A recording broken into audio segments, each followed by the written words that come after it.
Good morning, everyone.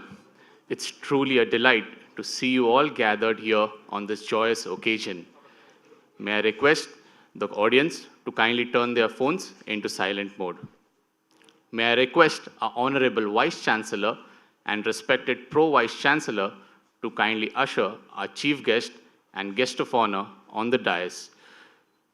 May I request the respected Registrar, IMU, respected Controller of Examination, our Campus Director, to kindly occupy their seats on the dais.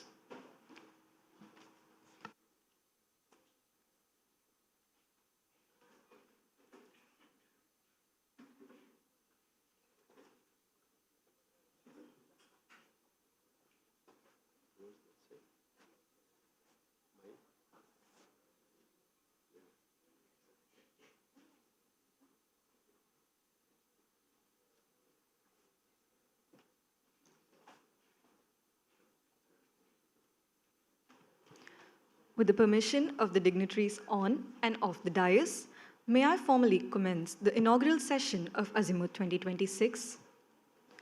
When knowledge meets collaboration, progress gains momentum. A very good morning to our honored dignitaries, invited academicians and industry leaders, researchers, IMU officers, staff, and our very dear students.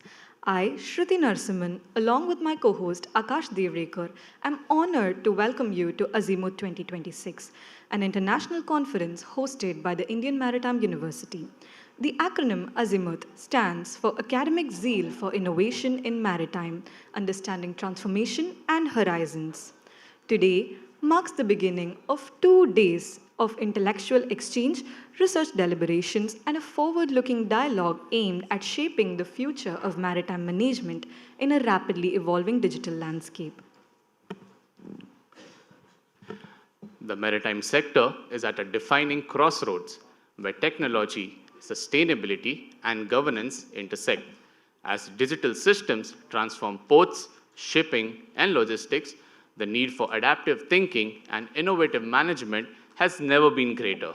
Azimuth 2026 provides a platform where academic insights blends with industry experience, enabling research to move beyond theory and into meaningful application. Over the next 2 days, this conference invites you to reflect, engage, and contribute ideas that strengthen resilient, efficient, and future-ready maritime ecosystems. We look forward for your active participation and valuable contributions throughout this conference. May I request everyone to kindly rise for the invocation and remain standing for the Tamil Thai Vartha, followed by the national song Vande Mataram.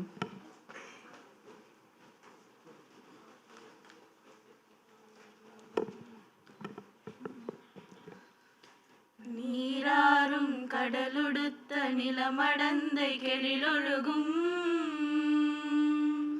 சீராறும் வதனமென திகழ் பரத கண்டமிதில்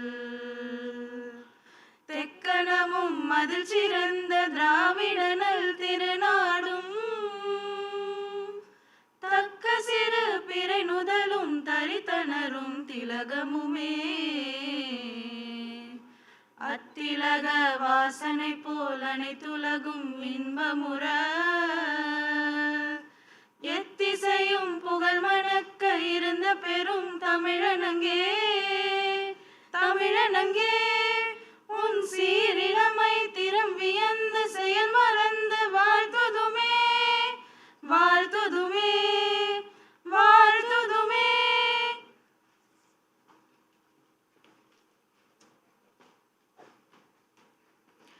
वन्दे मातरम् वन्दे मातरम् सुजलां सुफलां मलयज शीतलां सस्यश्यामलां मातरं Vande Mataram शुभ्रज्योत्स्ना पुलकितयामिनीं फुल्लकुसुमितद्रुमदलशोभिनीं सुहासिनीं सुमधुरभाषिणीं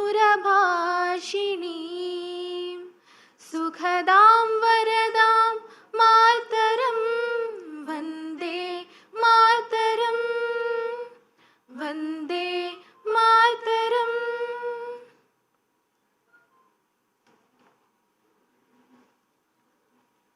Thank you, ladies and gentlemen. Please be seated.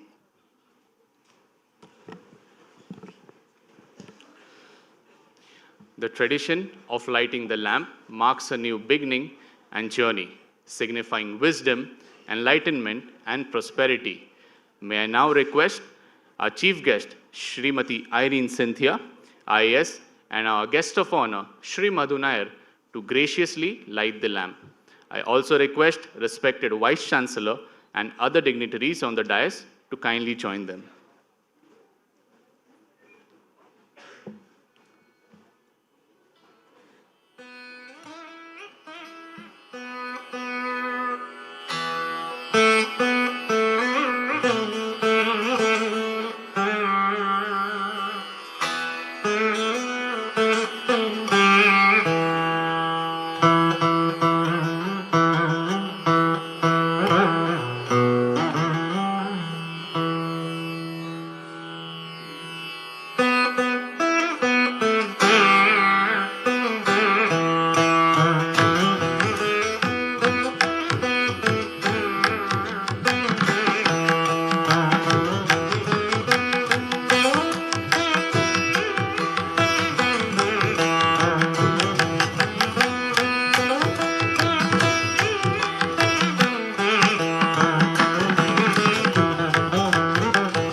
To formally commence the conference, may I now request the Director of Indian Maritime University, Chennai campus, Rear Admiral Dr. Rangachari PJ, to welcome the gathering. Sir, please. Sir.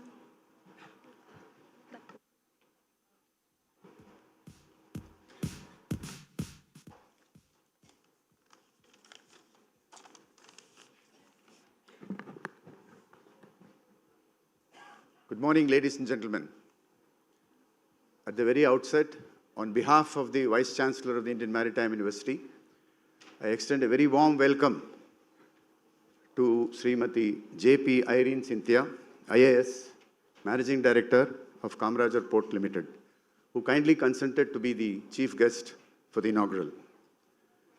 I also warmly welcome Shri Madhu Nair, the former Chairman and Managing Director of Cochin Shipyard Limited, who kindly consented to be the guest of honor on this occasion. I also extend a very warm welcome to all the dignitaries present here on the stage and off the stage, a large number of professionals from the industry, heads of institutions, heads of other colleges, heads of organizations who've come here to share the next 2 days with us. I have some special guests as well who've come from abroad. I have the honor to invite Professor Ziol Haq Munim and Professor Per Havartun of the University of Southeastern Norway, Norway. They have been here for the last 2 days. In fact, they conducted a workshop yesterday for the benefit of our students and faculty on a subject of extreme importance, that is the artificial intelligence and the training paradigm. I also have the privilege to invite Professor Heribert Deiter from the German Institute of Internal and Security Affairs, who will also be delivering a talk later during the conference. I invite all the students from different colleges, institutions who have come here to learn and to contribute. I have the honor to also extend a warm welcome to the sponsors who have not only contributed significantly by way of their support, but some of them are also going to deliver talks during the conference and share their sagacity, wisdom, experience, and the important things that they have seen from the field. Your presence here clearly reflects the importance that is being given to this topic, which is going to affect each one of us. In fact, ladies and gentlemen, this topic was arrived at after a lot of discussions in the office of the Vice Chancellor. We debated several topics, but moment this topic, that is the digital transformation, innovation in maritime management, was spoken about, we all resonated in one voice because of its extreme importance. The conference is going to happen in 6 tracks on 2 days. Before that, I would like to just go back to remind ourselves that the maritime industry is the oldest global network, the silent backbone of the world's economy, carrying over 90% of trade. So when you look at it from the point of view of digital transformation, what exactly are we wanting to happen?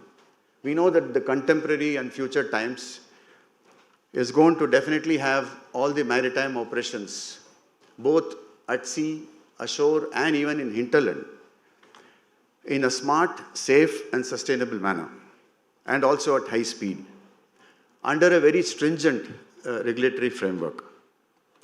In fact, today we stand at the most profound inflection point since the advent of the container ship. We are not just upgrading our tools, we are reimagining the very nature of maritime management through digital transformation and innovation. We all know that digital transformation is not about installing a new software suite. It's a fundamental rethinking of how we create value, ensure safety, and protect our environment.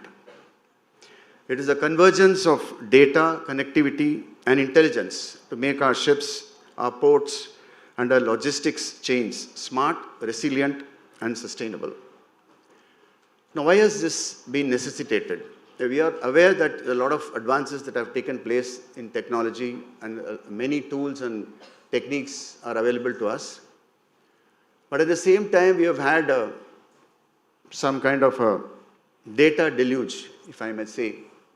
Too much of data from various sensors on board, from various machinery, a lot of data from port congestion, a lot of data from GPS, and so on. So we need to have a system which sifts this, draws insights from all this, and allows us to take decisions. We want to make it simpler, more useful, and more intelligent. Then we have the sustainability imperative, which is very urgent. We have the decarbonization, for example, which is very important. And if you look at it carefully, the digital tools are our greatest ally. They enable voyage optimization for fuel savings, monitoring emissions in real time, and facilitating the transition to alternative fuels. I've always felt that no matter what the technology is and what are the kinds of tools that we use in future, we always should have the human element in the loop. The human element is very important, and here we are looking at not just providing some tools, but making sure that it is augmenting the human expertise. by emulating the intelligence that comes from various people into the system for this human being who's going to be a part of the maritime sector. As I see it, the maritime sector is all set to a new normal with digital transformation and innovation in maritime management happening. And as we speak, it is happening. It's going to be happening in greater fervor. And we all are going to be an integral part of that. Based on the importance given to this topic and the promises that it has, that is only one part of the story. We also have to look at the challenges that we are going to face en route. For example, we have, with new technologies, the possibility of cyber security threats, asymmetric warfare, information warfare, and such other things that are going to affect the maritime sector. But as it always happens, we have the potential to get over such issues. We might even face interoperability issues because of the standards that are used, which may be different. We also need to upskill our seafarers and the support personnel with aspects that they need to be very familiar with. And I can see that all the youngsters sitting over here will need to take this very seriously. And you need to know your core job, but also ensure that you are getting prepared for all that is in the offing for you. Against this backdrop, I am very happy to share with all of you that the response for this conference has been overwhelming. We have had a large number of abstracts, about 115 of them, 69 full papers, and we have a conference proceedings which is 600 plus pages. And people have participated from different parts of the world. A large number of participants are going to be also participating and sharing their experiences online, besides physically coming over here. I do believe that this conference will give all the stakeholders an opportunity to interact, exchange ideas, and ensure that we expand our horizons. We look forward to a very meaningful and enriching experience. Thank you very much.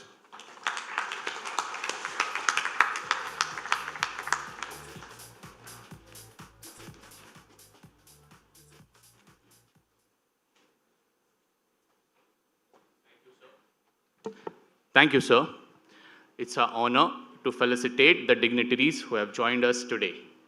May I request our Honorable Vice Chancellor, Dr. Malini V. Shankar, to kindly felicitate our Chief Guest, Srimati Irene Cynthia, IAS, Managing Director of Kamarajar Port Limited.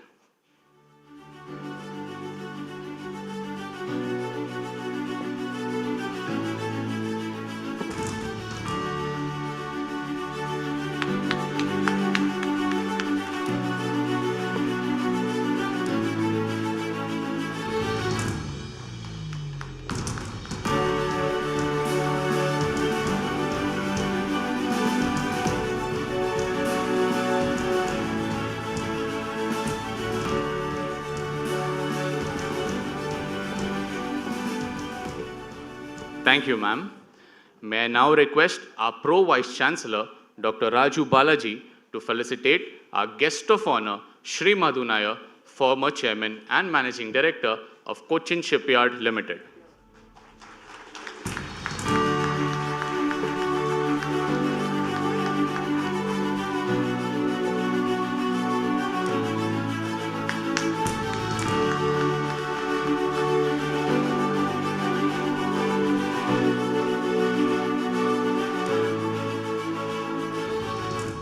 We would also like to gift our dignitaries an indoor plant as a symbol of growth, harmony, and a greener future.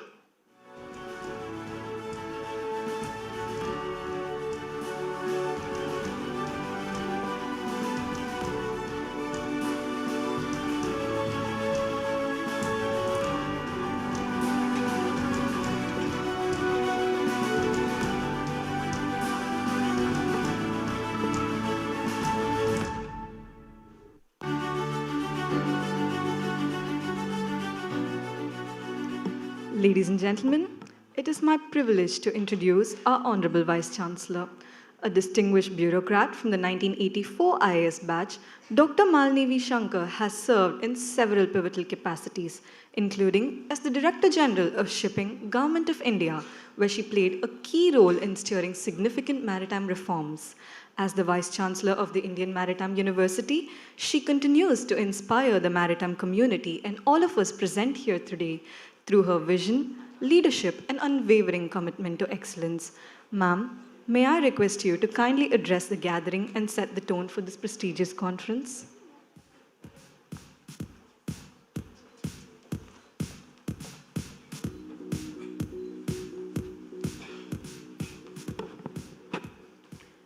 Good morning, everybody. Ms. Irene Cynthia, MD of the Kamarajar Port Private Limited, Mr. Madhu Nair, recently stepped down from being the chairman and managing director of the Cochin Shipyard Limited, and we've been trying to get him to interact with us for almost 2 years now. We've been making that attempt. I'm glad finally we could get him to the precincts of the Indian Maritime University. Our Pro Vice Chancellor, Dr. Raju Balaji, Registrar, Mr. Saravanan, Director of the Chennai campus, Rear Admiral Dr. Rangachari, and the Controller of Examinations, Commodore Joshi. Faculty and staff of the Indian Maritime University, affiliated institutions, their principals and their representatives, researchers, cadets, students, authors of papers, and friends of the maritime industry from India and from abroad. It gives me immense pleasure to be amidst you today and to welcome you to the International Conference on Digital Transformation and Innovation in Maritime Management. In the year 2024, in February, the Indian Maritime University hosted the very first international conference titled CC Marpol 2024, which focused on the oceans and its connection to the coastal community. Friends, for centuries, the maritime industry has been defined by the physical, the strength of hulls, the power of engines, and the vastness of oceans. But today, a new force is propelling us forward, the digital current. Digitalization is no longer a distant trend. It's a vital infrastructure that ensures global trade remains resilient in an increasingly complex world. The global maritime sector is currently navigating through a profound paradigm shift. We are witnessing the dawn of Maritime 4.0, where the physical and digital worlds are converging to create a smarter, safer, and more efficient ecosystem. The integration of artificial intelligence, big data analytics, blockchain, and the Internet of Things is no longer a futuristic concept, but an operational reality that is redefining the operations of the entire gamut of the maritime sector, meaning logistics, port management, and shipping operations.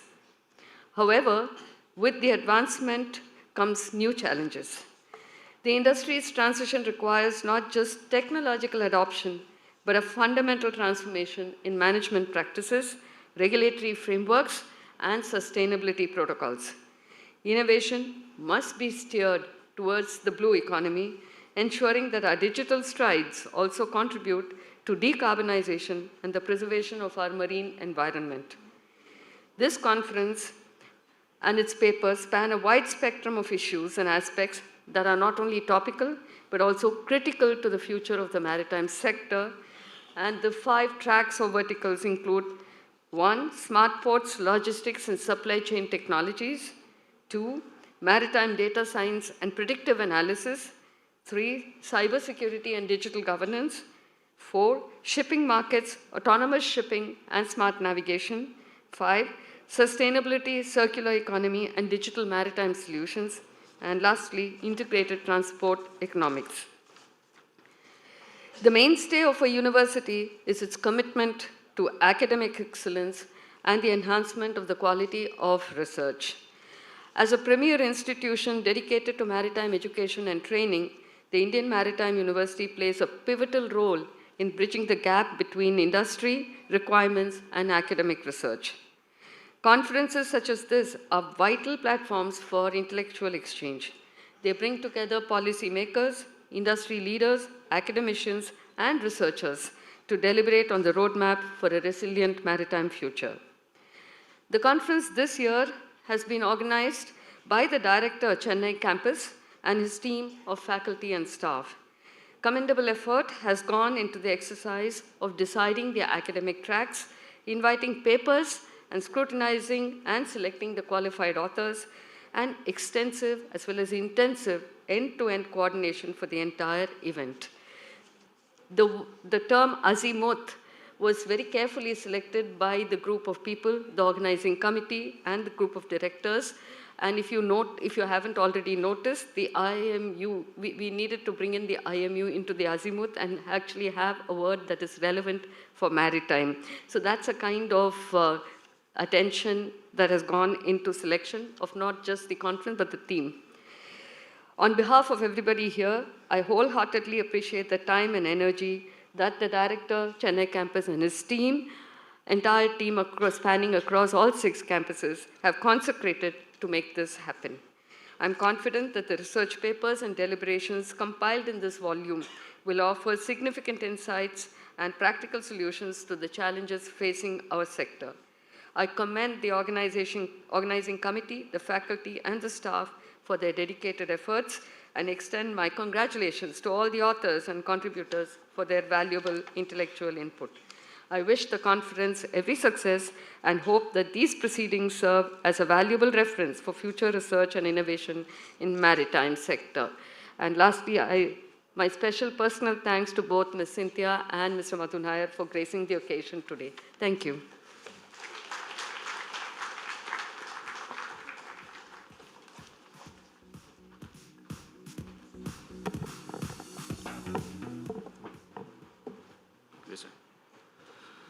Thank you, ma'am, for your inspiring words, continuous guidance, and constant endeavor to take IMU to new heights. We now move to an important segment of the inaugural session, the release of the conference proceedings, which represents the collectively scholarly efforts of researchers participating in Azimuth 2026. Allow me to brief this august gathering about how the conference proceedings shaped up. The proceedings were organized into 6 critical sub-themes that represent the future of the maritime domain. To ensure the highest academic standards, all submissions were managed via the CMT, that is, the Conference Management Toolkit platform. The initial abstracts received were 120. After the preliminary screening, 115 abstracts were accepted. Out of this, 72 full papers were peer-reviewed and 69 final papers were accepted for the ISBN publication. Papers were rigorously evaluated for originality, thematic relevance, formatting, and plagiarism. These proceedings aim to bridge the gap between emerging technology and regulatory frameworks. We believe this compendium will serve as a vital reference for the maritime community as we navigate toward a smarter, greener, and more efficient future. May I now request Honorable Vice Chancellor to release the conference proceedings and declare this international conference open.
Ladies and gentlemen, we now move to the special address by our invited guest of honor, Shri Madhu Nair, former chairman and managing director, Cochin Shipyard Limited.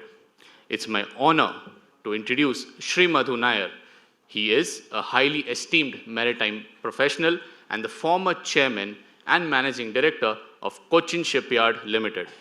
During his distinguished tenure, the shipyard witnessed remarkable growth across shipbuilding, ship repair, and defense projects, significantly strengthening India's indigenous shipbuilding capabilities. He played a crucial role in positioning Cochin Shipyard Limited as a globally competitive organization and made valuable contributions to India's vision of maritime self-reliance. His leadership, foresight, and strategic acumen continues to inspire the maritime and shipbuilding fraternity. Sir, may I request you to kindly enlighten the gathering.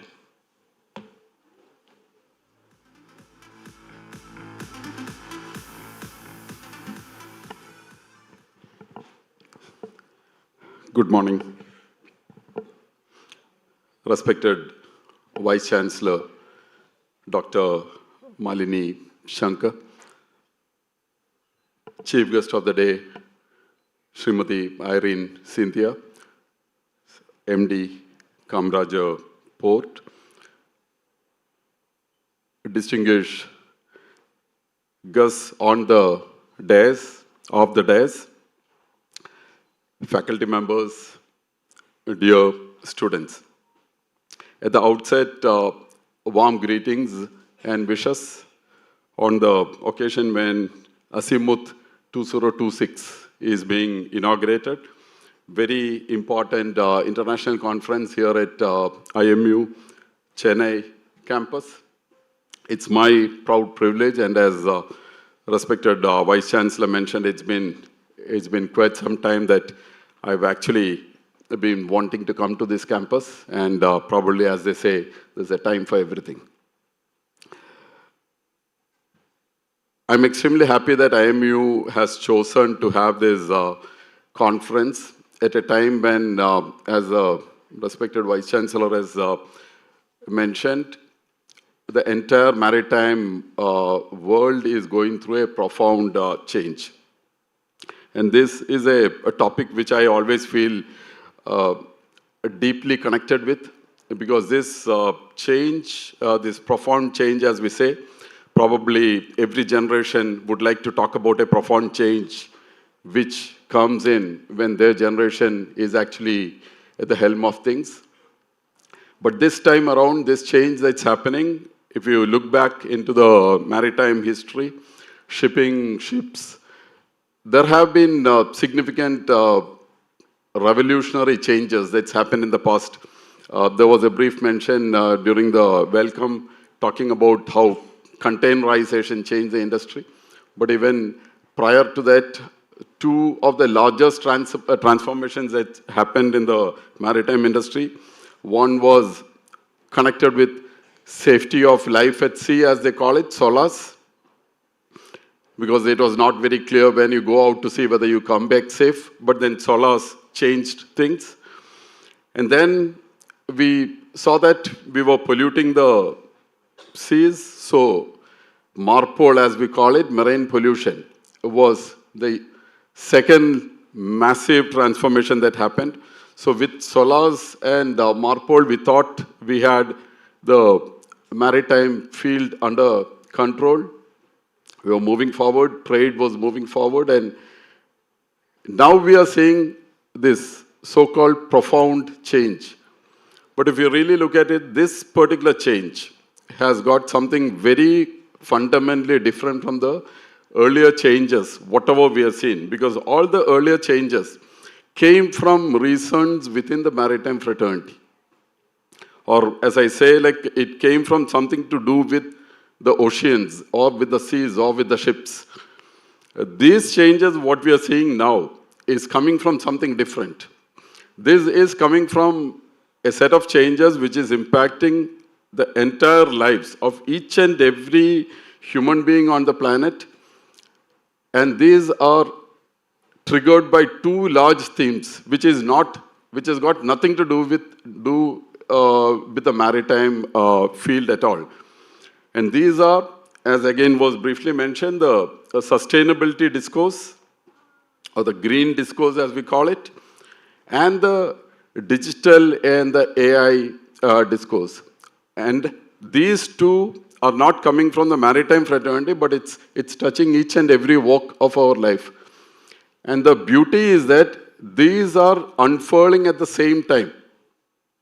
And the interplay between this and the rapidity at which it is coming in, because we are talking about technology and how technology can handle this. And the whole thing is, when you talk about change, we generally think about a transformation, but this transformation is almost like an explosion.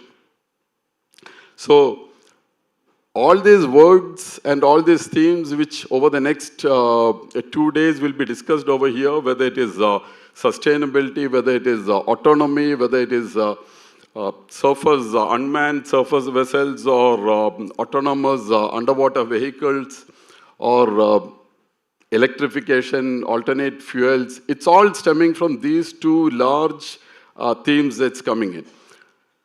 I'm sure that there are going to be very detailed discussions on this, and I'm not getting into touching upon these areas, but I would definitely think that these are extremely important and extremely exciting times ahead. I would like to touch upon a few areas which is how the processes and systems will be run. Because it may not be the technological changes or the physical changes, or how, for example, how a ship is run, or how a port is managed. There would be cranes would pick it up, somebody is going to handle a container, all those are going to happen. But potentially where the change would actually come, and the massive change that will happen, it would be in the processes and systems. Again, the way I would like to articulate it is, it is those non-tangibles, what we can touch and feel, the physical part, probably that will change, but the changes, what could actually make the whole thing very exciting would be the non-tangibles. So the processes and systems, and how the processes and systems can actually be integrated, how we can cut waste, and how we can actually, instead of, when you talk about efficiencies, there's a numerator and a denominator, and many a times we have actually tried to increase the efficiencies by different methods, increasing the numerator. But the next generation, I think, is going to be reducing the denominator. That would be where the whole change will actually happen. And added on to this, there are certain very exciting things which we can actually look at back in history when such massive changes have happened. Today, in fact, in front of us, the entire AI landscape is emerging. I'm sure that 99.9%, if not 100% of the people sitting in this room would be using a form of GPT, without which we won't be moving forward. And how much an agent GPT is going to change our lives and whatever we touch, this will have to be factored into any discussion which we are doing today. Because if these discussions are not done, the classical old saying as, it's not the fridge maker or the refrigerator, the guys who developed the refrigerators who made the money, but it was Coke and Pepsi which made the money, or which actually utilized it. It's actually for real, you know, because who could actually benefit out of it? It was somebody who thought very differently. And today, when we are getting into the AI era, we are talking about AI, we are talking about people who would build the AI tools. We are talking about people who would actually build the AI models or the agents. And then the third rung of people who would actually be using the AI tools. At the end of the day, potentially we may see the immediate beneficiaries would be actually the people who would actually be generating the AI tools or would create the apps around the tools. But this three-step layer, which are the people, the deep-rooted knowledge where the AI tools will be developed. The second is who will actually create the models and the agents. And the third one is the people who will use it. But my only suggestion would be in a university like this, there could be a tendency, at least in the present, to get on with only the final end use on the tools and to use the tools and then get the feel that we are actually in the AI era. I would suggest, please do not forget that first part. Because if you forget the first part, after some time, knowledge would be very, very shallow and somebody else may be walking with a cake. We can do that. In the industry, we may have to do it. There would be no other imperative but to jump onto the tools and usage of the tools and feel that somebody else can develop the tool and somebody else can develop the models and the agents. But in a university ambience, I would suggest discussions like this must be across these three segments. I leave just one thought, and that thought is very strong in my mind these days. I've been really thinking on this because how the shipbuilding industry, how the shipping industry is going to transform. I look at something very different. I look at the automobile industry, and I look at two organizations, Tesla and BYD, and I wonder, why is it that Tesla and BYD are ruling the world today? Why couldn't a Toyota or a General Motors do it? This is a question probably which we need to soul search. At the end of the day, we thought more than 100 years of deep-rooted knowledge, research, failure analysis, an automobile we thought was multidisciplinary. It had structure, it had stability, it had navigation and control, it had powertrain in it, it had suspension and ground control in it, it had remote control in it, and we thought that over 100 years there were a lot of knowledge embedded into the whole thing. And suddenly, in my words, a company came and said, let me take the powertrain out of it, let me take the power out of it, well and fine. Instead of an IC engine, you put something else over there and you run your automobile. That is okay. But where did they get the other knowledge? Where did they get the 100 years of knowledge embedded in Detroit and in Munich? How was it available to a Tesla or a BYD? I think we need to soul search. We need to understand this, and we need to see, my question would be, can this happen in the airplane industry? Can this happen in shipping? And I would bet it can actually happen. And when this happens, the political equilibrium, the geopolitical equilibrium, and the economic equilibrium is going to shift. I think India, for a country like India, we are on the cusp of something potentially massive. And that potentially massive transition when we are doing, can we actually get into it at the core point? I think this country, with the kind of knowledge we have elsewhere, because this knowledge, BYD and Tesla, did not come in from Detroit or Munich. They came from something else. And I think we have a set of knowledge, and probably this is the time to soul search. I think conferences like this, while we talk about the common things, I think we need to look beyond and see potentially as that classical old saying, if there's a gold rush, invest in the shovel maker. I think we need to actually see beyond. We need to see how Coke and Pepsi made money out of a fridge. I think we need to actually understand this and wish the conference the very best. Absolutely exciting times. And if we can look a little bit beyond the word, as ma'am said, Azimuth, I think we all need to find our North Star.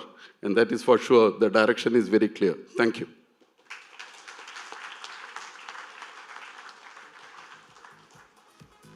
Thank you so much, sir. Your words have truly enlightened the gathering. Now, allow me the privilege of introducing the chief guest for the day, Ms. Irene Cynthia, IAS, Managing Director of Kamaraja Port Limited. Ms. Irene Cynthia is a distinguished senior IAS officer and currently serves as the Managing Director of Kamaraja Port Limited. With rich administrative experience in the Madhya Pradesh cadre, she has played a pivotal role in strengthening operational efficiency, advancing sustainability initiatives, and spearheading infrastructural development at one of India's prominent East Coast ports. Her leadership resonates strongly with India's vision of building green, efficient, and globally competitive port infrastructure. We are indeed privileged to have her grace this inaugural session today. Ma'am, may I request you to kindly deliver the inaugural address?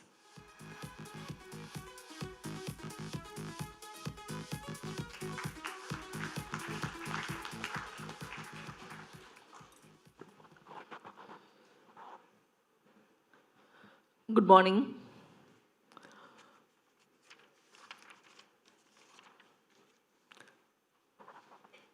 Dr. Malini Shankar, retired IAS, Vice Chancellor of IMU, Shri Madhu Nair, former CMD of Cochin Shipyard, Dr. Rangachari, Director IMU, Shri H.K. Joshi, Dr. Pankaj Kumar, Dr. Sumit Kumar, all the dignitaries, guests, our students and faculty. I think nothing can beat what Mr. Nair had, placed before us. We are in the midst of a huge transformation. How many of us know of Facebook? Use Facebook? Everybody. Yes, everyone is on Facebook. So we are going to start with Mr. Aditya Agarwal. Now, Aditya Agarwal was one of the earliest engineers of Facebook. So this guy built, one of the guys who built Facebook from the scratch. And very recently, one of his Twitter, saying is just going viral. You know how he starts his Twitter? He says, "It's a weird time. I'm filled with wonder and also a profound sadness." He says that he spent the weekend coding with Claude. Now, what is Claude? Claude is a AI agent, what he calls a lobster agent. Of course, I don't know the technicalities. He says that what they have done over a period of 12 years building Facebook, the AI agents are able to build in a matter of, you know how many years, days, months? 72 hours. They crushed 12 years of his work and they brought it to 72 hours. That is what the kind of transformation that is happening today. And that's the world we are living in. What I'm going to share with you is basically a continuation of what Mr. Nair has been speaking. We don't realize it. We open our mobiles, we do a simple Google, we say, okay, we are going to search about turnaround time of vessels. We look at it. Then the AI slightly prompts us whether we need to be somewhat more specific. We need a more narrow, question. Today, the real knowledge is how to create your prompt. The best prompt gives you the best coding. That's the world we are living in. In schools, long time back, not now I think, if a child asks too many questions, the child is shushed, Silent, keep silence. Today, the learning has transformed. Today, the learning says you ask questions and you ask the right questions, word it the right way, and you get the best outcome. So the way we are living in has changed. Do we know there's something called the malt book or malt book? I don't know how it is pronounced. The malt book, you know what it is? We should do a Google. It's a social networking site for AI agents. It was launched, and in a week, they had 1.5 million hits of AI agents. They are discussing religion, they are discussing technology, they are discussing social life, everything. And if you look at the site, you will see that they invite humans to witness it. Now that's the world we are in. You can also just go into the site, register yourself and see. So the transformation is happening very, very, very fast. The best coder in the world is now recalibrating himself. He's rethinking. I'm the best coder in the world, but now it doesn't matter. The change is happening. With this, coming from the port sector, we have about 14 major ports today, about 200 plus minor ports, 11,000 kilometers of shoreline. The question is, how do we optimize everything? And how do we be the best? Data is available in wherever you go, you have data. I think the context setting by Mr. Rangacharya also said the same thing. For example, we know that there is a logistics data bank of NLDSL. They have so much of data on container movement, on logistics. But today I'm a port and I want to know in the next 24 hours how many containers will enter my premises. I don't know. If I am to plan my internal traffic and suddenly I get 2,000 trucks standing at my doorway, how do I handle it? All these questions are there, and these are challenges which are thrown out. And these challenges, I think, should be taken up by researchers, by people who are into this field and answer these questions. And this is where the real benefit comes out. And this is just one example that I'm giving you. You can pick up so many other things. Our own Indian Port Association is there. And they must be holding data worth, I don't know how many years. All this data is available. Only somebody can sit with it, understand, analyze, and give us feasible, practical, steps that we can incorporate into our systems.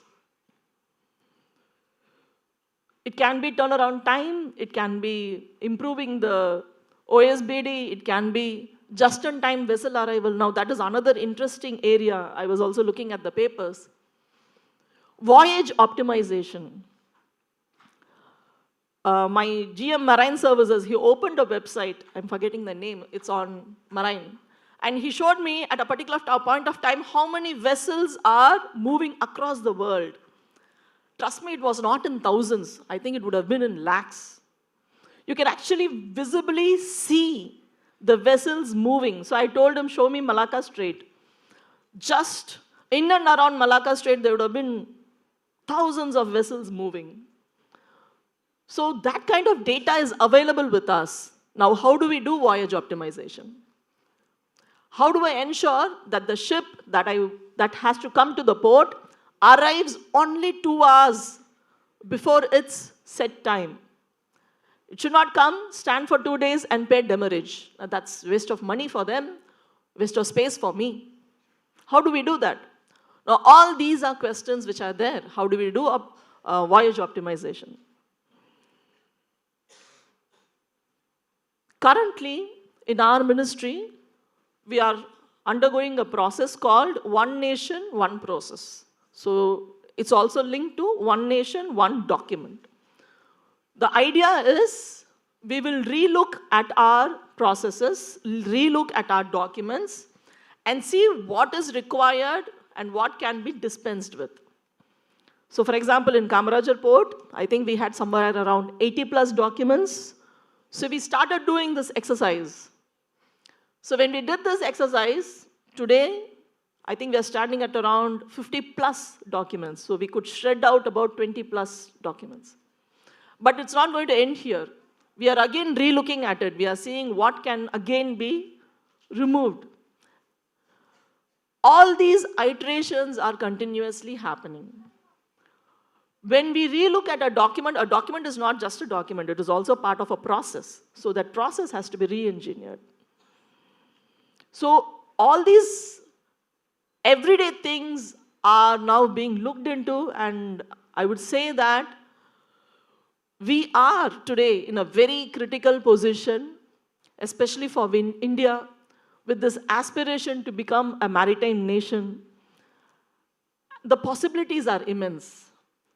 So I'm very happy that IMU has taken up this, especially this point on digital discourse, where we talk about ease of doing business, simplifying processes, ability to pick up the right data with minimal, minimal intervention into the system, and being able to assimilate it and come out with decision points. See, the final point ultimately is the whole process should support the organization or the decision maker to make optimum decisions. That's the whole crux of the story. Green shipping and green ports, now that's another big evolution which is happening. For example, in my own port, if we say, okay, how do we create a circular economy? We are still doing the study. We've still not moved into the next step. We know the basics. We know, okay, let's work in the light, or we get all the lights into LEDs. We will try to have more green vehicles. But I think that's only the, the beginning point. It's not the real thing.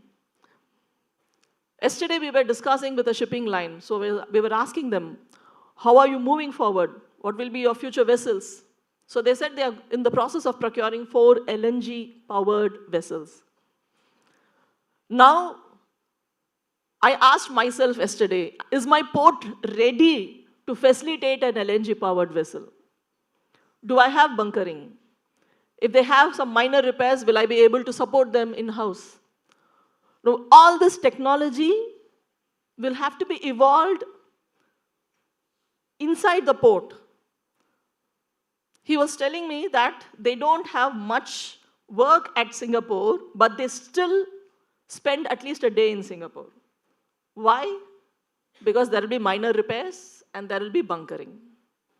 So he's saying if you are able to provide some kind of space where we build our own facility for minor repairs, not the complicated ones, not for docking, no, simple minor repairs, which takes about 4 to 6 hours. And bunkering, then they said, then we don't have to go to Singapore at all. So we should understand the requirement of the world. We have to understand what the sector wants. And then we build around it. So I'm very happy here. Thank you, ma'am, for inviting, for giving us this opportunity. And the request will be, when all things are discussed and finalized, I will also be curious to see how many gets implemented. And we are there, Chennai Port is there. We can also support you for further things. And again, thanking you for this opportunity. Good day, everyone. Thank you.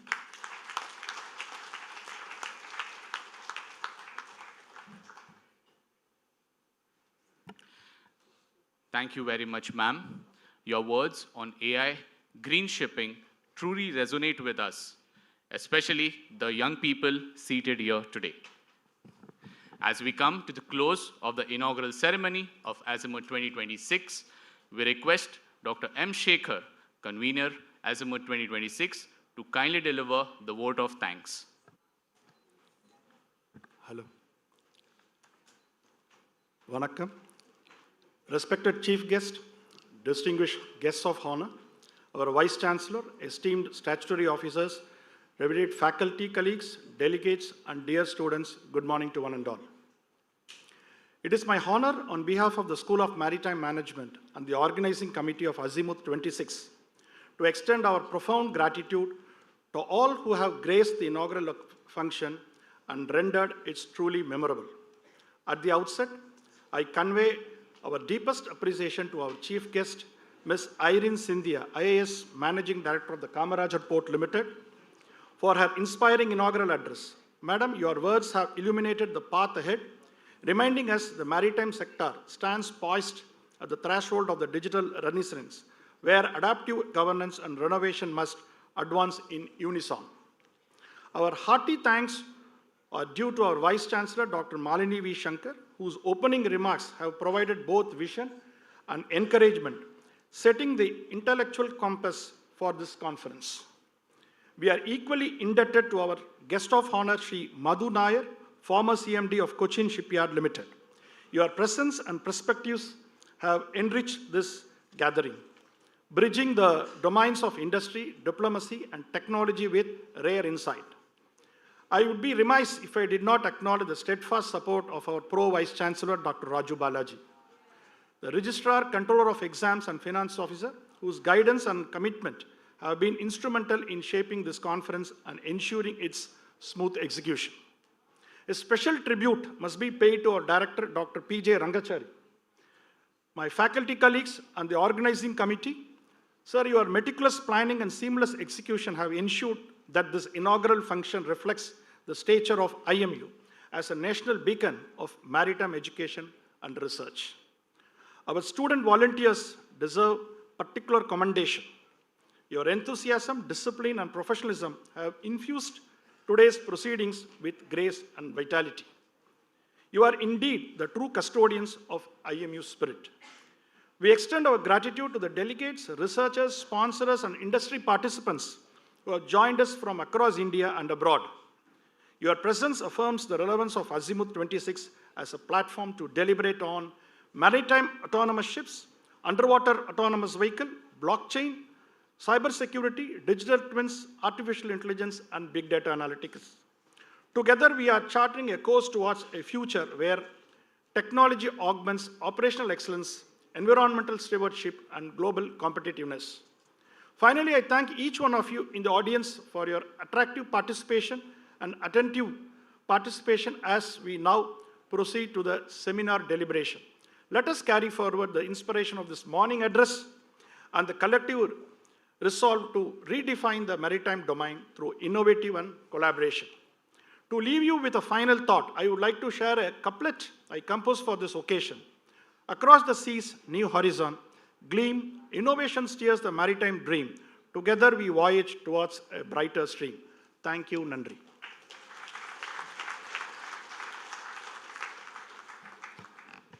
Thank you, sir. For the benefit of the dignitaries and the audience, before we break for networking tea, I would like to make an announcement to give a brief overview of the sessions happening today. Please note that we will be having 4 parallel sessions after the tea break at 11:30. First, an expert talk on Maritime Amritkal Vision 2047 in the auditorium. Parallelly, conference tracks 1, 2, and 3 will commence in rooms G20, S1, and S2.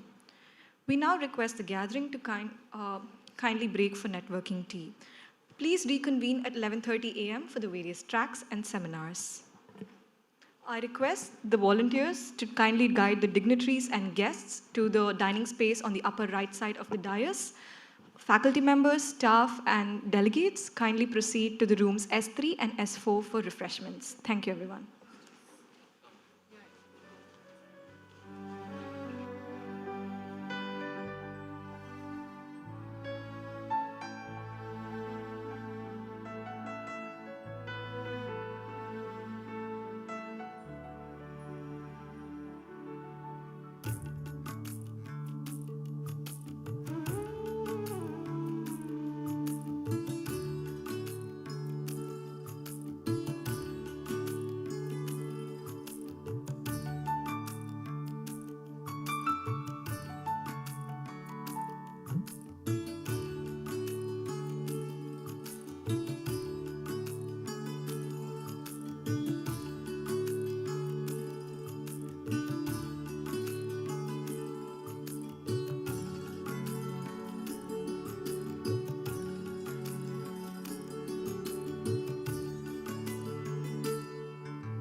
Hello, everyone. I hope you all had a refreshing tea break.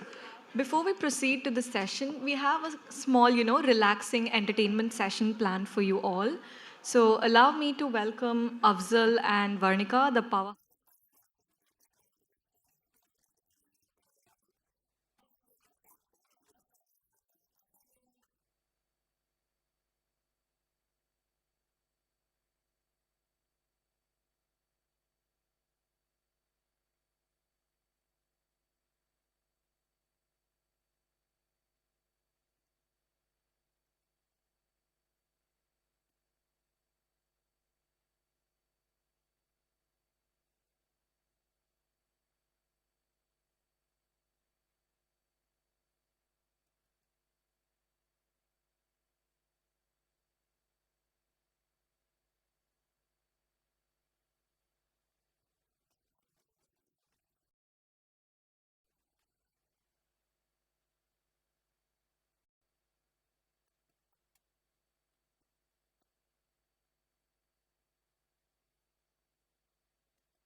So before we start the quiz, there are some ground rules. No one should shout out the answers. The person who raises their hands will be given the chance to say the answer. If the answer is incorrect, the next person, whoever raised their hands, will get to answer the question. There will be 2 strikes. After that, we'll change to the next question. And there is one more thing. There will be small prizes whoever gives the correct answer. So I expect everyone to be competitive. Yeah. Can we begin? Yeah, sure. Okay, let's start. Varnika, wait, what are you doing? Starting the quiz. Do you know what the main theme of Azimuth is? Digital transformation, I know that. And you're going to read the quiz questions from a notepad. Then what shall we do? Just watch. Tech team, please. So yeah, first question. What is the official IMO acronym for autonomous ships? Please. Okay, can we select option B? Let's see. Correct! Very well done.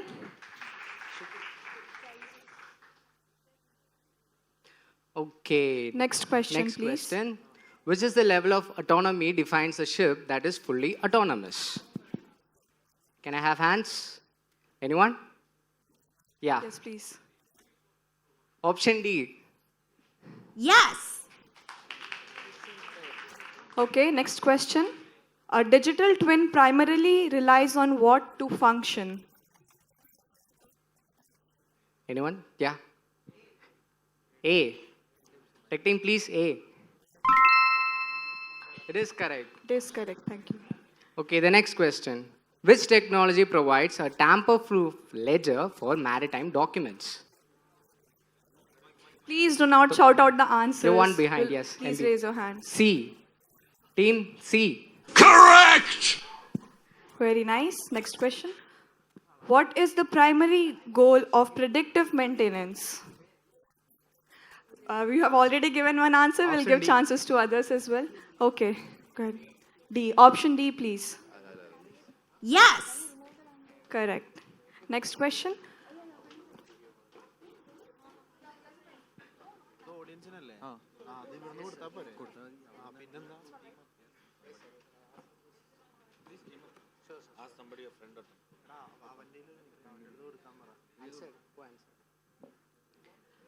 Next question is, what does AIS stand for?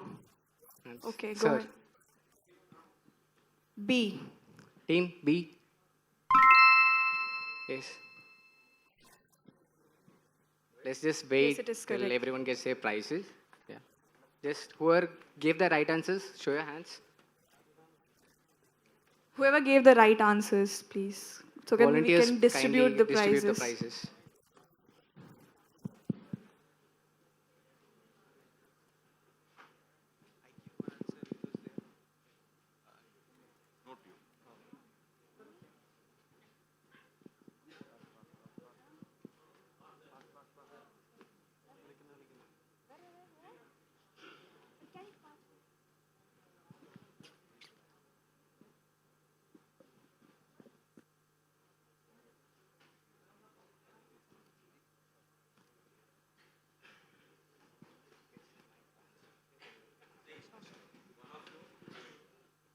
Okay, sure. They gave the call. Did you give it to sir? So yeah, with the next question. Which sensor uses light pulses to help autonomous ships see in 3D? Who? Yes, please. Option C, please. Yes. Correct.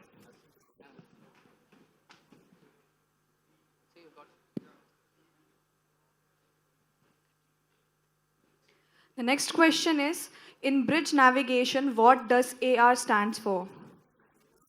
Anyone from this side? Okay, please.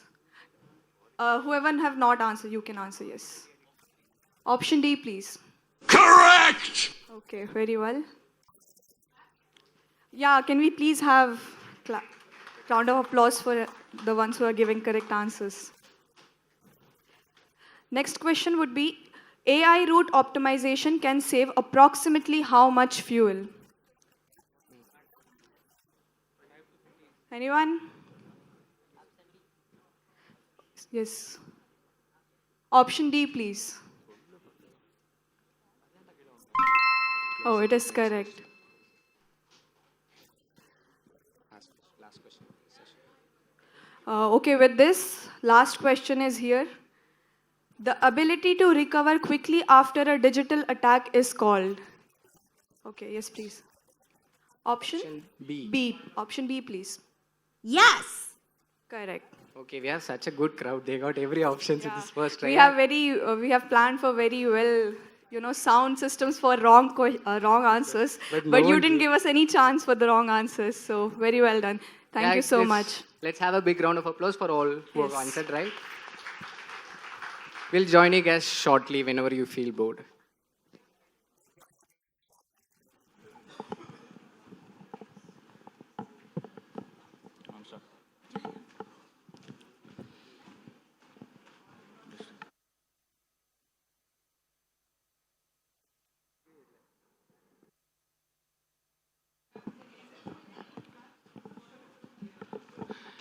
Ladies and gentlemen, may I have your attention, please?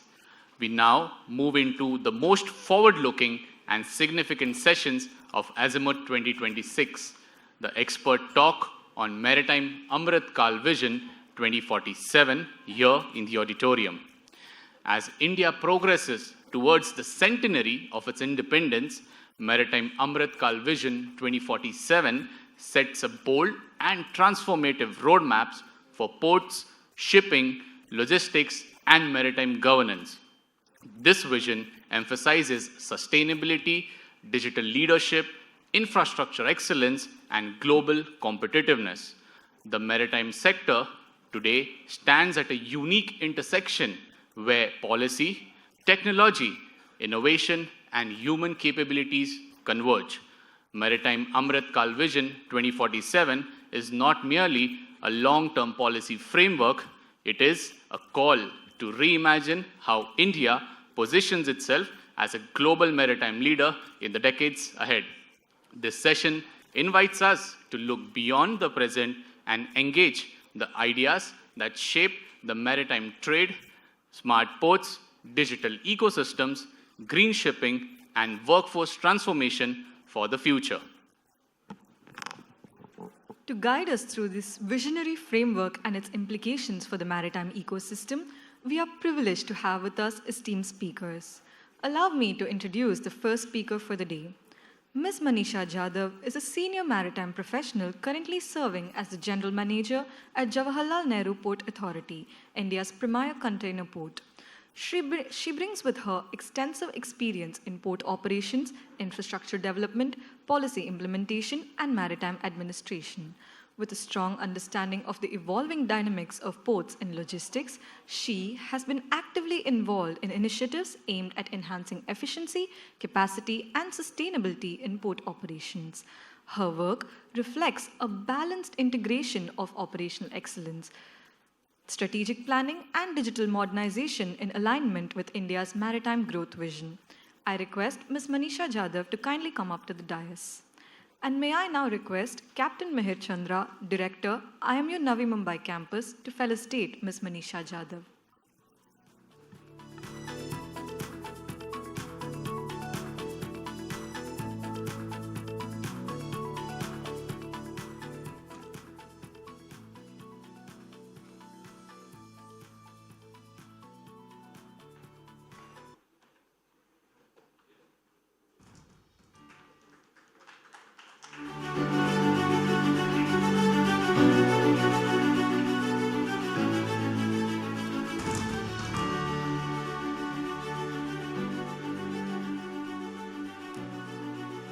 Ma'am, the stage is all yours. Hello, and good morning to all of you. Am I audible? Because I didn't hear good morning from this or that end. Is it good morning or good afternoon for you?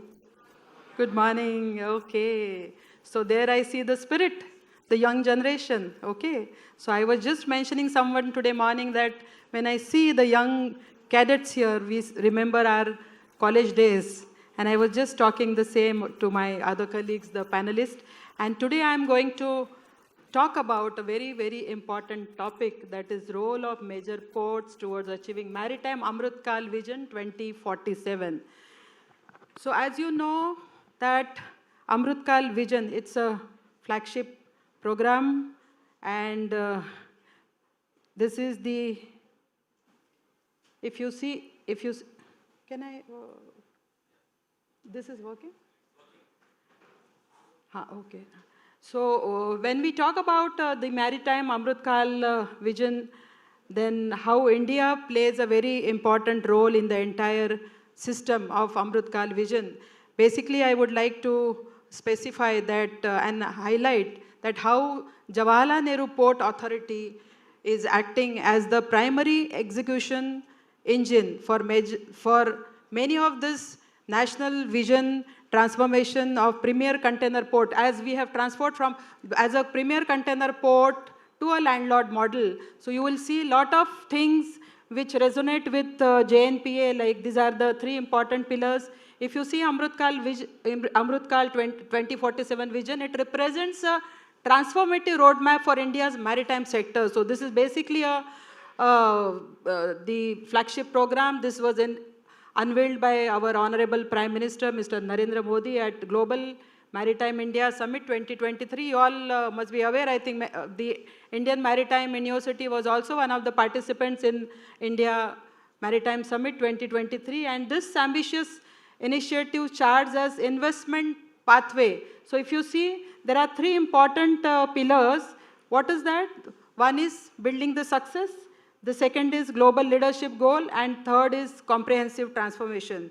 When we talk about the mega port, so India is the first country where, like, you know, the JN port, when we talk about India, in India we have 12 major ports and 200 non-major ports, and Jawaharlal Nehru Port Authority is the only port which handles 50% of India's containerized cargo, which is almost 10 point. Our capacity is 10.4 million TEUs.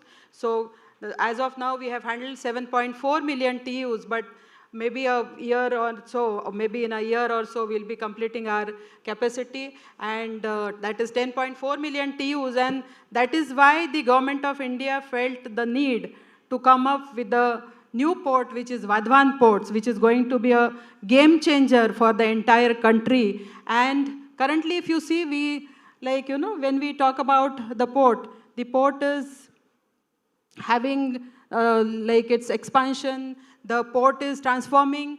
Currently, we are totally a landlord port. We started with a typical port where we started with our bulk terminal, the container terminal. We were commissioned in the year 1989. This port was inaugurated by the then Prime Minister of India, Mr. Rajiv Gandhi. We've completed 36 years, and over a period we have seen there has been sea change. So this is, like, you know, when we talk about Maritime Amritkal Vision, there are so many activities the port has been doing, and which is a biggest game changer for the entire country. Can we have a next slide? So what is it actually?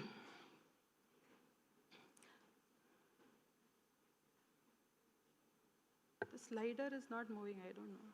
Can somebody come with and help with the... Acha, this is the one, okay. If you see India's ports, we call it as a lifeline of national trade. 95% of the trade volume is, that is the percentage of India's international trade volume transported through maritime route. And I'm very happy to tell you that 50% of this trade volume is handled exclusively by Jawaharlal Nehru Port Trust, Port Authority. Now, earlier it was trust, now it's authority. And 70% trade by value. So you can see 1,600 million metric tons cargo was handled by the country in the financial year 24-25, out of which more than 50% was handled by the Jain port itself. If you see strategically, also strategically, these 12 major ports are located in such a location that there is an advantage, and which has a very good advantage, not only from the perspective of import, but from the perspective of export as well. And this major ports, they have dramatically reduced the turnaround time. When you talk about Jawaharlal Nehru Port Authority, the turnaround time is less than 24 hours. Our turnaround time is 22.75 hours, whereas if you see the international countries, the port of Singapore and other countries, their turnaround time is much more higher. So you can see globally also when we talk about the ports are competing internationally, and this is a landmark achievement as far as the Indian ports are concerned. If you see the major ports modernization and capacity expansion, we were talking about the modernization, the AI-driven technology, the infrastructure. So what is that? So these are the 4 important pillars of ports modernization and capacity expansion. The first one is mega port development. So as I was mentioning, since we are exhausting all our capacity by 2030, we are by 2027, we are coming up with the mega port, which is Vadhavan port, which will be almost 2.5 times bigger than Jawaharlal Nehru Port Authority, which will have a capacity of handling almost 25 million TEUs. Now, currently, we handle around the vessels of around 18,000 TEUs. This port, the Vadhavan port, will have the capacity to handle 25,000 TEU capacity of the vessel. So you can see, imagine the quantum, this new port which will be handling. Of course, the drift draft, when we talk about the capacities of the port, that it also, we also talk about the deep draft capabilities. The ports like Kandla, Tuticorin and Paradeep are being upgraded to accommodate Panamax and Cape-size vessels. Whereas the JNPA itself, we see, our drift draft is around 10.5 meters. We've made it to 16.5, but the port of Vadhavan will have a deep draft of almost 20 meters. So that is the advantage of having a bigger vessel here in the port. We talk about the transshipment excellence. Galathea Bay, this will serve as a world-class transshipment hub. And when we talk about port-led industrialization, JNPA is the only port which has come up with the special economic zone on 277 hectares of land, so which is the biggest game changer, which acts as a growth engine by, for the various industries, import as well as export. Basically, in this special economic zone, we are giving a lot of importance to the export. And this is basically a tax-free zone where the government of India has devised a policy where the stakeholders, they're not required to pay any taxes, like whenever it is export-oriented products. So some tax exemption is also given. And basically, this is handled by a single person, that is the divisional commissioner. So he's the authority for giving the licenses and the permission. So if you see altogether, India's major ports are undergoing unprecedented transformation through strategic infrastructure development. So this is what the infrastructure development we talk about. So the volume also increasing by day, and as I said, we have a capacity to accommodate the large size vessels, like, in a port like Mumbai and all, we had a capacity to handle smaller vessels, but in the Vadhavan port, we will have a capacity to handle a bigger and larger vessels. So when we,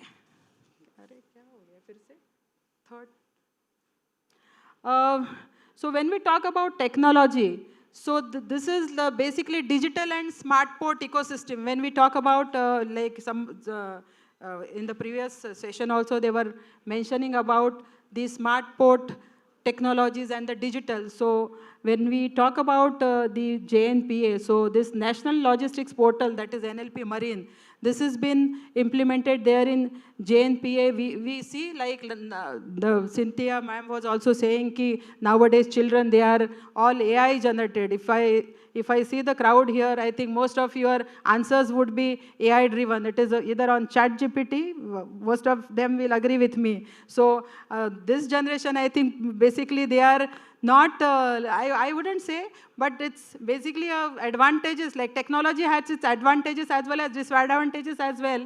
So when we talk about AI-powered automation, so artificial intelligence and machine learning system, these two are very, very important factors in the entire ecosystem. And when we talk about maritime single window, e-Samudra, these are the flagship programs under Amrutkal Vision 2047, which has a complete digitization of vessel registration. Somebody was asking me about the vessel registration. So complete digitization of the vessel movements, the vessel movement, whichever vessels are coming to the port and going off the port. So this is basically a digitization of the entire vessel registration and under a single window system. So this single window system will have the advantage of formulating, and this is basically to have a paperless. We talk about a paperless office. Now in the offices also everywhere we have seen e-office concept is there. Earlier the age-old fashion of having the files, earlier we used to go to government offices, we would see the officer is dealing with heap of files. But now with the advent of technology, the paperless office is the concept, and we have come up with e-office concept everywhere in the government offices, including our ministry. They are totally exclusively using the e-office technology. We also have Sagar Manthan dashboard under Amrutkal Vision. So this is basically for real-time monitoring platform, which provides comprehensive visibility to port operations, enhancing transparency and enabling data-driven decision-making. So basically these dashboards, all this smart port tech ecosystem, when we talk about smart port ecosystem, these are very important factors, like these four are the pillars of transforming the entire digital system vis-a-vis the smart port ecosystem. So this enhances basically the efficiency and transparency. And this is, the idea behind is that the entire stakeholders, when we talk about the stakeholders, that should be whatever the platforms you are having opening, it should be customer friendly. So here we focus mainly on the stakeholders. Stakeholders, who are the stakeholders? The shipping lines, the ship owners, the PPP operators, they are the stakeholders. And we feel that unless and until we bring in the innovation in the technology, things will not improve. So this is it. When we talk about green ports and sustainable maritime initiative, then these are the initiatives of Government of India. We have green hydrogen hubs. Probably all of you must be aware about the green hydrogen hubs, where Deen Dayal, Paradeep and Tuticorin ports, they are developing green hydrogen and ammonia production facilities under National Hydrogen Mission. So this is also a very important initiative.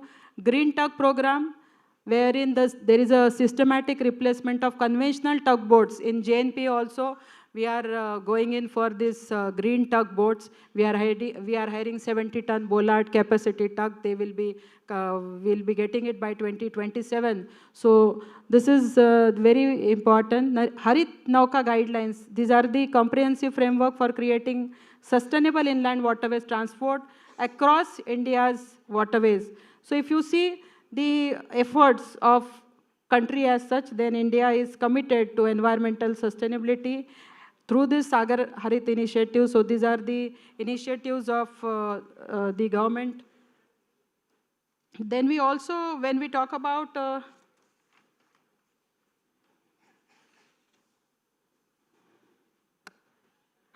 here in JNPT, we have also hired we also have the green energy. Almost 60% of our energy is through green sources. We are in the process of converting 100% energy through green, maybe by 2028, but currently 60% of our energy is through green energy. We also have 54 e-trucks of 75 metric ton capacity, and battery swapping stations are operational. So, and we are in the process of converting entire around 550 e-trucks by December 2026. So this is what, under sustainability, there are various initiatives. The one more initiative is shore-to-ship power. So currently, if you see the ship which comes to the port, so they are using their own engines. So it's ship-to-shore. In ship-to-shore process, they will switch off their engine and they will be taking the electricity from the port. So we are also in the process of creating the shore-to-ship power. This is also one of the initiative what the port is planning to take. So these are some of the green port and sustainable maritime initiatives. Next slide, please.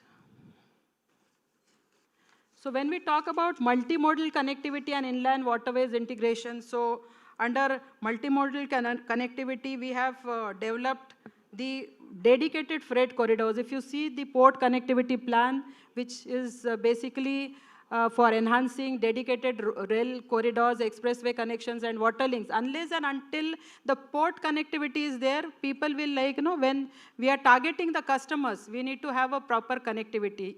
In JN Port, we realize that unless and until the infrastructure is developed, the connectivity is better, so better for the customers.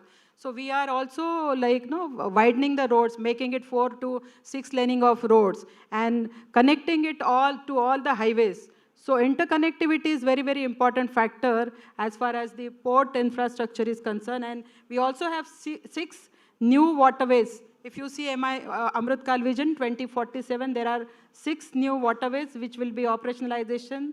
The operationalization of national waterways to boost coastal shipping and inland transport capacity. So this waterways will also be a biggest game changer as far as Maritime Amrit Kal Vision 2047 is concerned, and the investment is around 35,000 crores investment. So this is basically, and we also have a protocol routes like Indo-Bangladesh routes will be opening a new corridor. So this will be a entire game changer for the maritime ecosystem as such is concerned. And what is the biggest advantage of this? So multimodal integration reduces logistics costs. So basically, unless and until the logistics cost is reasonable, we cannot attract more and more internationally also and the customer.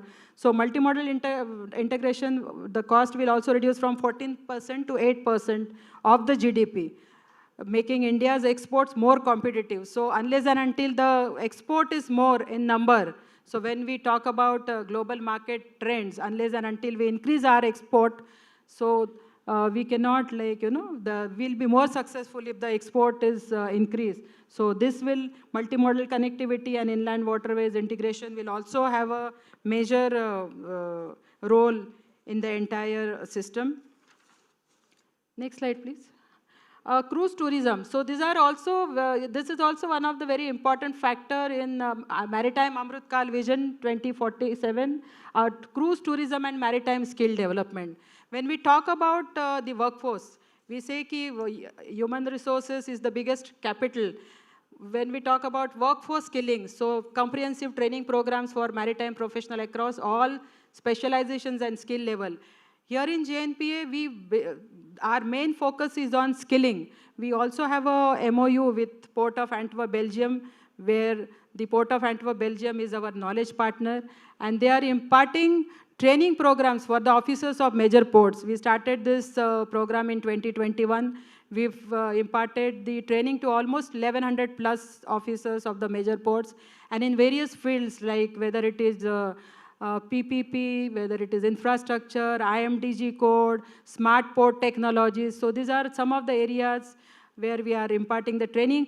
Of course, under Pradhan Mantri Kaushalya Kendra, we've also started the multi-skill development center for the youth, for the coastal communities, so which gives the opportunity for the youth to undergo skilling. So these are all short-term courses, 3 months skilling program, and the age group of 18 to 35 can avail this facility, and we've skilled almost 3,000 youth so far, and almost 85% of them are well placed in different industries. So you can imagine the quantum of efforts which have been given by the Government of India towards creating the employment opportunity for skilling the youth.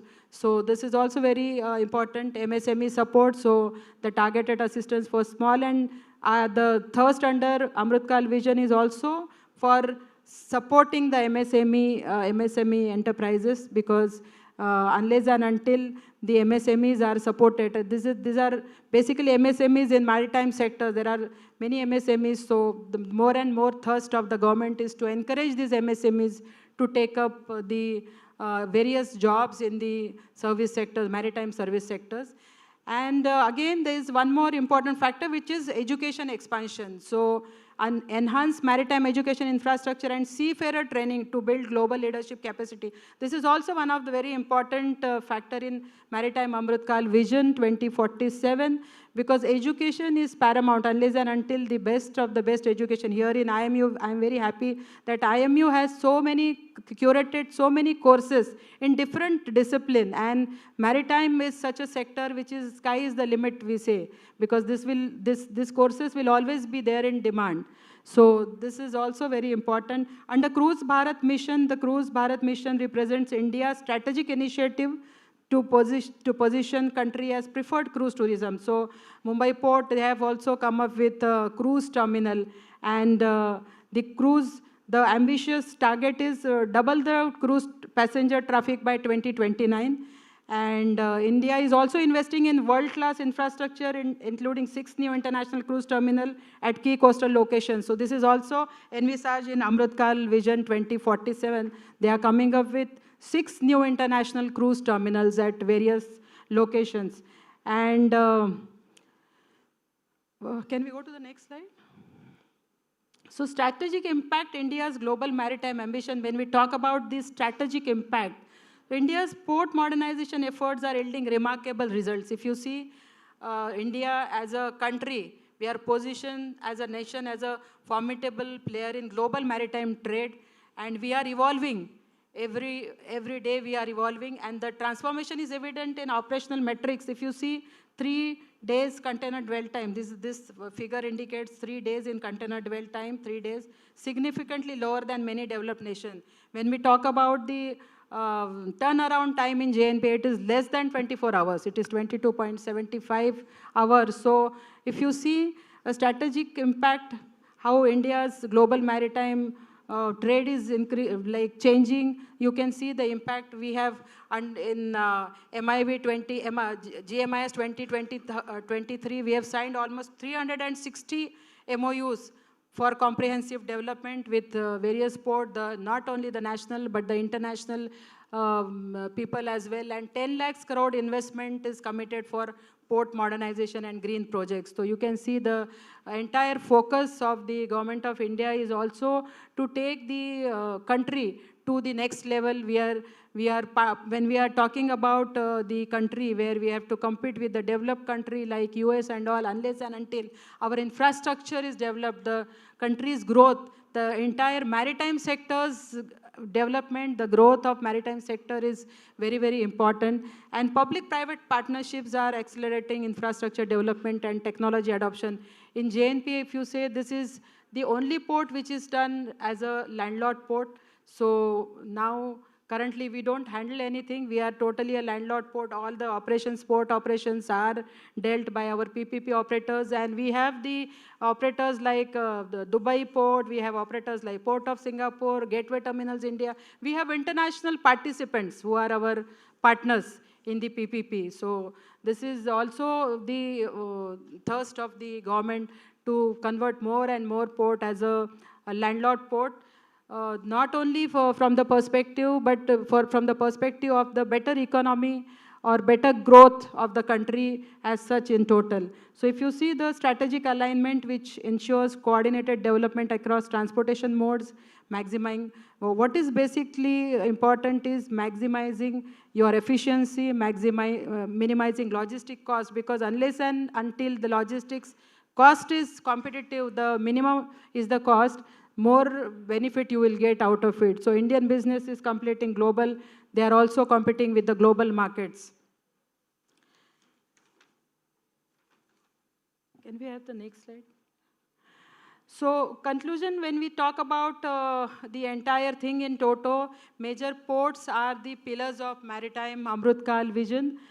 As India embarks on its journey towards centenary, 2047 will be completing 100 years of India's independence. Major ports are standing here as the fundamental pillars supporting nations' maritime aspiration.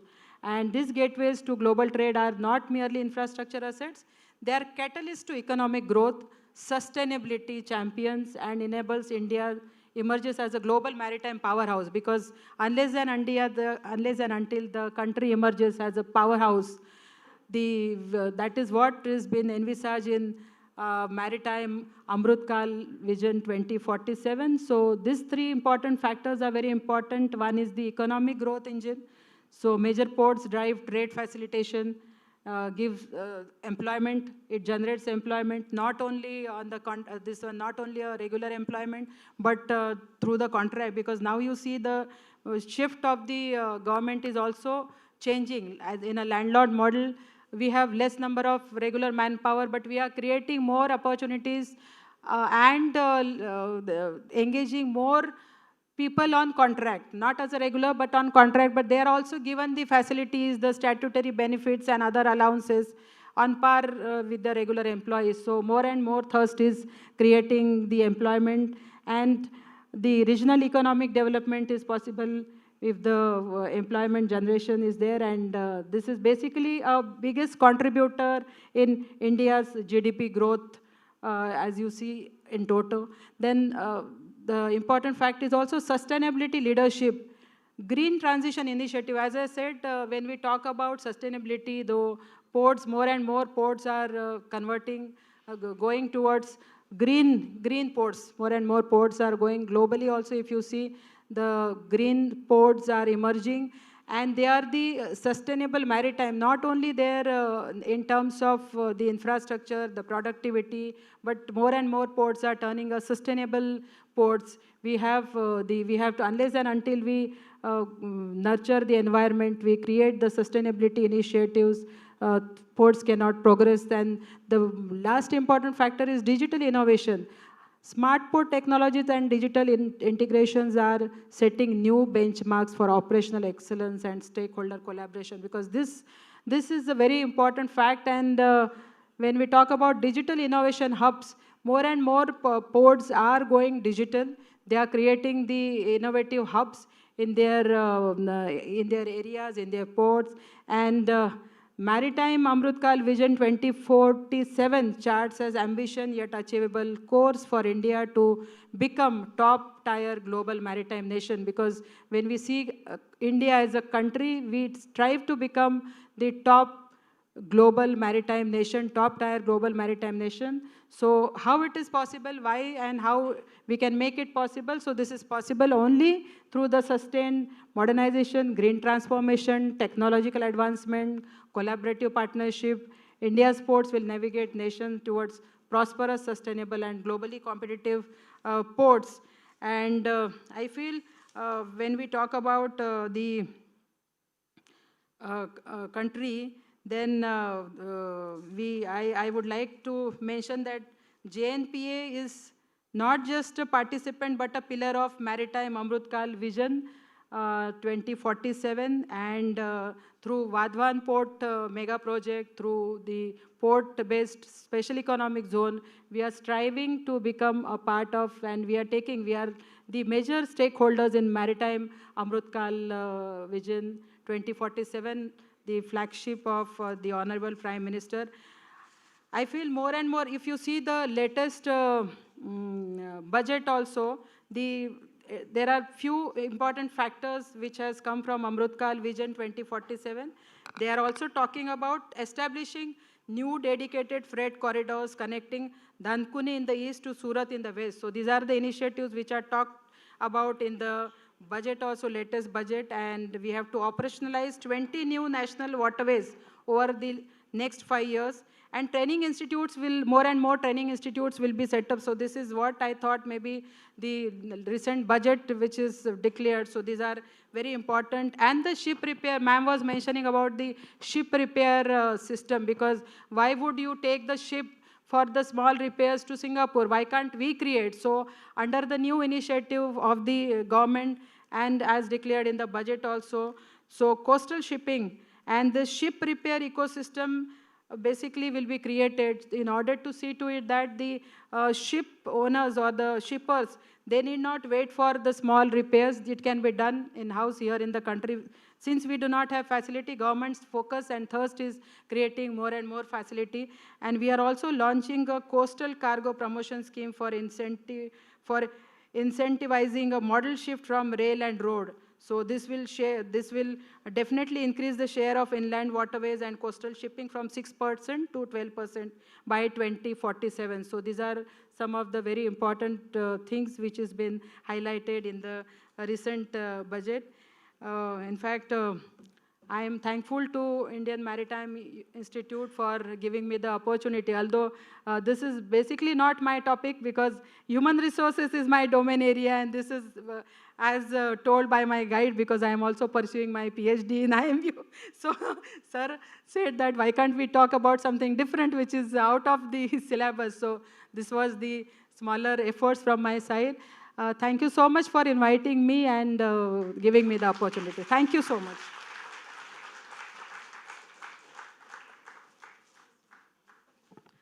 Thank you, ma'am, for that, for elucidating so vividly on India's growth trajectory and potential future for our maritime domain. It was truly thought-provoking. I would now like to invite the audience for a couple of brief and concise questions. Kindly raise your hand so that we can pass the mic to you. Anybody? Sure, sir. So we will have a question and answer session towards the end of this session. So please have your questions. Our next speaker is Dr. P. Arunachalam, a distinguished economist and academic leader who served as Emeritus Professor in the Department of Applied Economics, Cochin University of Science and Technology. With over 37 years of teaching and research experience, he has been closely associated with the CUSAT since 1989, serving as professor, head of the Department of Applied Economics on multiple occasions, and the chairman of the Board of Studies. He is currently the Joint Secretary of the Indian Economic Association and the Tamil Nadu State Convener of the Swadeshi Sanatan Sangh Bharat. He also serves as the Chief Economic Advisor to the Center for NAMO Studies, Tamil Nadu. I request Dr. Arunachalam to kindly come up to the dais. And may I now request Dr. T. Bangar Raju, Professor and Dean, School of Maritime Management, to felicitate Dr. Arunachalam. Sir, please.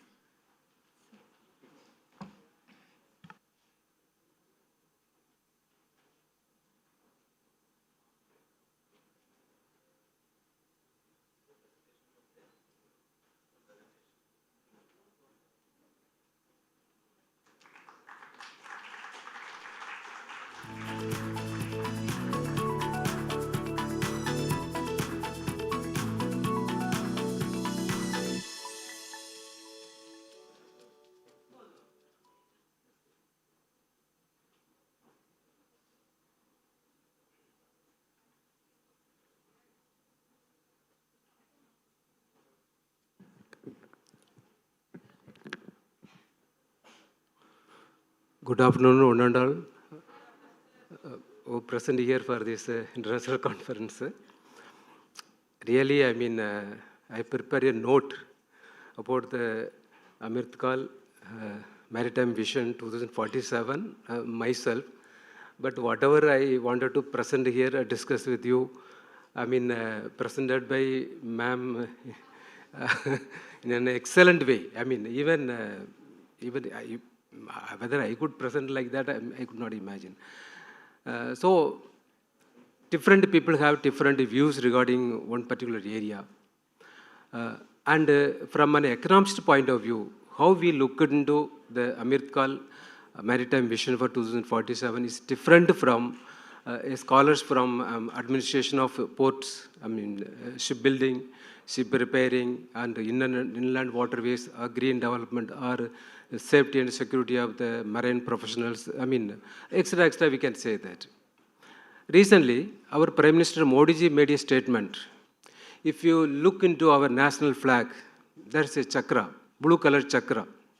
And he stated that this blue color chakra represents the potential of blue revolution in India, represents the potential of, ocean economy in India. From that is a port India needs, port-led development, port-led prosperity. That's what, he wanted to convey to the economy. From this one statement, the chakra is representing, blue economy, one could easily understand that is the central place of, Amritkal vision plan for 2047. And this is from our, there's no question of getting any recognition from others than our Prime Minister Modi ji himself. In 2019, Madam, in Sitaraman ji, while presenting her first budget, 5th July 2019, she stated that this blue economy is one of the 10 dimensions of, economic development. She clearly stated that physical and social infrastructure development one dimension, and digital economy one dimension, and clear river or clean river is one dimension, and taking or making rural areas industrialized one dimension, blue economy one dimension, sky economy one dimension, surplus production of food grains one dimension, health for all one dimension, and maximum governance and minimum government one dimension. So from these two, prominent people, who are playing a major role in India's, plan for future India's economic development, we could understand that how much, what is the significance of, port economy or, this blue economy for India's vision 2047. And I'm directly coming to the point. Since whatever I wanted to share with you already been shared by, ma'am, I'm directly coming to the another dimension. Professor Irma Adalman, an economist who is from Irish and work in California University, done a research work on growth centuries. In which century, which country played a major role at global level? In her conclusion, she made a statement that from the year 1700 to 1810 is the period of touch, is the period of Holland. People from Holland. Is the period. Why she made such a statement that during this period, after discovery of America, these are the people, the Dutch people are the one who traveled migrated in large numbers to America, Indonesia, Australia and New Zealand also. Zealand is a province in Holland. When they settled large numbers in new land near Australia, they called it New Zealand. And then, from the period from 1810 to 1880 is the period of, British. Because so far, the British, the trade activities are all over, controlled by East India Company. During this period only, Britain became Great Britain and brought all the colonies under their direct control. They became the ruler. Then from 1890 to end of the 20th century is a century of America. We know very well that what type of role America played in the First World War, Second World War, formation of IMF, and World Bank, and got agreement, then Iran-Iraq war, Vietnam war, even Iraq issue, like that. We keep on telling so many issues. America always interfering as a big brother attitude. Even now also it is going on. Colombia issue or Greenland issue, even Canada issue, America always playing a major role. And finally, she concluded that this 21st century is a century of China and India. She concluded final statement, this century is a century of China and India. And China already proved this is their century. This is their century. Because 1950s, India and China had all the economic problems. Poverty was quite common in both countries. Rural, urban differences, quite common in both countries. And nearly are, lack of, food grains production, and so many, economic problems both countries had. 1979, by taking into the example of Hong Kong Island, China opened its economy in 1979 for foreign direct investment. 1979. Say, after opening that economy, I mean, foreign direct investment flooded into Chinese economy because for opening their economy, they used the name Special Economic Zone. Nearly, I mean, Shenzhen, I mean, some of the, I mean, Xiamen, some of the, I mean, Guangdong, I mean, province and Fujian provinces, areas were opened for foreign direct investment, foreign technology, foreign know-how in the name of special economic zones. 1979. After 12 years, we also opened our economy in 1991.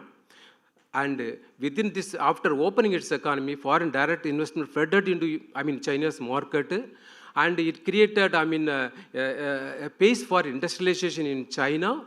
So industrialization created, I mean, employment opportunities for the Chinese people. Employment opportunities created income opportunities for the Chinese people. The production increased, productivity increased, and more production, more productivity, surplus, I mean, production were exported to the world market. I mean, China. These surplus production were transported through maritime. I mean, in China. This is the main reason. This opening its economy helped China become industrialized, and it helped the economy, I mean, create, I mean, unemployment problem, and helped the Chinese economy to export more and also earn more foreign exchange reserve. Now, nearly 3.3 trillion US dollar worth of money is there as a reserve for China. When we are talking about fourth largest economy in the world with 4 trillion, their reserve alone 3.3 trillion. You just imagine how much reserve they have. This money they are using for, I mean, expansion of money, expansion of port in different countries. Sri Lanka has a port, Chinese-sponsored port. Bangladesh has, Maldives have, almost most of the countries. Even they are extending their financial support to African countries. You know, Congo railway development is by Chinese only. They constructed a 55 kilometers long sea bridge to Hong Kong Island. They constructed largest check dam in the Yangtze River, and you cannot imagine how much. I mean, generally we used to say that look at Paris, look at London, look at New York. It is not like that. You look at what is in Macau Island in China, what is Shanghai region in China. World-class roads. World-class means exactly world-class. Now, we also have 4-lane high. I mean, we are always telling that world-class roads be constructed in India. Just look at our world-class, our roads only for 4-wheelers, not for 2-wheelers, not for pedestrians, not for the people who wanted to go by cycle. So this is the condition with our infrastructure in road development. But when you look at, I mean, what type of development is going on gone in China, world-class means that is world-class roads. And 1994, I mean, World Bank classified China as a less developed economy. 2010, World Bank classified as China as a middle-level economy. 2017, World Bank declared China as a high-income economy. I mean, developed economy, advanced economy, because their per capita GDP is more than 13,000 US dollars, I mean, in China. But still, we are struggling with less than, I mean, our per capita GDP is less than 3,000 only, 3,000 US dollars only. But 5 times more than China, I mean, received. And within this, I mean, nearly 50 reforms brought by the present government within these 14 years. I mean, that's what Madam stated that. India is known for policy making. Right from India, first 5-year plan onwards, India implemented so many policy programs. Removal of poverty. First 5-year plan, we gave importance to, I mean, agriculture sector. 1971, when Madam Indira Gandhi was there, she introduced the concept, Karib Katavo, remove poverty from India. 1975, Madam brought a 20-point program. And so many committees were formed. 1979, same year, when China opened their economy, India formed a committee known as Poverty Committee and YK Law Committee. 1993, another committee, Professor Lagdawala Committee, formed to remove poverty. And 2009, Sachin Tendulkar Committee was formed. Suresh Tendulkar Committee was formed. 2011-12, Professor Rangarajan Committee was formed. See, look at so many committees, committee after committees formed to remove poverty. Even the latest budget, Madam told that 250 million people lifted above the poverty line. Well and good, it's correct. But if you go to ration shops, 800 million people are waiting in front of the ration shops in India. nobody's talking about 800 million people. What is their criteria? Why they are, waiting for government provisions, government rice, government wheat, government powder? That is that question should be answered. So poverty is not completely been removed in India, even of forming so many poverty communities. To industrialize our country, government took a lot of initiatives. 1948, immediately after India's independence, Government of India brought Industrial Policy Resolution 1948. 1956, Government of India brought another Industrial Policy Resolution. 1977, Government of India brought Industrial Policy Statement. Programs were announced by the Government of India. Still, we have, our country is not industrialized.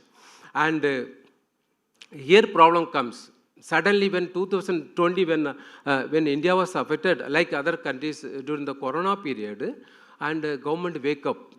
Suddenly, March 24th, night, Government of India announced lockdown of the country, and suddenly 800 million became jobless, incomeless, homeless, nothing to feed them, nothing to eat. That was the condition. Even before 2020, also India was 5th largest economy only. World Bank used to say that 5th largest economy. We always brought up telling India is the 5th largest economy. But 2020 Corona, opened our eyes. You are not that much, you need not be proud of being a 5th largest economy. You have all the, chronic problems within India. That is why when the present government, wake up in 2020 and May 13, 2020, the present government, came with a new policy program. Whatever, issues, whatever policies, programs we had for 78 years, and those policies, programs did not solve most of our basic fundamental problems, chronic problems. So we have to move for a new stage, new strategies. That first strategy, 2020, May 13, laid by the present government, Modi himself, known as Azimuth Bharat program. That was the very large foundation. Very large foundation means like 100-story buildings. What type of foundation needed? Laid in 2020. May 13, known as Azimuth Bharat program. This program has 5 pillars. Economic development, one pillar, very strong pillar. Then the second, infrastructure development. This infrastructure development pillar only coming year after year, and until now it is coming up. Then comes technology-driven system, one pillar. The digital economy and all part of this pillar only. Then comes vibrant demography, one pillar. In 2020, it's vibrant demography, one pillar. Then demand, one pillar. These are the 5 pillars laid by the present government to make or take India to the right, direction, or to become a fastest developing, not only developing economy, to become a country like China. Based on these 5 pillars, 2021 budget, this 21 budget, Madam Sitaraman came with another 6 pillars. Above these 5 pillars, another 6 pillars. These 6 pillars are health and well-being, one pillar, and financial capital, infrastructure, investment, one pillar. Then, inclusive development for aspirational India, one pillar. The reinvigorating human capital, one pillar. Then, innovation, research and development, one pillar. Then maximum governance, minimum government, one pillar. These are the important focus of Madam Sitaramanji in 2021 budget. That year only we brought the Amirkal scheme program. Because hereafter then, same year, when 75th years of independence, Prime Minister came with a new plan. Okay, let us forget whatever happened for the last 75 years. We have one particular event in 2047. We have to celebrate 100th years of independence. That 100th years of independence celebration, in India, nobody should live below the poverty line. No poverty in India. Everybody should be above the poverty line. Or economically, they are, upper level. And that nobody should feel unemployment problems in India. Enough, sufficient number of employment opportunities should be created before, 2047. So employment, no zero unemployment. There should not be any differences between urban areas and the rural areas in 2047. And we should have world-class infrastructure development. That world-class infrastructure development, I tell next time, world-class infrastructure development. And we should make, by the time 2047, and India will be a country like better than China, better than America, better than South Korea, and better than USA. That's what that Amirkal, scheme laid the things in 2021 only. So Amritkal program has 5 important items. What are the items? Accelerate India's economic development. That 2021 onwards, we are telling about accelerating India's GDP growth rate. Either 7%, 6.8% or above that one, no problem. But we should accelerate. For acceleration of India's GDP growth rate, what we needed, maritime economy, blue economy. That, I tell you. And this accelerating, India's economic development, important aspect of Amritkal program, and complete elimination of colonial mindset. As Madam told, that we should have our own fleets, we should build our own ships, whatever it may be. We should have everything for our own. That is the, Atmanirbhar Bharat, self-reliance on all our equipment, our ships, ports, ferries, whatever it may be. We are using or operating in India should be manufactured within India. Before Maruti company came, started manufacturing four-wheelers, only limited, car companies were available in India. Ambassador and Batmini, some type of car companies were available. Only very rich people, government officials only used to go by four-wheelers. When Maruti company started, manufacturing 800, Maruti 800, Alto, this type of cars, ordinary people, government employees, I am telling that, even middle class population is ordinary government employees, even up to the peon, sweeper, even auto drivers, got an opportunity to buy four-wheelers. That means that much, automobile revolution took place in India. What Modi is telling that we should make another revolution in shipbuilding. We should make a revolution shipbuilding, not like same way like Maruti company. How much effort they took to bring to make India use for car for every citizen in India, like that. We should have our oceans, entire Indian Ocean, whatever may be the ocean, world, all over the world, our ships should be there. Our flag should be there. So, a revolution, Modi is telling that a revolution shipbuilding, ship repairing, recycling, that should be there. And for that, we have to, what are the steps we have to do, we are doing. So, that is, complete elimination of, foreign mindset. Then third important, aspect is unity among the people. Unity among the people. Then another, fourth one is, be proud of our culture, tradition, our knowledge system. And fifth one is a sense of duty. Sense of duty. Madam always telling that Kartavya. This is the period of Kartavya. In the 2023 itself, government came with an idea of the Amritkal program along with Kartavya program. These are the five important points of Amritkal program. Then 2022 budget. 22 budget, Madam came with another, revolutionary, ideology. What are the revolutionaries? That budget was given much importance for only that aspect. That is Gadi Shakti program. 2022 budget. What is the Gadi Shakti program? World-class roads. It's not simply 4-lane, 6-lane. World-class road means world-class road only. World-class ports. World-class, port, all ports, whatever may be. World-class port, world-class airport, more for shipping, port facilities, and world-class railway development, and mass transport system, world-class international container transshipment facilities. Madam already presented. Everything should be one particular point. Road development, airport development, cargo development, ship development, everything, transport, everything should be in a particular point. So that was the main focus in 2022 budget. That is known as the Gadi Shakti program.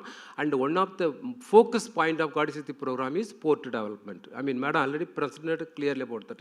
Then 2023 budget, Madam came with another 7 engines of growth. That 7 engines of growth known as, Saptarshi programs. How we are constructing, laying pillars after pillar, and these 7 Saptarshi programs. Inclusive development, one of the important pillar, Saptarshi program.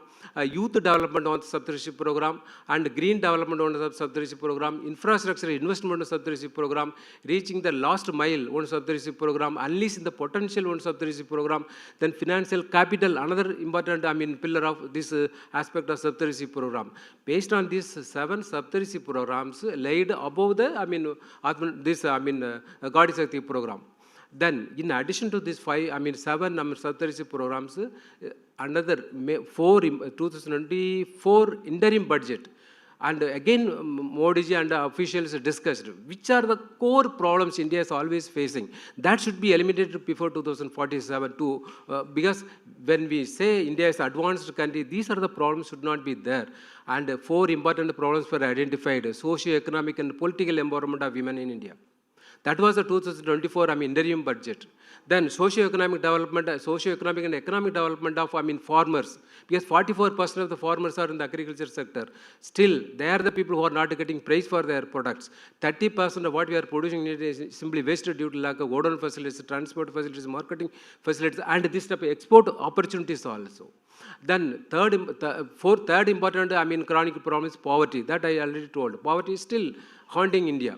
Then the 5th important problem is skill development of the youngsters. You youngsters, suppose you are the professionals of shipbuilding, ship technology department, but if you go to other engineering colleges, universities, you just ask the students, what is your next, after completing your program, what is your job? I can tell you that 95% of our students are studying degrees, PGs, research activities without knowing about their future job. What job they can get it, because that is the condition, because our students don't know what to do next. Whatever job coming there, applying and getting into that one without their choice. But by the time when we reaches 2047, the situation should not be like that. There should be plenty of opportunities in the railway department. There should be plenty of opportunities in the port development. We are expecting only 3 lakh maritime professionals are available, but Modi is planned to have around 15 times more than these professionals in port sector itself by the time 2047. If you want to get a job in the maritime sector, jobs are available. In the banking sector, jobs are available. In the railway development, jobs will be available. Any service sector, jobs will be available. And for that, we are working. Government is working for that one. So 2047, when our children coming out of the educational institutions, they have their choice to which job they prefer. Not like they take the job given by the government or even their circumstances. So for that, we are having so many skill development programs are there. Vocational training programs are there. In addition to that, we have so many programs are there. So these are the 4 chronic problems. 2024 major budget, madam, another again came with 2 more items. Along with these 4 items, external sector development. External sector development only playing crucial role for us, the port development. We have to export more. We have to play a role in the world market. So external sector development is a revolution in industries. Revolution in industries. Because China become advanced country only because of attracting more foreign direct investment and industrialization in the country. Same pattern we are expecting in India also. And by the 2047, if India reaches, India should be industrialized country like China. And so that our engineers, our professionals will get job opportunities within our industrial sector alone. So with these industrialization programs we are moving towards. In the last budget also, Madam pointed out 7 important industrial industries. Identified 7 industries. Revolution should be there in those industries. You may be knowing very well that electronic sector, semiconductor sector, pharmaceutical industries, textile sector, mineral sector, even machine tools in sector, all these sectors, yes. Just 2 minutes. So all these sectors, we are expecting industrial revolution. And finally, I am coming to the point that, as I told that, we are producing more. Number 1 in the milk production. Number 2 in food grains production. Number 2 in, horticulture items. But 30% of our products are wasted due to lack of storage, godown, transport, and marketing facilities in the foreign market. China is, nearly, occupied 65% of the, world market, even the toy sector alone. But now we moved. By the time 1951 and all, India was importing food grains from 5 million tons of food grains imported from foreign countries to feed the people. Now last year, when Russian-Ukraine war started, we started exporting food grains to the world market, and that that export sector only, our marine sector is playing a major role. We have to, as Madam already told that, I mean, from your point of view, it's different. Port development, I mean, green development, I mean, safety of the marine professionals, something like that. But what we look at port, I mean, is a development for India. That's why we are telling port-led prosperity, port-led development. China already proved. And another thing is that even British already proved. I mean, they through ships only they came all over the world and captured the countries. And China captured the country. I mean, sending their product to the world market. Next, as I told that, as Professor Irmo Adalman stated that China already proved its capability. Now we have taken steps one by one. And by the time when 2047, when we are ready to celebrate 100 years of independence, as I said that India should, world countries compelled India to prove its status. If you are not able to prove that one, and again, I mean, that will be a problem for us. So, I mean, world countries compelled, I mean, our Modi government to go for policies, and you may be knowing, frequently visiting foreign countries, 13 free trade agreements were signed. 13 free trade agreements were signed, and through which modus operandi we can export the commodities to all these free trade areas? Only through ships, only through, I mean, and ports. That's what Madam told. I mean, 95% of our commodities are transported to the, I mean, through the port. So now that opportunity is coming up. If you want to industrialize our country, we need a port. If you want to export our product to the world market, we need a port. And if we want to create employment opportunities for the youngsters, we need port development. That is why Modi ji told that this chakra, I mean, blue chakra is the center of national flag. Yes, in future, I mean, by the time 2047, if you want to say that India is an advanced country, and port is the central point of industrialization. Port is central point of infrastructure development. Port is central point of, I mean, infrastructure development. Port is central point of income generation, employment generation. Whatever may be, I mean, generations, I mean, we need to abolish poverty, inequality, unemployment, and regional urban differences. Port should play a major role for, that is why, and we are giving that one. So Amrit Kaal, I mean, if suppose the word Amrit Kaal is not included, simply a maritime, I mean, Vision 2047, the Amrit Kaal plan, I mean, you may not know about that one, but I am telling Amrit Kaal, this is what Amrit Kaal. I mean, we want to have a prosperity by the time 2047.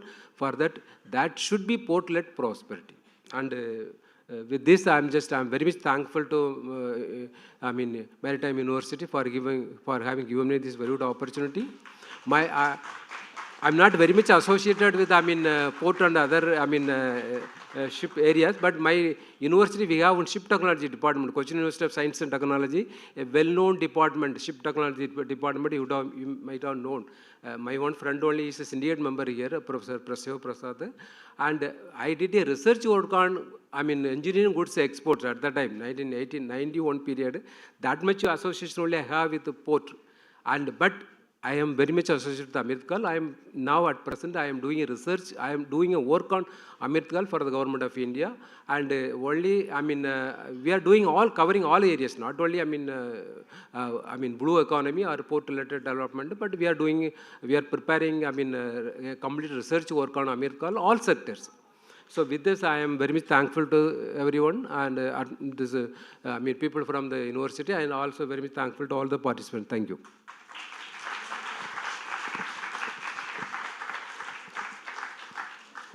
Sir, your words on India's future economic growth truly inspires us. Thank you for your insightful speech. Our final speaker for the session is Captain Harinder Singh, Nautical Surveyor cum Deputy Director General, Tech, Government of India. Allow me the privilege of introducing him. Captain Harinder Singh is a senior maritime professional currently serving as a Nautical Surveyor cum Deputy Director General, Tech, Government of India. He brings with him extensive experience in maritime administration, regulatory oversights, and policy implementation, with a strong focus on ensuring compliance with international maritime standards and strengthening India's ecosystem. Through his role, he has been actively involved in maritime safety, training standards, and a regulatory framework contributing to development of a robust, efficient, and global competitive shipping sector in India. I request Captain Harinder Singh to kindly come up to the dais, and may I now request Rear Admiral Almanda, Director, Indian Maritime University, Kochi, to felicitate Captain Harinder Singh.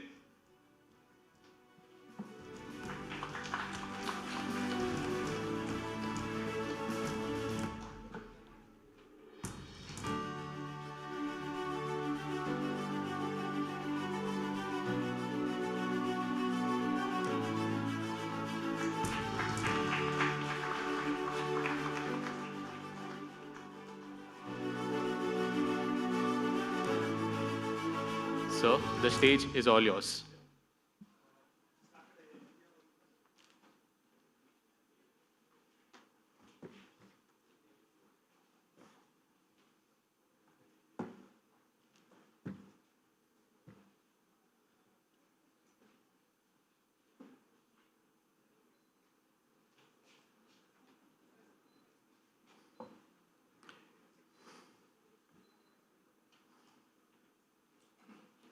Is the PPT slider working, or do I have to tell?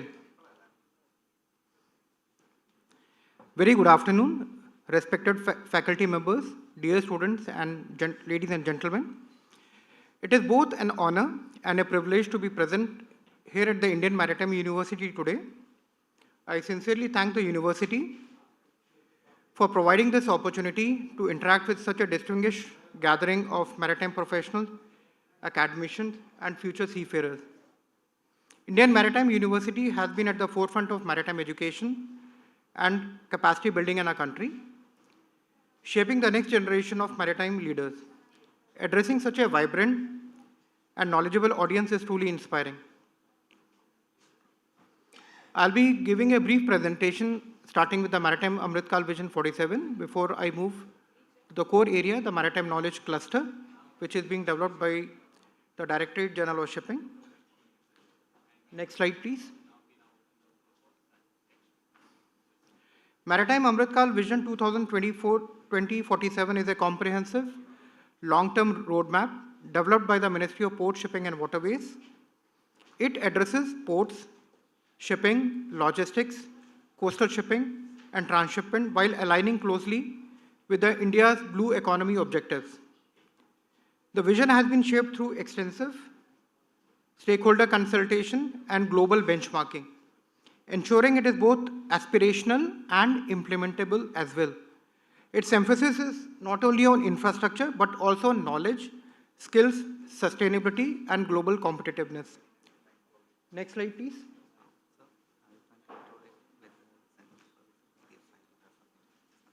No, I gave you PPT.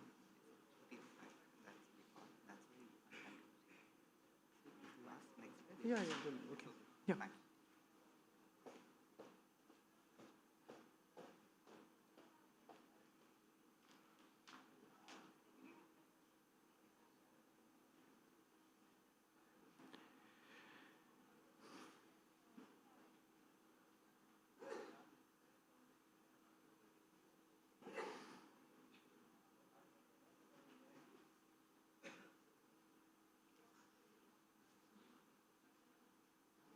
Can we go to the next one?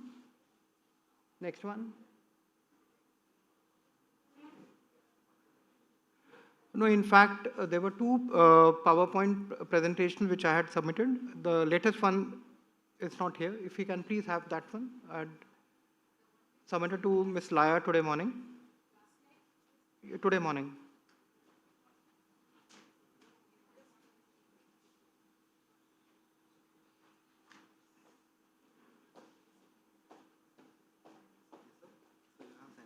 Yeah, to Ms. Laya. To Ms. Laya. Okay, now with a minute we'll check it and come back to you. Can you give us 1 minute for that? Yeah, sure. Yeah.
vision was designed. The vision has been developed through a systematic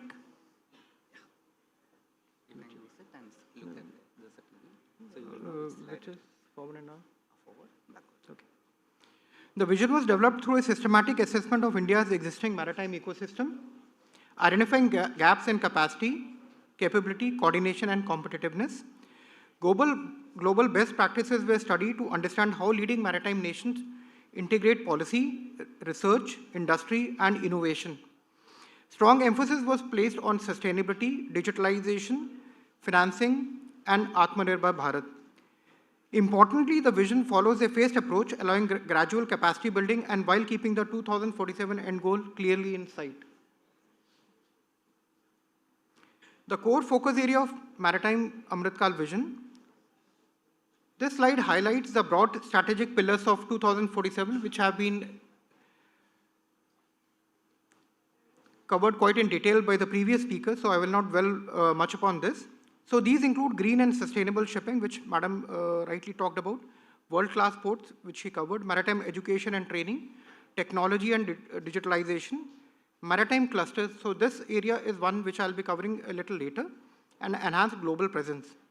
Together, these focus areas recognize that infrastructure alone is not sufficient to project India as a leading maritime nation, for which we have to look at human capital, research, innovation, and institutional coordination, which are equally important for long-term maritime leadership.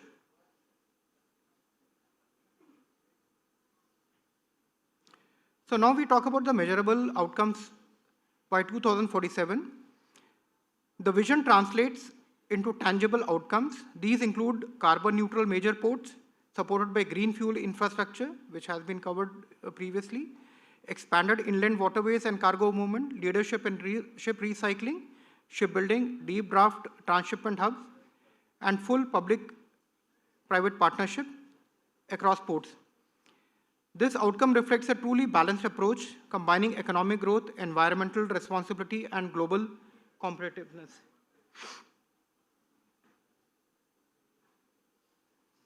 And now we talk about the strategic significance and national impact. The strategic significance of the vision lies in positioning India as a critical global maritime power. It supports trade competitiveness, employment generation, and economic growth, while strengthening climate resilience and governance at the same time. Importantly, it also enhances India's regional and global maritime influence by aligning domestic capabilities with international standards and partnerships. Now we go to the Maritime Knowledge Cluster. Now this is a unique program which is being envisioned as a national digital platform under the Directorate General of Shipping. It is designed to centralize maritime knowledge, services, and collaboration across various ecosystems. MKC, the short form, brings together government bodies, industry, academia, research institutions, and seafarers to a unified framework, supporting informed decision-making, operational efficiency, safety, sustainability, and innovation at the same time. Now, what are the objectives of the Maritime Knowledge Cluster? So the Maritime Knowledge Cluster finds a place in the Maritime India Vision 2030 document as well as the MAKV 2047. The objective of MKC are wide-ranging and directly aligned with the sectoral needs identified in the detailed project report which has been made for the MKC. These including centralizing maritime knowledge across thematic verticals, facilitating seamless interaction between service providers and seekers, strengthening research and innovation through partnership with premier institutions, supporting sustainability and green shipping initiatives, and empowering seafarers through access to training, learning, welfare resources, and professional development opportunities.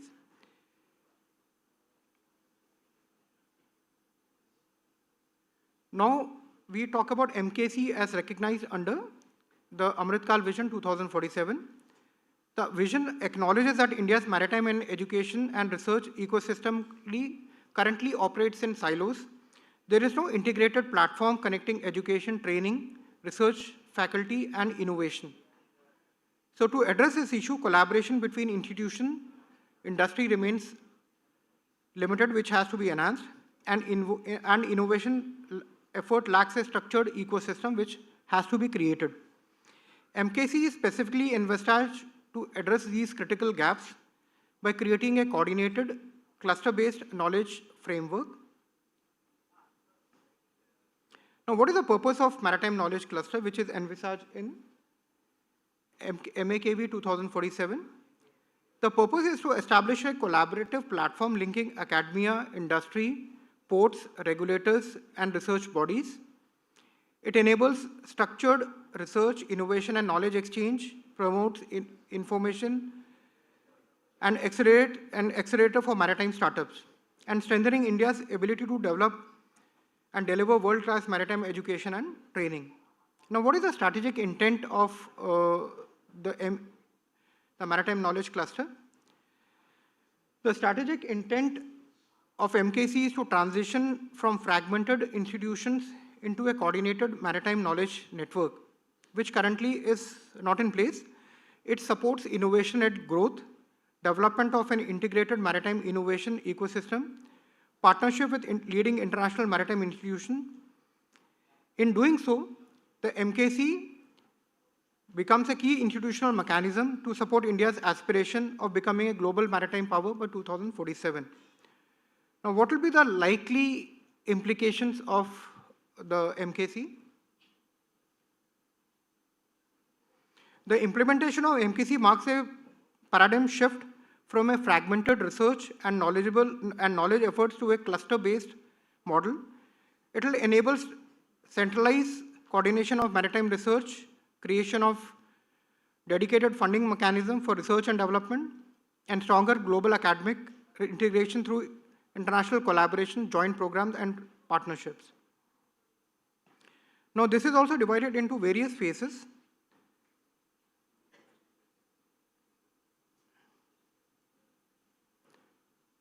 Now, this is a very important slide. This is a first one of its kind initiative being initiated in India. So it will take time before it matures. So it is divided into various phases. First one is the initiative, phase 1, 0 to 3 years. So this is the initial phase, focuses on platform development, stakeholder onboarding, and knowledge aggregation. The scale-up phase, which is the second phase, expands analytics, research collaboration, capacity building, and value-added services. The long-term phase positions MKC as a globally recognized maritime knowledge cluster with financial sustainability and international leadership. So for first 0 to 3 years, we expect that this platform will have to be supported or handled with the government support. Thereafter, it will become a self-sustaining model whereby it will be able to sustain itself and project itself for the role for which it was developed. And now, coming to the concluding part, what are the key takeaways by developing this maritime knowledge cluster? The MAKV 2047 provides a strategic direction for transforming India's maritime sector into a globally competitive, knowledge-driven ecosystem. The MKC as the institutional platform will operationalize this vision by integrating education, research, innovation, and industry collaboration. Together, MAKV 2047 and MKC will enable a transition from fragmented efforts to a coordinated, cluster-based maritime knowledge framework, laying a strong foundation for sustainable growth, resilience, and global leadership by 2047. Thank you so much for such a patient listening.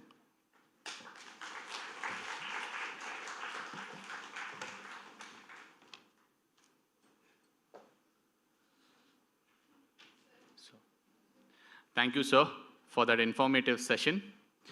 I request our esteemed speakers to kindly come up to the dais for the question and answer session. We now open the floor for a few questions. I request the audience to kindly keep their questions precise and address it to the respective speaker.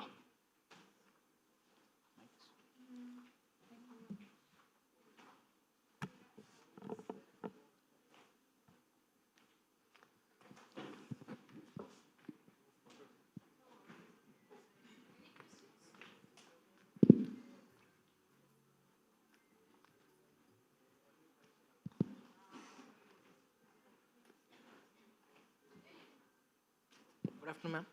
This is Vivek, and the question is for you, Manisha, ma'am. And we all know that JNPA is the largest container handling port in India.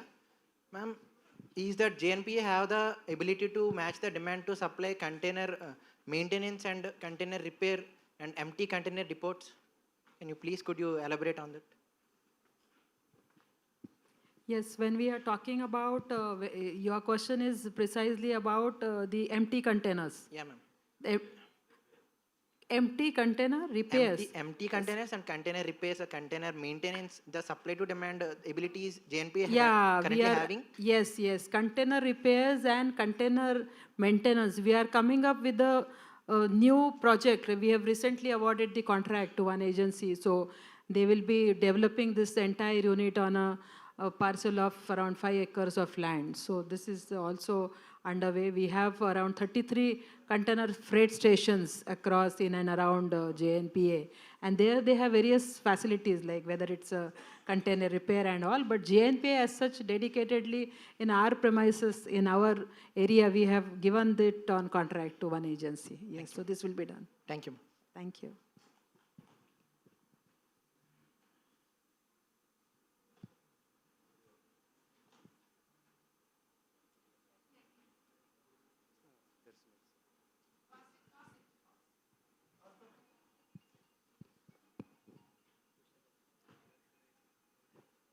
Good morning.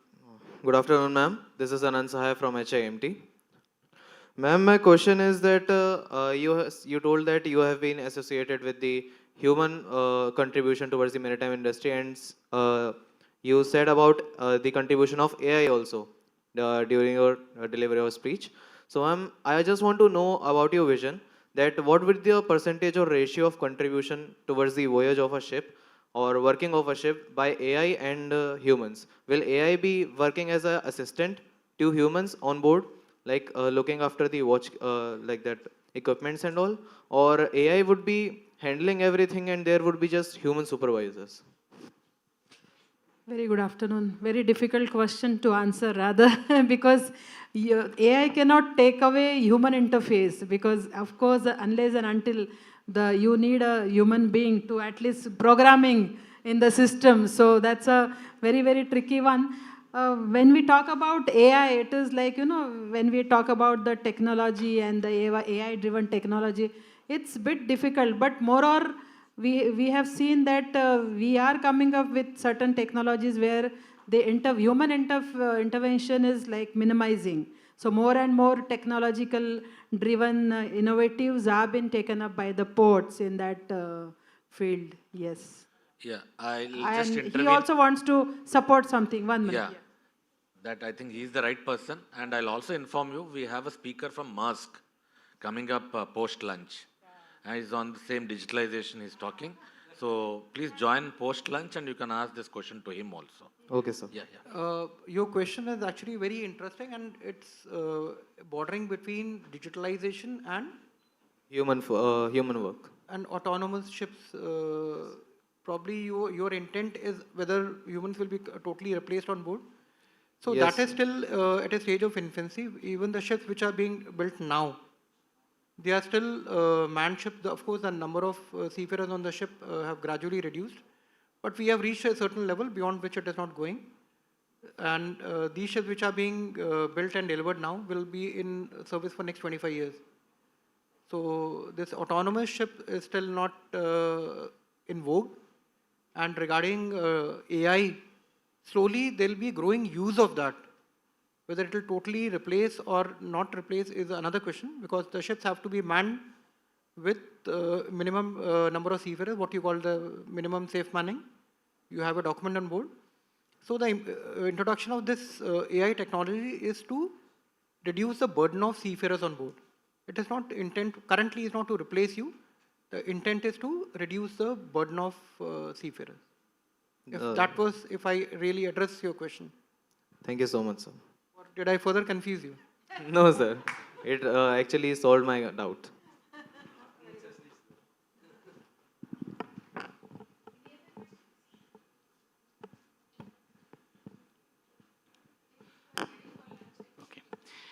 So, So before we conclude, though I spoke on maritime knowledge, maritime Amritkal Vision 2047 and MKC, I am also in charge of the casualty branch in the Directorate General of Shipping. So looking at the number of seafarers, I would like to emphasize once again that it is not a very easy profession.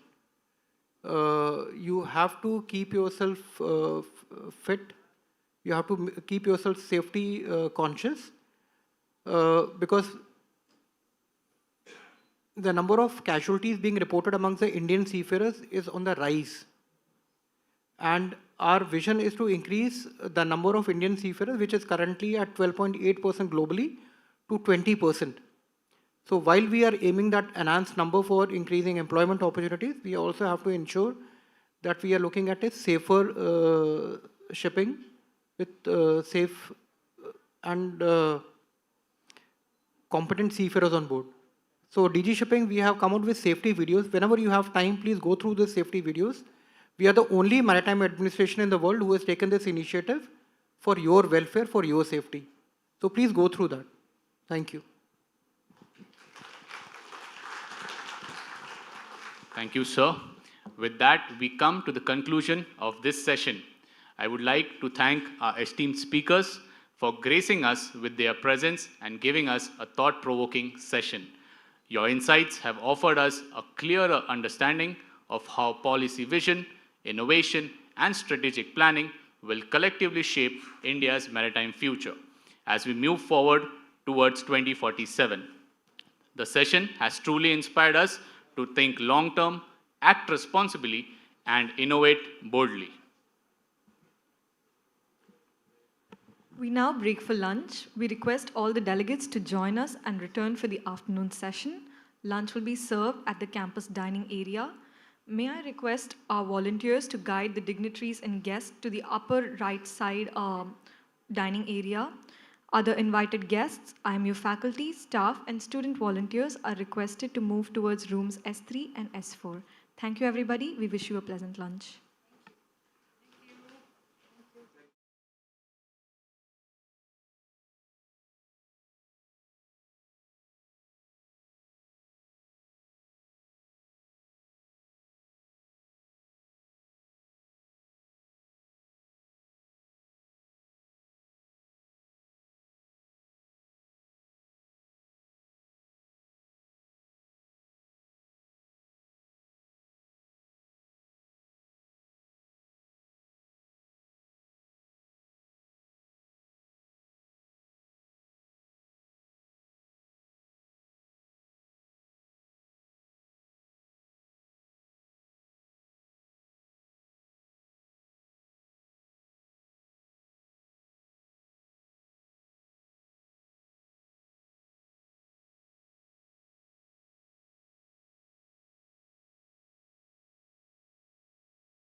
It's about reimagining how systems think, connect, and perform.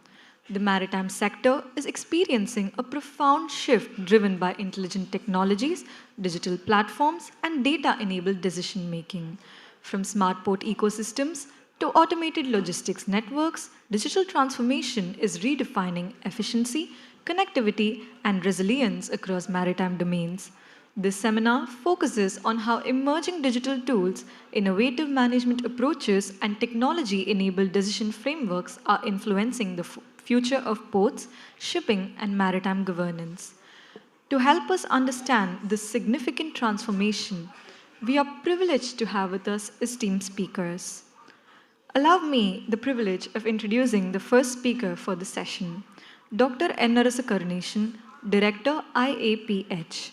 Dr. N. Karunation is a distinguished maritime professional and currently serves as the Director at the International Association for Ports and Harbors, a leading global organization representing ports and maritime stakeholders worldwide. He brings extensive expertise in port governance, sustainability, and digital transformation. With strong experience in international collaboration, capacity building, and strategic advisory roles, Dr. Karunesan has been actively involved in advancing best practices across ports, particularly in areas such as smart port development, environmental stewardship, decarbonization, and resilience of port ecosystems. His work contributes significantly to shaping forward-looking strategies that support efficient, sustainable, and future-ready ports globally. May I request Professor Niyogi, Professor of Practice, IMU, Kolkata, to felicitate Dr. N. Karunation.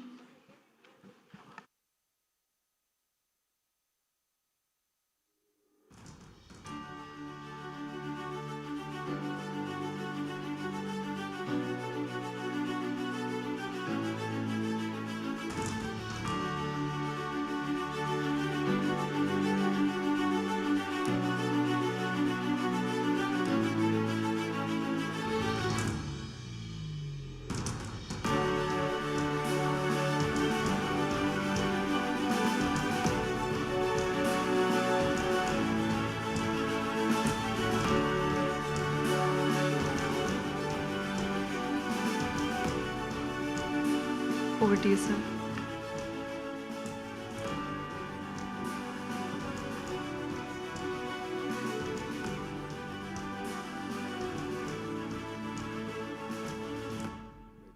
I think I'm all right with anything. Excellent.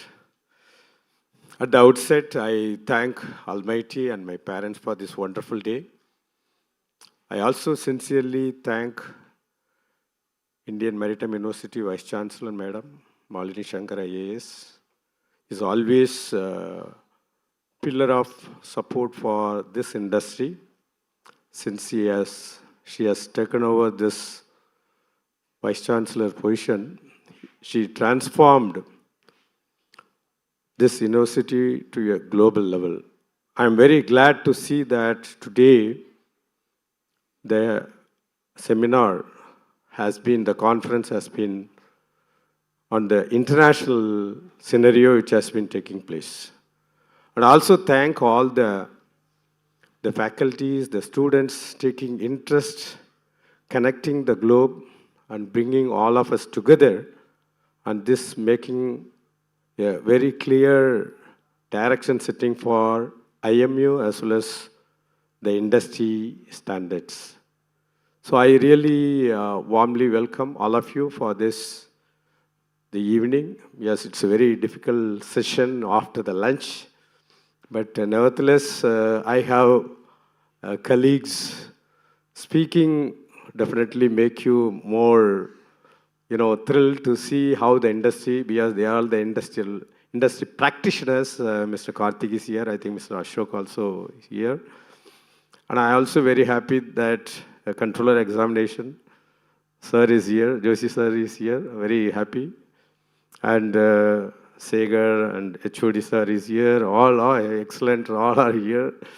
And Madam Lekha Ravi is here. We all, when I come here, I just, since 1990s I have been coming this place.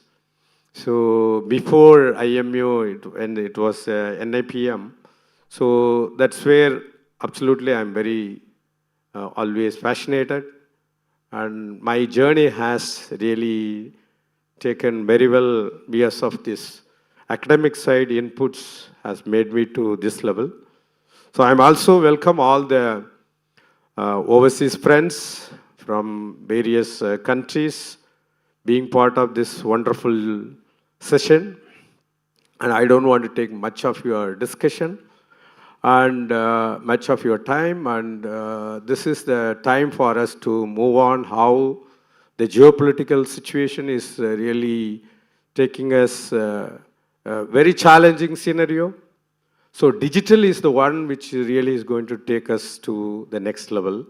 I think the topic also is digital transformation in maritime industry is really very important for all of us to understand how to shape, especially the young minds. So you have a bright future.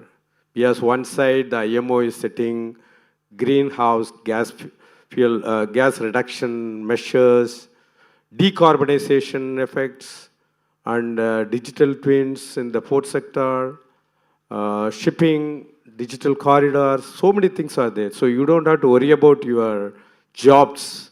So you will be well placed, I can assure you, because gone are the days when you join IMU that what I will do next. No, don't worry about. Plenty of opportunities are available to you. I think that confidence I can very much can give you. So with this, I have a very small video clipping, which is only 3 minutes. It is IMO has introduced something, single window system, which will be run here. Afterwards, I just wanted to give you how the global scenario of the port industry and how now India is shaping and how you should position yourself. I think that's the thing. So let's start. Can you please, the video clipping? When ships enter and leave ports, vital information must be exchanged with various entities ashore. Port authorities, pilots, maritime administrations, and health authorities require information about the vessel, cargoes, dangerous goods, crew, passengers, and more for safety, security, and environmental protection reasons. The way this information is shared is crucial. Digitalization is key. It not only reduces errors, it improves the quality of the information being exchanged. When automated, digitalization is less time-consuming and more efficient. IMO is here to help. Since 2019, IMO requires data to be exchanged electronically between the ship's reporting parties, such as the master, ship agents and shipping lines, and the authorities ashore. IMO also recommends using the single window concept, where data is submitted through a single portal without duplication and distributed to the correct authorities. But to share, exchange, and understand the data, ships and ports need to use international, harmonized standards. Different groups of stakeholders have different objectives and different work processes. Therefore, more than one standard is used for ship reporting. That is why IMO and the standards bodies, ISO, UNECE, and WCO, have agreed on an IMO dataset and an IMO reference data model known as the IMO Compendium. This is a set of standards for the submission of maritime-related data. IMO encourages all stakeholders to adopt the IMO Compendium when building their digital systems. This will make it possible for all to communicate, because no matter which standard their system is based on, the data can be exchanged. This is known as interoperability. Enabling interoperability of single windows and systems reduces the administrative burden. For example, the compendium allows single windows to integrate, enabling closer coordination between customs and maritime authorities during clearance processes. And, going forward, the standards bodies, maritime industry, and member states continue to work collaboratively to maintain and expand the compendium, adding new data elements. Harmonizing data standards in areas such as the Maritime Declaration of Health, operational data to facilitate the just-in-time operation of ships, dangerous goods, or ship certificates, supports the digitalization of ships and ports with clear safety and environmental benefits for all. Check IMO guidelines for help on setting up a maritime single window. Learn from the experiences of member states around the world who have done so successfully, and help make simpler, more efficient maritime trade a reality. Thank you so much for watching this. This is about the digitalization which is already आपका taking account upgrade हो जाएगा to Canara Crest. It is our most. So this is where the movement is taking place. I just wanted to move on to my slides. So in terms of digitalization across the globe, the ports are already started doing it. Yes, sir. Thank you so much. Yeah, taking your time.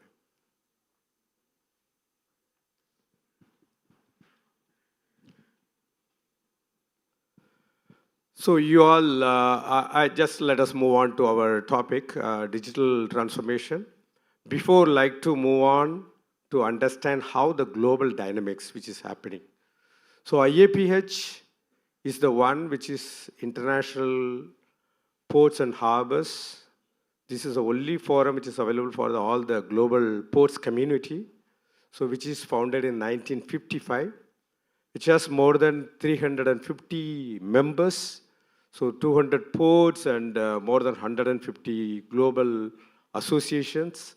So this is the only forum which is available for putting the things, the policy and all kind of things to the international system like World Bank and World Customs, all kind of things. So this we predominantly working towards risk and resilience, data collaboration, and climate and energy. These are all the three pillars where the global ports are working towards, and IAPH is leading these three areas. I think that's where, when you are also a member of IAPH, probably you have to check with your faculties and get a lot of materials which is available for you to understand how the global portfolio, the ports are working, the shippings are working. So all those things will have like a food for thought for your career building. First of all, again, at the outset, I thank the director here. So you are making wonderful connects, the global connect here today. And I once again, congratulations to you, sir. So global dynamics, you all know that the global GDP last year something like $115 trillion, and global trade with the worth of $35 trillion. And global seaborne cargo, almost 12 billion tons of cargo being handled across more than 2,500 global major ports. And global ships, you all know that 100,000 ships, which is what carrying all these 12 billion tons of cargo. And global seafarers, 1.8 million people, and predominantly China, India, Philippines. These are all the countries, the seafarers, mostly they are driving the globe in terms of all the shipping. And global ports and terminals, 3,000 ports and terminals. Nevertheless, you have a serious issue, which is what really the geopolitical tension, which has been since last 5 to 6 years. And 2020, we have seen the COVID effect, and 2021, Suez blockage, and 2022, Ukraine conflict, and 2023, we have seen the Panama drought, and 2024, Red Sea crisis, which has really made the global shipping a very challenging year. And 2025 and 26, you all know that the Trump effect, which is really putting the disruptions, which is a clear geopolitical tensions, which is making all of us to think how we can make the digitalization more stronger. I think that's a kind of message. It is coming loud and clear, because all these effects are becoming a new normal. But I find that digitalization will take us to the next level of the port and shipping. I think that's clear. And another very important thing here, I have a colleague from Musk. Now, those top 5 shipping lines are ordering more and more larger container vessels. MSC is the #1 shipping company, which is having more than approximately around 1,000 ships. But now they all gone to a largest container ships, which is all 25,000 TEUs container vessels. I don't know how many of you come across in your teaching days. Yes, this is the new norm. When we all gone into the industry in 90s, we have seen only 2,500 TEUs vessels. That was considered to be a largest. And now 25,000 TEUs vessels considered to be a largest. So phenomenal size, which has increased from 2,500 TEUs container vessels to 25,000 TEUs container vessels. And that's where the challenge. So this is where the digitization is going to be a huge requirement. So your contribution is really which is needed. Top 10 global shipping lines, as I said that MSC and Maersk and CMA CGM and COSCO and Hapag-Lloyd, these holds almost 2,800 ships, more than 25 million TEUs container slots. And this where you have to understand that when the container numbers are gone to something like 1 billion TEUs annually being handled in global ports, but these top carriers, which is really taking that kind of leap forward in terms of building mega ships.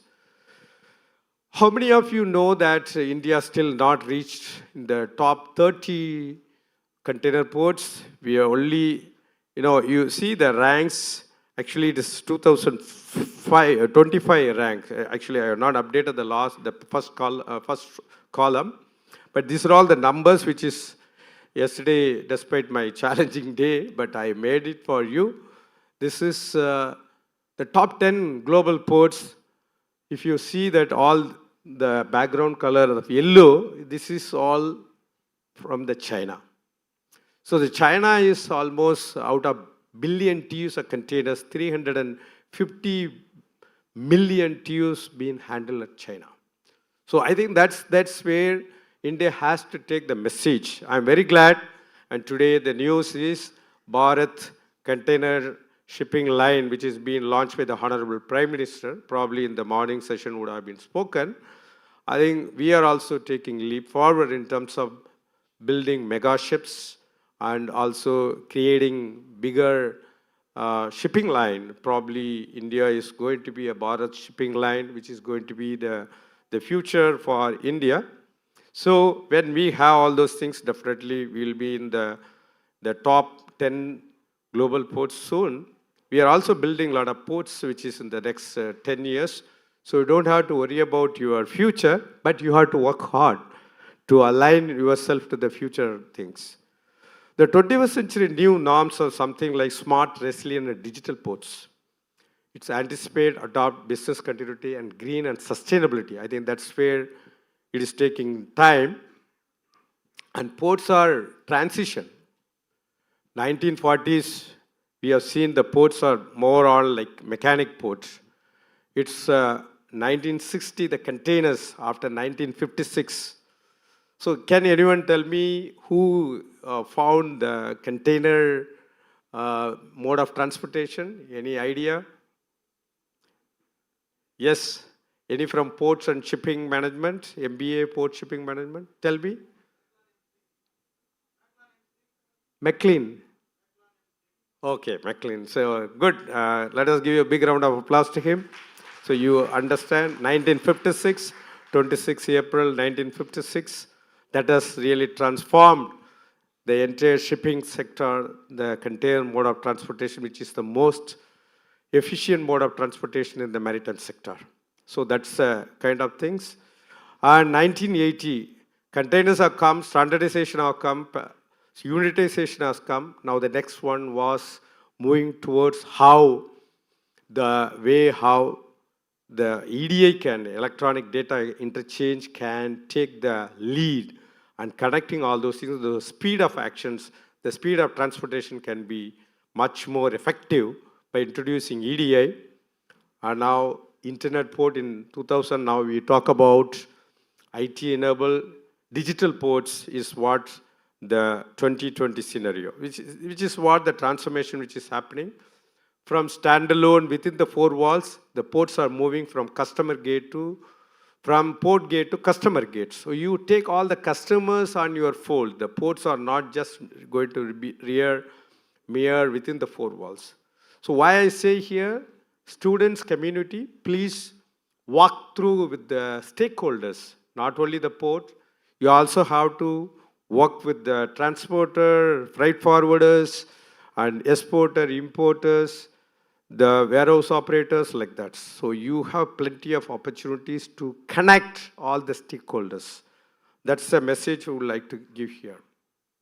And I just taken the Asia Pacific region, which is really prominent in setting up a lot of digital corridors, digital things, which has taken some global models. I think this is the one which previous 3 minutes video, talking about more towards on IMO's maritime single window. One maritime single window connects all the stakeholders together, which has reduced almost from 72 hours documentation process to less than 8 hours. I think that's a kind of transformation, digital transformation is already taking place. Almost out of 173 member states, now this single window, maritime single window has made complete transformation. Now India also has already introduced this maritime single window concept. And this is the way the shipping is, the port is moving towards the digitalization. So all in one single window, you can load and upload and all the download the information which is available. So the ship arrival to ship departure, you have everything seamless. You don't have to go to various modes of documentation. It's only single mode of documentation, and things are completely seamless. I think that's where the transformation which is already happening. Digital corridors I was talking about, it's not about just mere looking at the ports. We're also looking at the digital corridor, which is Los Angeles, Long Beach, Singapore, which is already in operations, and Oakland, Los Angeles, Rotterdam expanding, and Los Angeles, Conso, Los Angeles, Long Beach, Shanghai, which is already model which is there, Los Angeles, Tokyo, Yokohama. This is all data-driven digital corridors, shipping corridor, which is already happening. So why I say here, work on, probably India also have to take that India, Singapore, and neighboring. Because now you all know that our Prime Minister is now, there is a regional hubs, regional cooperations. So we would develop a lot of regional shipping corridor, which is going to happen. And that you start working, you take as intern or any other position, so easier for you to get the shipping. And probably my colleague, the fellow speaker, Mr. Karthik, will dwell upon more on how the digital things which is happening in their sector. Similarly, digital in terms of data exchange, port, vessels, logistic partners, automated API-driven voyage milestones. So how the ship arrival can be automated. Yes, when the ship arrival on complete automation, it can save in terms of number of days and CO2 emission, fuel reduction, all can be possible. So some of you can, as a technology savvy, can get into those areas, how these arrivals can be completely digitalized. And just-in-time arrivals for berth allocations, reduction in idle time and congestion and emissions. I think that's the thing. And this is all leading towards the efficiency and sustainability and transparency, interoperability. This is where the global imperatives in terms of bringing all these digital corridors, and especially Asia and Asia Pacific is taking more interest because we were having a lot of discussions on these areas. I thought that I will share these things. Now let us move on to what really taking place in India, India's success story. You all know that India has been very successful in terms of, which is the fast-growing economies of the world. We are set to be a third largest economies of the world, but we are also moving towards building mega ports and mega transshipment ports, and also the transport like corridors. I think probably in the last budget session, you have probably seen that. An Indian economy, in terms of when we have taken 56 years to reach $1 trillion economy, and 11 years to break the $2 trillion economy, and 2019, 5 years made $3 trillion economy, and $5 trillion economy supposed to have in this financial year, 25-26, let's see.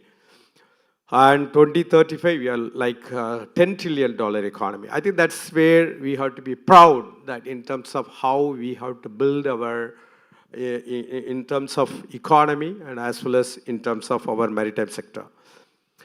As $5 trillion economy, once upon a time we were only an import-driven economy.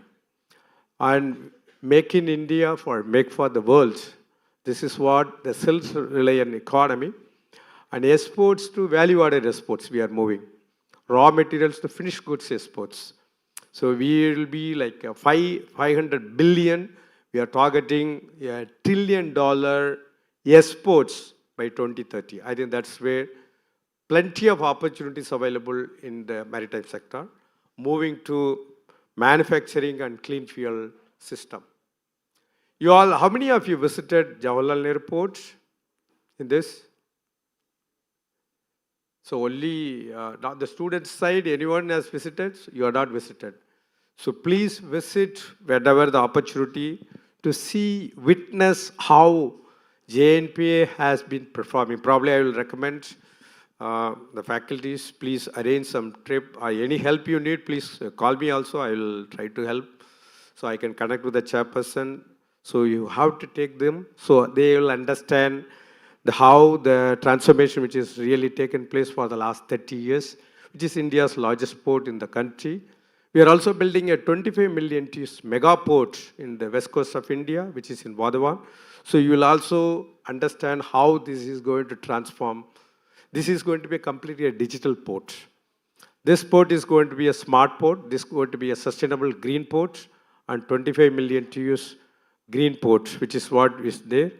And there is another one more port which is coming in Kanla. It's a 2.2 million TEUs, and 10 million TEUs Adani Virinjam port, which is already in operations. They already broke the record of the global industry, 2 million TEUs nearing. So they are going. So you please start visiting the ports to understand how the digitalization, where you can fit in. I think that's very important for you. Because gone are the days just only on the theoretical study, but you also have to be there on ground with the port, with the operations, and at least spend some 2-3 months. So understand how the ports start working. I think that's very important for that. And there is another port which is being developed by Government of India, which is 16 million TEUs, container port which is in Nicobar, which is going to be a huge transshipment port which is going to be there. And Tuticorin port. So anybody has visited Tuticorin port? Only sir has visited. So, but I need again, please start visiting the ports. I think that's kind of things. Probably sir, Rangachari sir is here. Definitely he will be helping and ensure that you please visit the ports. You'll have an extremely good connect with the port facilities. So we are going to have by 2047 a 60 million TEUs container ports, $20 billion investment which is going to happen. And India is going to invest more than a 0.9, almost $1 trillion by 2047 in terms of maritime infrastructure. And predominantly in terms of tonnage, in terms of next generation ports, and also coastal and river and ocean clusters which is being formed, and also in terms of shipbuilding. So you have at least 10% almost $100 billion, which is going to be a digital transformation. $100 billion by 2047. So if you all really sound, equip yourself, and you move towards, definitely you have a bright future. But for that, you have to connect with the ports and shipping, in person, take some interns and move on that. I think that's where I recommend here. So overall, Asia Pacific is taking a lot of investment is happening. Decarbonization, as I said that, digitalization, energy transition, lot of things. More money is going to be invested. But how? You have to be the front runner and capture those positions. I think that's where. So smart port development centers, projects, priorities, which is happening, port-to-port cooperation model, which is already happening. So we had a Japanese ports collaboration here in India last year. So how Japanese ports, they came here to understand how those ports are digitalization, which is happening. NEC is the one organization in India and Japan. Japan and India is cooperations where the container tracking, online tracking is possible. So sealing and digitalization, which is all already happening there. So I would recommend that please connect with the port authorities, also with us and APH, and you will have plenty of opportunities for you to understand on this. So we as APH, world peace through world trade and world trade through world ports. I think this is the way how we look at how the ports industry, the shipping, can shape the world for the future. And not only in terms of the maritime transformation, it is for the global transformation. Without shipping, without ports, nothing will move. I think that's very, very amply clear because I've been in the industry for more than 36 years. I never ever seen there is a drop in volume of any ports or any place. And there is no drop in any shipping because every goods, if you just look at here in this room, it must have come from various countries. Similarly, when you go home and see that one, several items would have come from various countries. Even when you're on the breakfast table, you have even the orange, apple, everything from various countries. So shipping and ports and logistics, these are all the three pillars for your future. And logistics, when you are there, definitely you can make things to work for you. And you are in a very, very prime industry. You be proud. And you are in a prime place, IMU. It's a place of happening. Experienced, learned director is here. The faculty is here. They have plenty of experience. Those experience, you have to make use of it. And you have an extremely good library. And I think it's only the clear, very good ecosystem which is available to you. I would, yes, the 2 years of your MBA will transform, I'm sure, your next 30 to 40 years, assured the way how your growth can be best in the global, not just in the local. I think that's where my wish. So thank you once again for all of you, little taken time, and I really enjoyed meeting you all. And once again, thank you so much.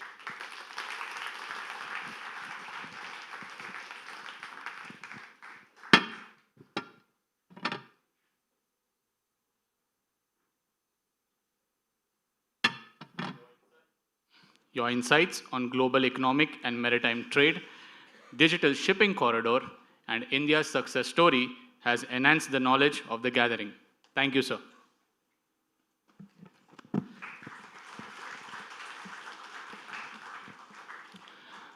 Our next speaker for the day is Mr. Karthik Krishnamurthy, Global Head, Business Control and Financial Customer Delivery Excellence, Maersk. Mr. Karthik Krishnamurthy serves as the Global Head of Business Control and Financial Customer Delivery Excellence at Maersk, a global leader in integrated logistics and supply chain solutions.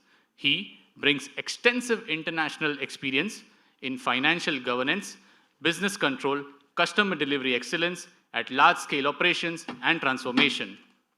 In his role, he plays a key part in driving process optimization, financial transparency, and customer-centric delivery models across Maersk global operations. His work reflects the integration of digitalization, data-driven decision-making, and operational excellence to support resilient and efficient global supply chains. I request Mr. Karthik Krishnamurthy to come up to the dais, and may I now request Dr. Kesava Dev, VK, Director, Indian Maritime University, Visakhapatnam, to felicitate Mr. Karthik Krishnamurthy.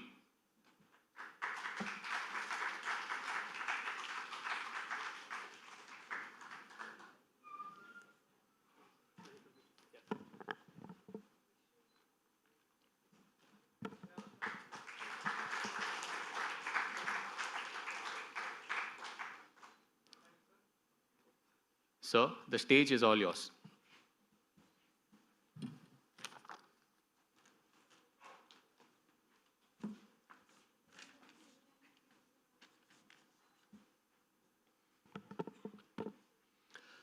Okay, a very good afternoon all. I know you might be having a little tiring day with a lot of events happening and a lot of speakers speaking, so it might be not easy to digest all the information you get in a very short span of time. Probably we are trying to download as much as what we learned over the last 20 years or 30 years in 30 minutes download here, right? So firstly, I think it's a privilege to be here in midst of bright minds and the great esteemed guest and also a lot of intellectual brains in this room. So thank you for inviting me on this special occasion. Special thanks to Mr. Dr. Bangaraju sir and Dr. Shekhar for inviting me to be part of this session. So let me start with a simple fact. Since I'm in a maritime sector, I think most of you would already know that more than 80% of the global trade is happening through the sea. What does that mean? Which means that almost everything that we use possibly could have arrived in ships. As simple as that. Yet, it is strange to understand that maritime industry is probably one of the least digitized industry in the history. But the good news is it's changing now. It's changing rapidly fast. And what's happening now is a profound change which is happening in the maritime industry where the digitization is taking place. And I mean, we spoke about who are the largest ships in the world, right? I can tell you interesting facts. Maersk used to be in that scale in the number one in the previous years. Now we decided it's not about who is the biggest, but who is the smartest and who has the best systems in the world. And who has the data and information which can deliver customer needs and also serve the customer needs. So that's exactly where our strategy is going ahead. Yep. Now, let me start with why modernization, digitization. It's no longer optional in the industry. It's a matter of competitive advantage and the benefit that you need to have in order to differentiate amongst your competitors. And you heard a lot from Mr. Enersu sir, where he was talking about a lot of facts and details about India and how the maritime sector is going to be booming and how it can create so many growth opportunities for many of the bright minds in this room. But I can tell you it's not just about India, it's going to be a global growth sector. Yep. Now, talking about what are the benefits of digitization. Is it a sake of, I mean, you hear artificial intelligence, Gen AI, and modern platforms and everything, right? Why is it a necessity? I spoke about a competitive advantage, but there are also many other factors which drives the digitization in the economy. And I want to talk about a couple of them for that matter. When you talk about digitization, it significantly improves your efficiency, where you can manage your cost in a most effective way. Yeah? And also, it gives you a very good data insights, and it helps you to manage your safety risk assessments in a much better way than what we have historically done or traditionally done for that matter. Not just that, you heard about the environmental regulations. I don't know how many of you know about the IMO 2030 and 2050 visions. Probably a few years ago it was just spoken, but now there are many industry leaders taking lead in setting the stage, in making such commitments and showing the path where the rest of the industry can move towards. And when we talk about digitization, what does it really mean? What does it change? It simply means this industry has been driven more from a knowledge-based to intuition-based to a data-based. That's the power of digitization. The more you digitize, the more data access you have. The more data and information you have, you make much better decisions to support your growth, your vision, everything for that matter. Yep. Now, I'll talk about a couple of live examples because it's not easy for everyone to understand what it means in real world, right? So when we talk about how it improves things, maybe let me take a couple of examples of artificial intelligence in shipping. How many of you, had any education on artificial intelligence? Because I think it's a buzzword in the current era, you would say, right? Gen AI, modern platforms. Any examples that you can give me when you talk about shipping and artificial intelligence, how it's being used?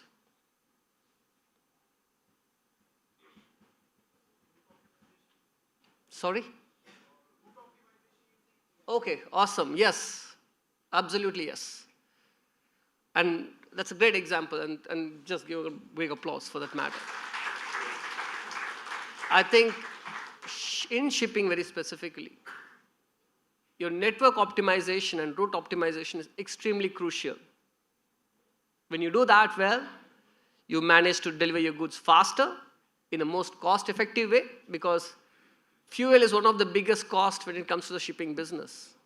When you are good at network optimization, when you are good at route optimization, it simply means that you're going to deliver your goods at a much better cost advantage than what your competitors can. And that's a big benefit which is really already happening. And it's not just in Maersk. I think many other players in the market is already practicing that, investing on that, for that matter. And you talk about predictions, right? Mr. Inauguration showed the fact around the Suez Canal blockage. Do you know how much of the global trade got impacted just by that incident? 12% of the global trade got impacted just by that one single incident.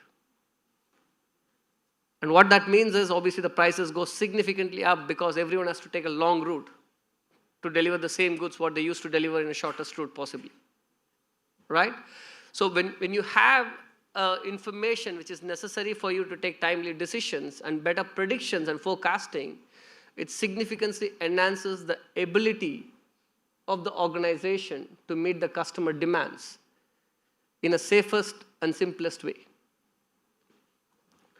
Now, the other factor is the port congestion. It's no longer a once-in-a-time event. You keep hearing this port congestion happening in different parts of the world at different segments. Now, when the port congestion happens, it simply means that you can't move the goods in fast enough. And what does that mean? It impacts your entire supply chain. So if you can't get the containers on time to move it to the customer requirements, then it simply means that no one is going to have the goods that they need for the day-to-day basis. And what that means is every price is going to go up. And COVID is a very good example.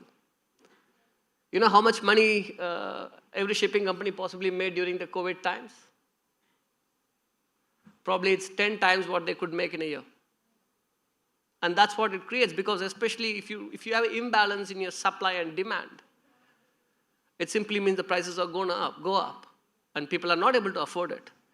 But it's not, it's not an easy task. It's a high-risk task whenever there's a congestion and, inconsistencies in the market and things like that.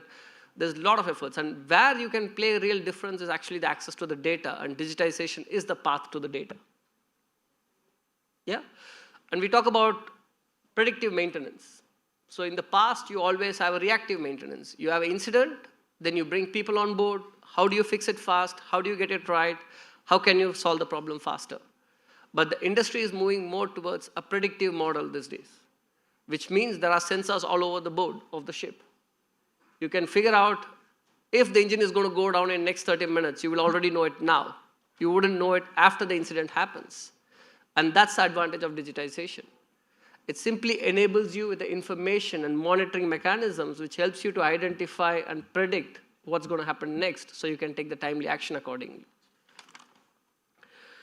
Now, the other examples I can talk about is the sustainability. ESG reporting is very crucial if you want to be in the business. As I talked about IMO 2030 and 2050, this is no longer an option, it's a mandatory requirement, and not just in the shipping and logistics business, but across industries. Probably we could have moved faster than what we have been speaking, but the reality is it's coming now, and the organizations have to be prepared for that.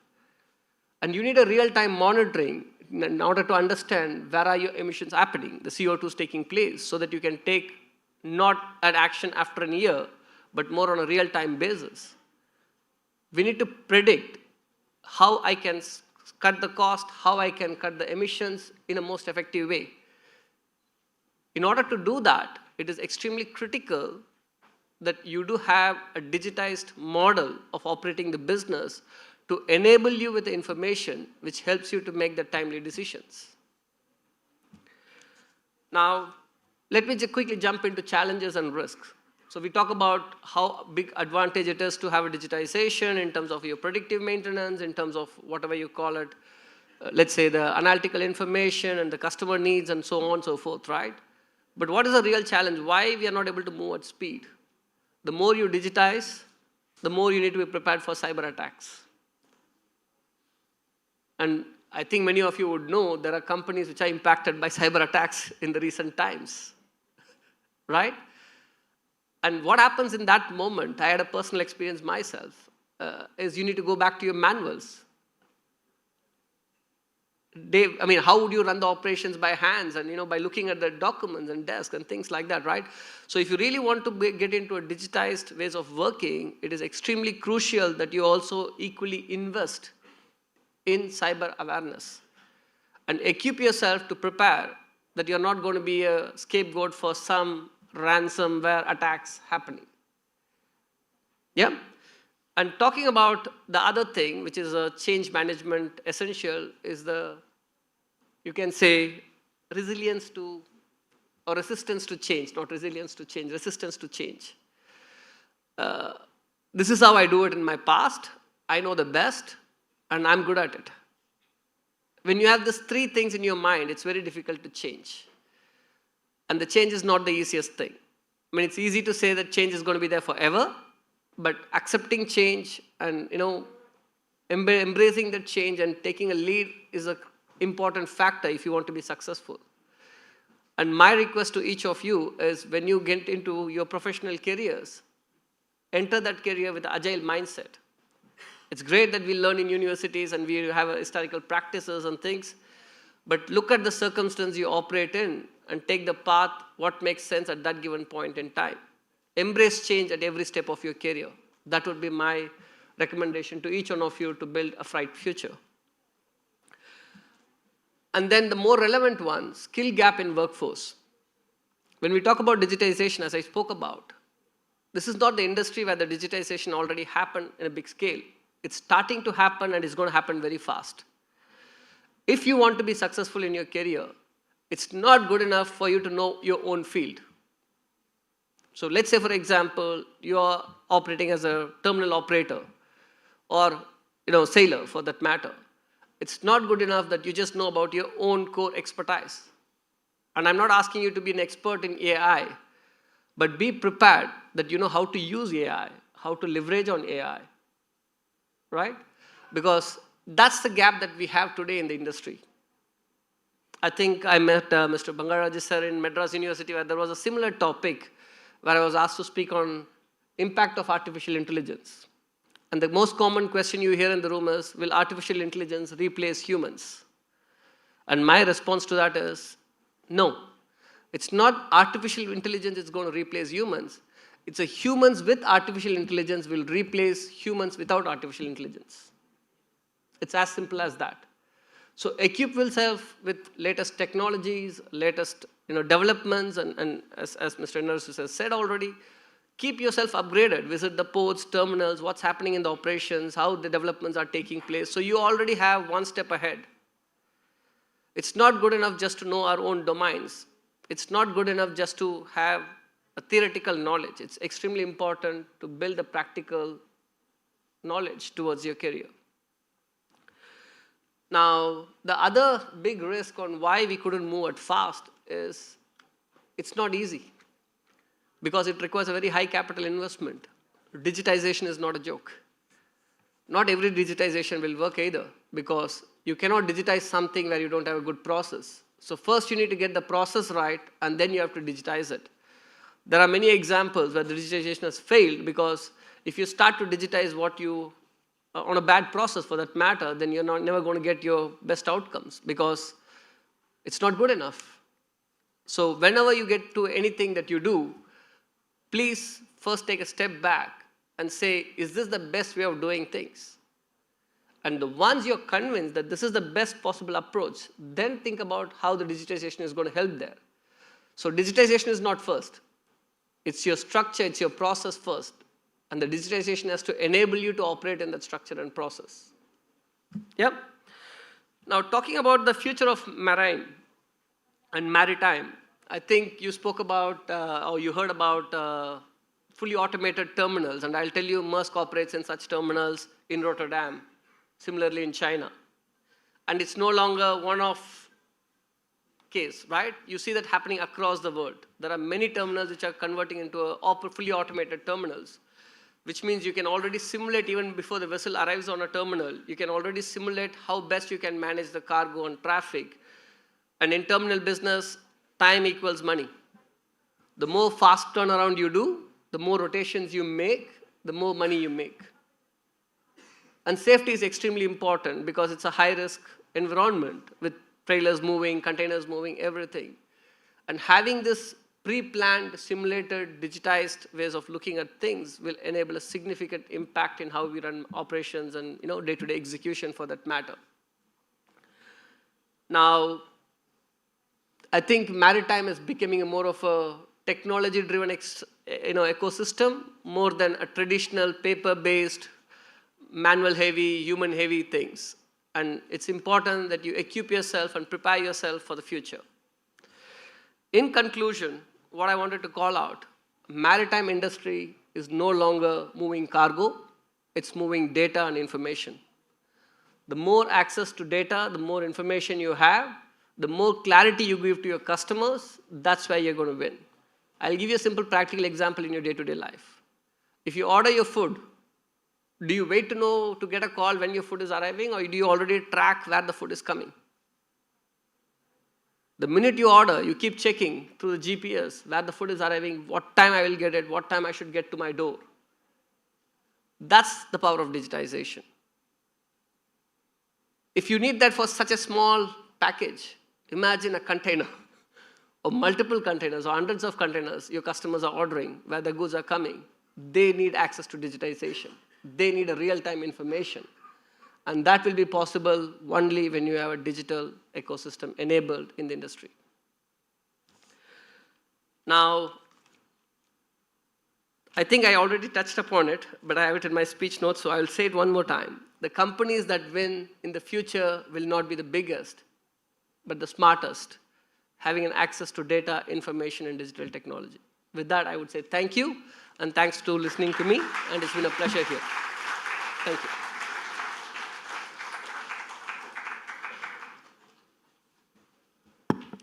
Thank you, sir. Your insights have offered us a clearer understanding of digitization and transformation in the industry. The audience enjoyed it a lot, I see. Next, we have Mr. Mukesh Parekh, Professor of Practice, Adani University. Mr. Mukesh Parekh is an academic and industry-oriented professional associated with the Adani University, an institution committed to developing future-ready talent aligned with industry needs. He brings valuable experience in education, skill development, and industry-academia collaboration with a focus on preparing professionals for emerging challenges in infrastructure, logistics, and allied sectors. Through his work, he actively contributes to integrating practical industry perspectives, innovation, and contemporary learning frameworks into higher education. His insights reflect the importance of technology-enabled education, applied learning, and workforce readiness in supporting evolving maritime logistics and infrastructure ecosystem. I request Mr. Mukesh Parekh to kindly occupy his seat on the dais. So he can...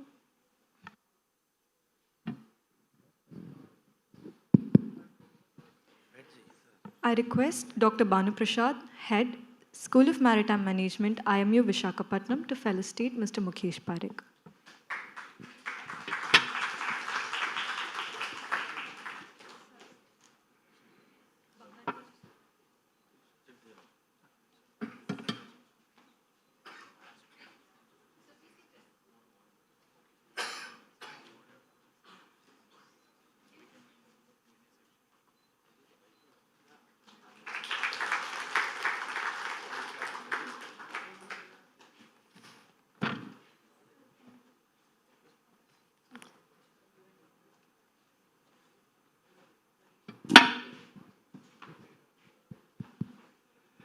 Yeah. Good afternoon. Lot of you would be feeling tired after lunch specifically, so it's my job to keep you awake and agile, which I'll try and do my best, okay? Every time I go and talk to the students, I go and talk to the industry people, it's always the case where people say that the technology is going to change everything, but specifically in the maritime industry, there is a huge resistance. And when we try to understand why these people are so reluctant or resistant, it is really difficult to find any answer. So I'll give small real instances and examples of every kind of digital transformation which I have witnessed. Earlier, Dr. Narsu mentioned about the 5 stages of the ports. So since 1980, I have been noticing what kind of changes are happening. And I'll share those specific instances and examples and what really requires the industry to move forward and go ahead. Okay. So, when I studied professional shipping in Oslo, I had to write all the papers by pen and paper. Since last 5 years, I insist that all my students must answer the question paper in the soft copy manner using one of the Microsoft software like either Word or preferably Excel, so that it is easier for me to understand what they have actually applied in terms of logic and what they have been able to really understand and translate. Now, that kind of a change one has seen happening in the past 40 years that I have been associated with this industry, and I'll share some of those instances out of that. How does it move forward? Forward.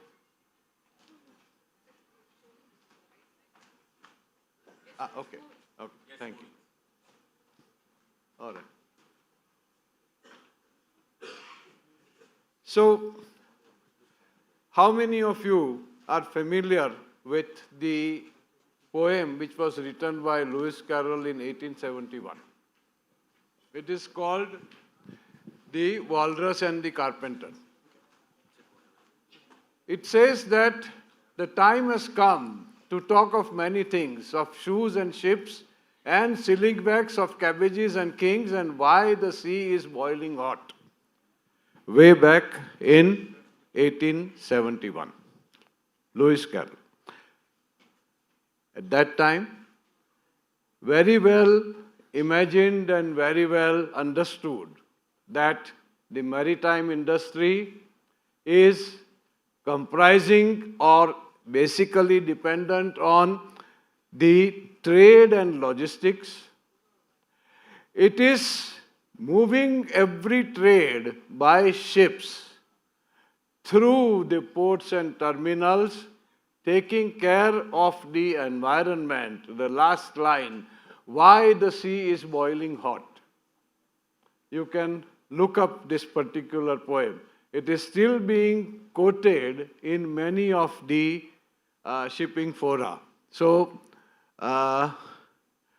today, in terms of the digital transformation, the innovation in the industry is covering the process of the trade and logistics, shipping and ports, and the terminals. So, through my experience of working in the shipping and ports and terminal, I will discuss with the major technological transformations which have happened in the last 40 years.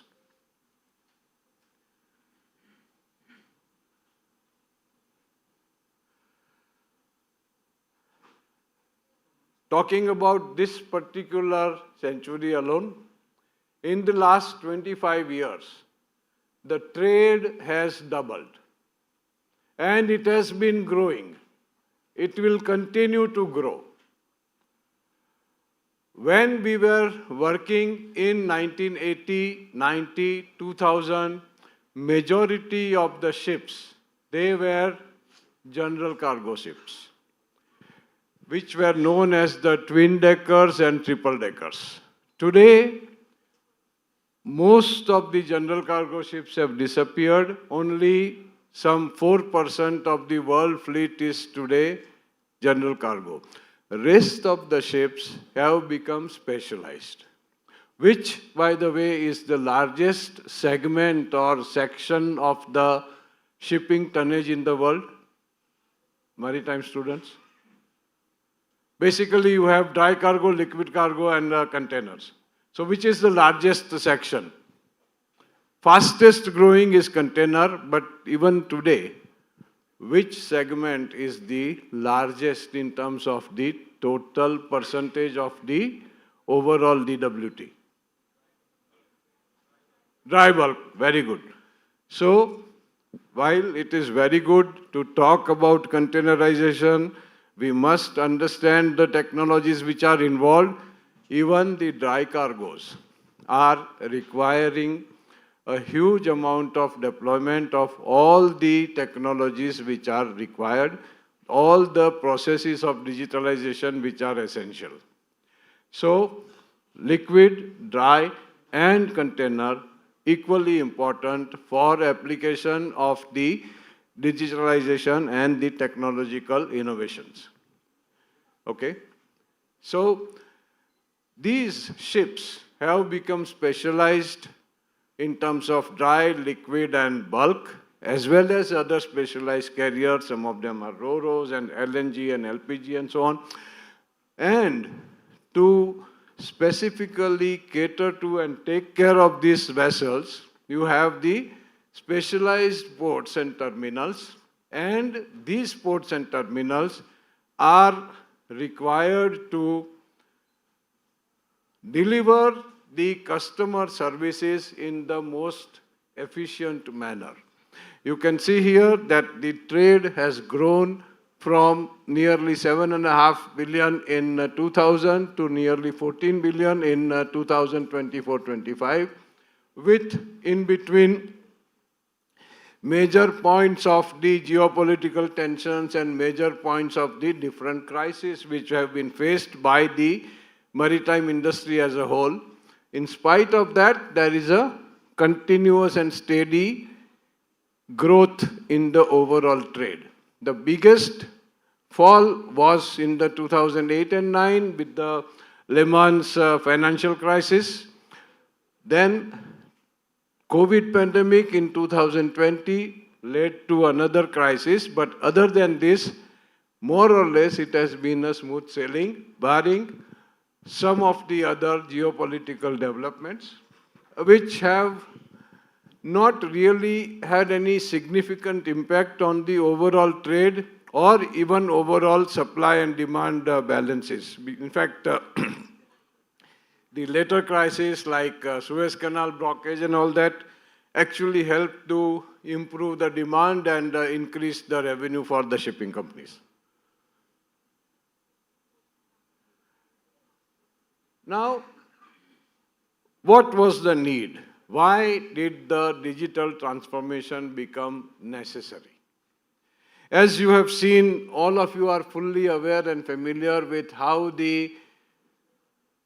each category of the vessels have grown. This particular example is of the container vessels, which have grown from an early capacity of 5 to 800 TEU to today 24,000, and on the planning board, we already are talking about 26,000 TEUs.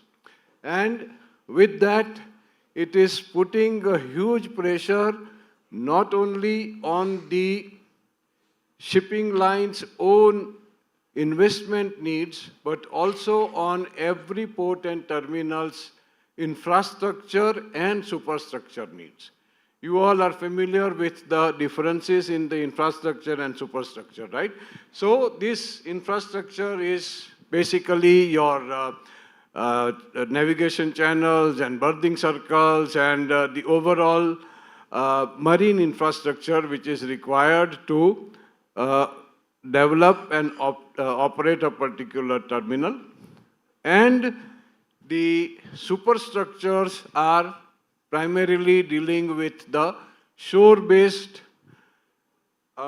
systems, shore-based container yards, the shore-based storage facilities, the equipments which are required to be operated. So simply when you look at or compare the equipment which will be required to operate, say for example, a vessel which is 8,500 TEU with 20 bays, that equipment will no longer be suitable as soon as the next level of the vessel gets introduced in the trade. This is known as the cascading effect, the larger vessels replacing the smaller vessel being deployed in the secondary trades. And so the terminals which are not able to take care of those requirements, it really face a huge challenge. And unless and until they are able to provide the kind of superstructure, infrastructure, and the equipment that is needed for those vessels, they are out of the business. And it is fine when you are dealing with a new or a greenfield development. When you are constructing a new port, it is okay. But if you are trying to modify the infrastructure through a brownfield development, you already have a terminal with the gantry cranes, with the RMQCs, which are capable of doing 20 across. And then you find that the shipping lines are now demanding the 22 across, 23 across, or 24 across capability. It is not that you can suddenly increase that capacity overnight. Those of you who are familiar with the port planning and infrastructure, you will be aware that the entire structure of the terminal is developed. Most of the terminals are on the piles. And the wheelbase of every crane is aligned with the top of the pile so that the load of the container gets transferred into the pile basis.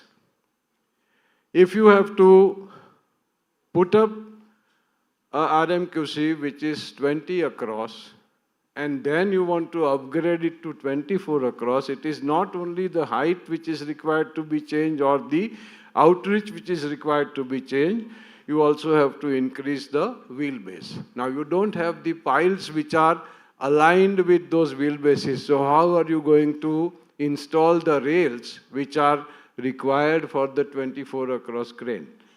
So it is very, very, very challenging and difficult to modify this kind of infrastructure and superstructures. What is happening? The volumes of the trade is growing. It is getting larger and larger. Vessels are getting specialized. They are becoming bigger. And therefore, the port infrastructure is required to be made much more efficient, and the customers, they always require a competitive solution for their trade requirement. They really do not bother how much you have to invest or what kind of challenges you face. They are looking for the solutions. They are looking for the services. Okay? One more thing which is happening is the more and more stringent norms are being applied for the environmental regulations, and therefore the operators, whether you are in the shipping business or whether you are in the port business or both, you are faced with those kind of challenges. One, to be competitive. Two, to be more efficient. Three, to be more compliant with all the new requirements which are coming. So, with this, how are the technologies actually helping in each of these processes? So, we have identified 5 major areas, and we'll take some actual examples of how the transformation has taken place.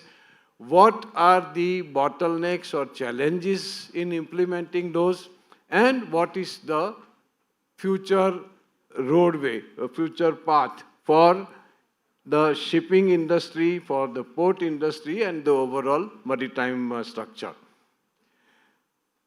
5 areas: the Internet of Things, AI, blockchain, big data and analytics, and finally the automation and the robotics. We'll take some actual real-life examples.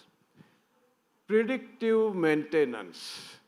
Earlier, we were talking in terms of handling the containers, handling the dry bulk or liquid bulk cargo, small volumes. From a turnover or a volume of about 1,000 or 1,200 moves per vessel, today you are talking of 5,000 plus moves per vessel. Earlier, we used to operate with just 2 key cranes on a container vessel.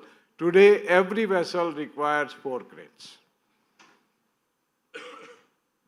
If these cranes have to be kept in continuous service, you have to deploy, you have to use the tools, the IoT enablers, which are able to give a predictive maintenance properly. You cannot take down the crane out of the service just because it happens to be their service cycle.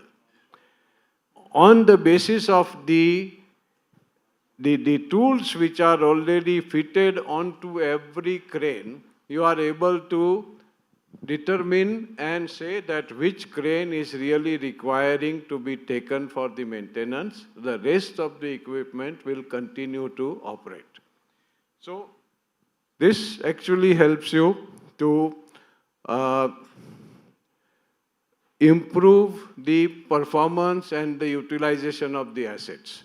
Everybody is looking always at sweating the assets. That is the term that we use for all our terminals, and say that every asset must be utilized properly. The other aspect is monitoring the vessels. Now, what is happening, whether you are in the trade, whether you are the charterer, whether you are the owner of the vessel, you should be able to monitor the performance of the vessel in the perfect position. Therefore, you should be able to say how your vessels are performing, where particular parameters like fuel or any other cost factors are getting adversely impacted. So once again, with the deployment and application of the IoT, you are able to improvise the specific tools, specific performance parameters of everything which affects the costing of the vessel voyages. When you look at the artificial intelligence, it is a very, very clear thing which is the demand forecasting and the route planning.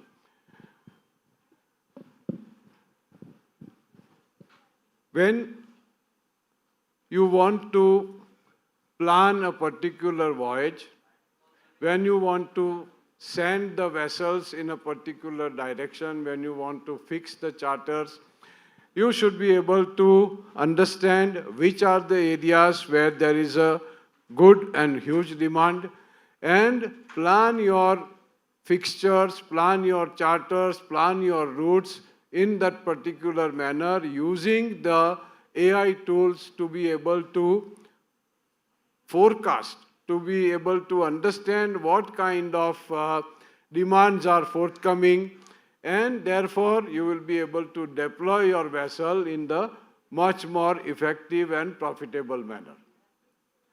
Likewise, a lot of charterers, a lot of traders, when they find that particular areas are likely to face the issues like congestion. Earlier, the speakers talked about the port congestions.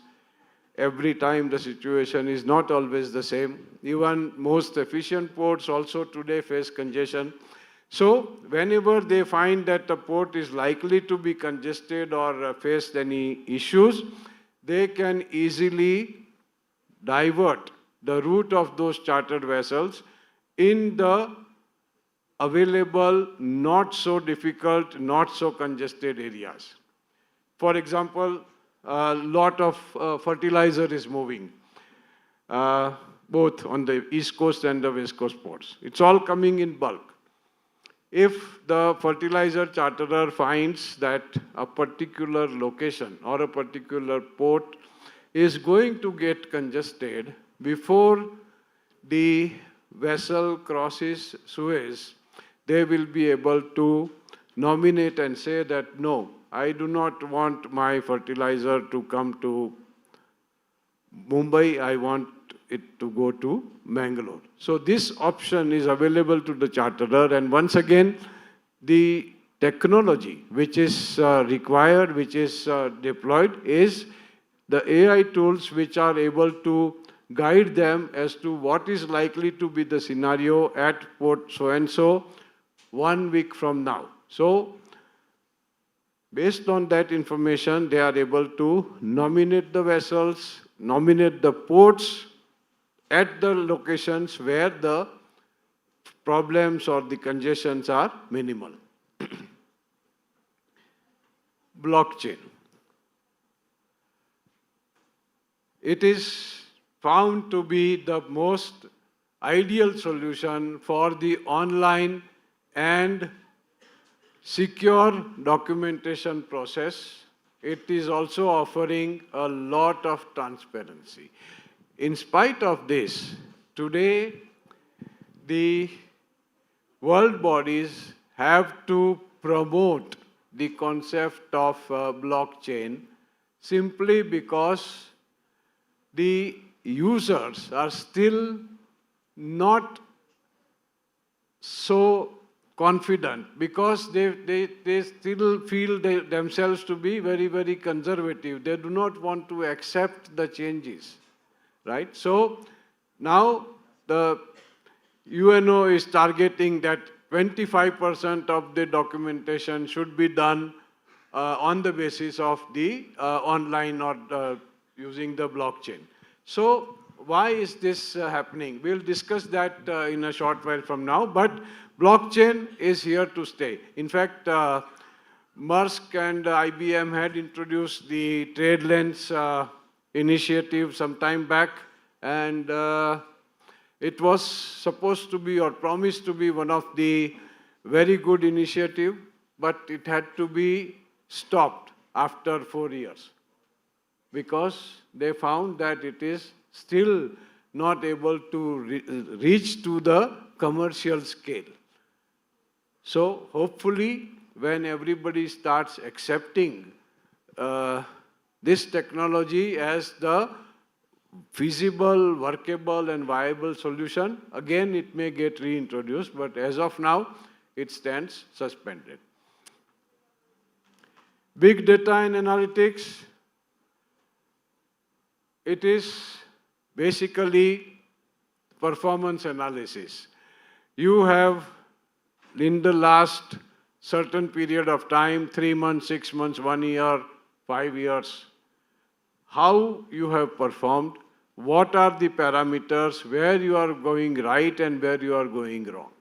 Every detail, every data is available. When I talk to the operators in the different ports which are operated by Adani Group, they give me huge piles of data. I say, I cannot live with this kind of data because I am not a data person. I do not know how to analyze the data. So this is another interesting technology where you need to understand and how to analyze the data, how to use that particular data to prepare your benchmarks in terms of the different KPIs, the key performance indices which you will develop.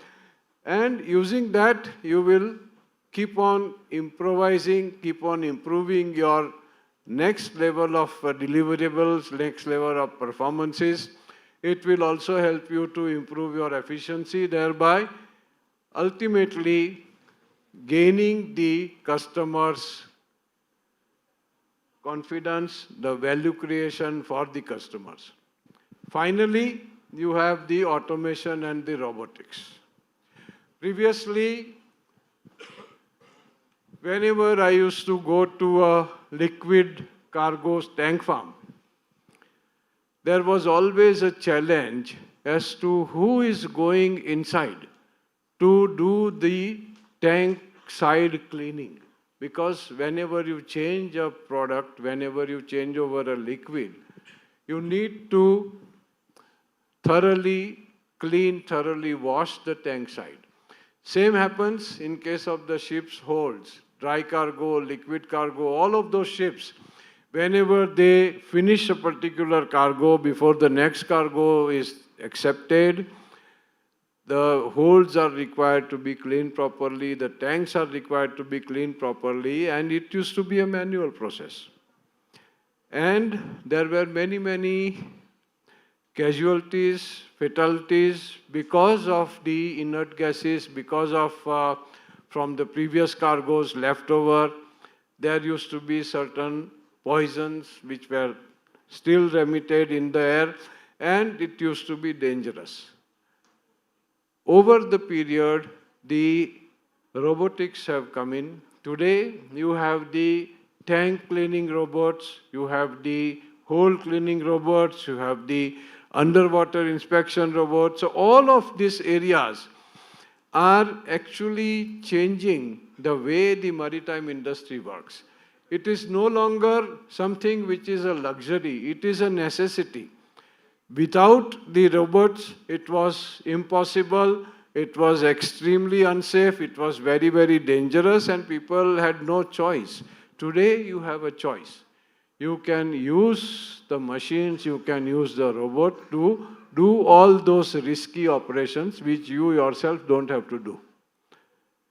Automation is another area. So I'll give you one example of the automation. It is something which is expensive to implement.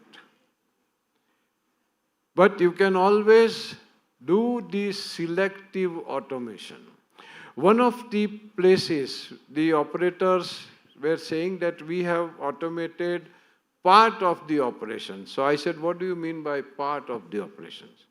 So they said, okay, every RMQC has approximately 100 lubrication points where there is a regular oiling which is required to be done. If it is done in a manual manner, there is always a chance of an error.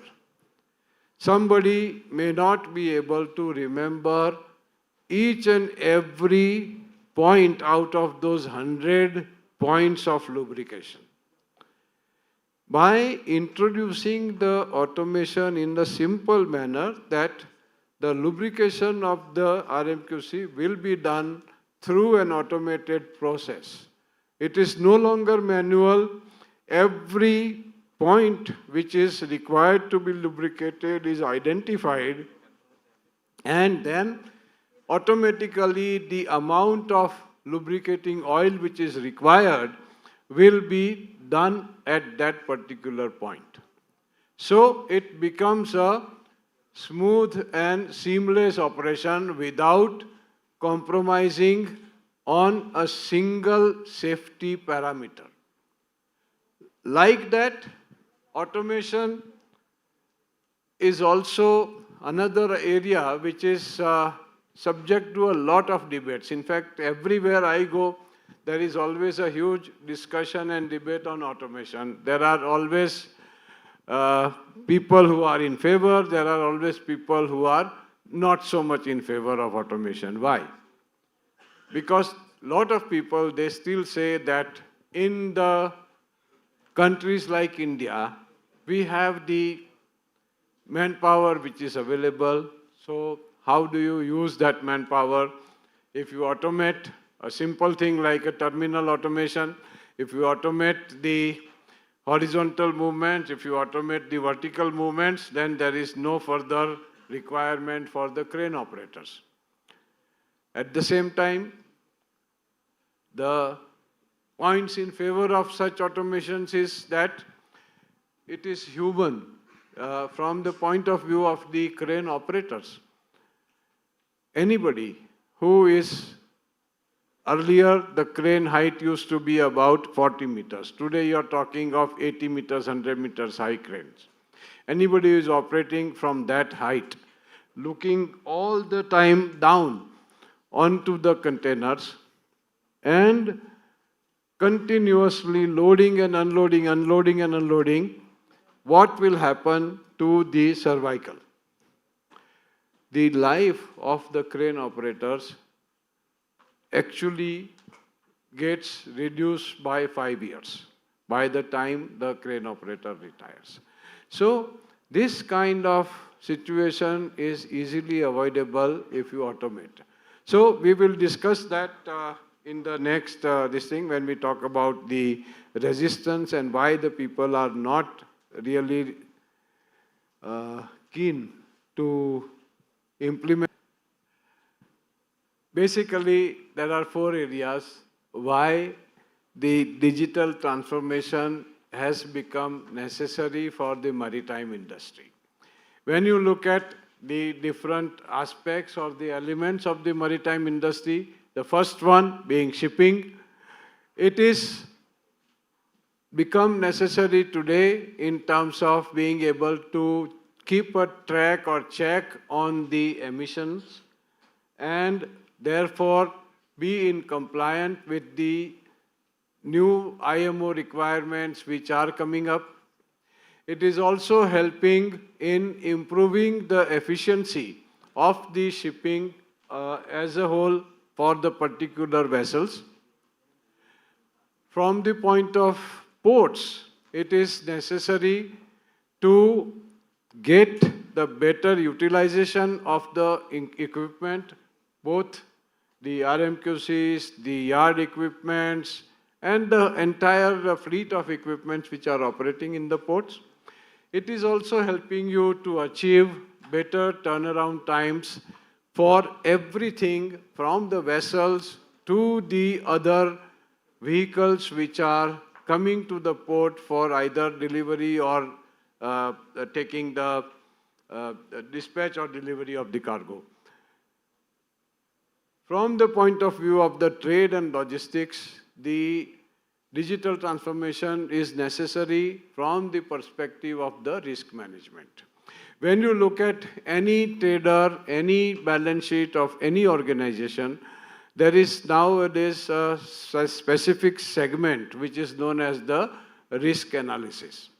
In the risk analysis, there will always be risks which are associated with the competition, risks which are associated with the kind of information leakage, the risks which are associated with the kind of action by somebody else which is going to affect their business. So when you have the better digital implementation, it helps you to minimize those trade risks, specifically when you look at the platforms like blockchain. It is one of the most secure blockchain where you are not exposed to any kind of a misappropriation of the documents or the money or the funds. So, from the trader point of view, it is important. And again, from the manpower and training and learning and development aspects, once again, the technology helps you to improvise the quality of the life, quality of the people who are operating, the kind of learning and development that they will be going through with the kind of training that they are imparted. The simple thing is like one key crane is being operated by one operator in a manual manner. On the other hand, if it is a automated operation, there will be one operator operating two cranes. Likewise, in case of a CY or a container yard, every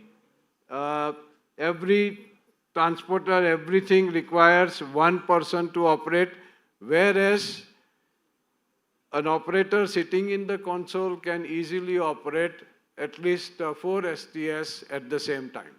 So that is the kind of manpower which is getting trained, getting a new kind of learning for them.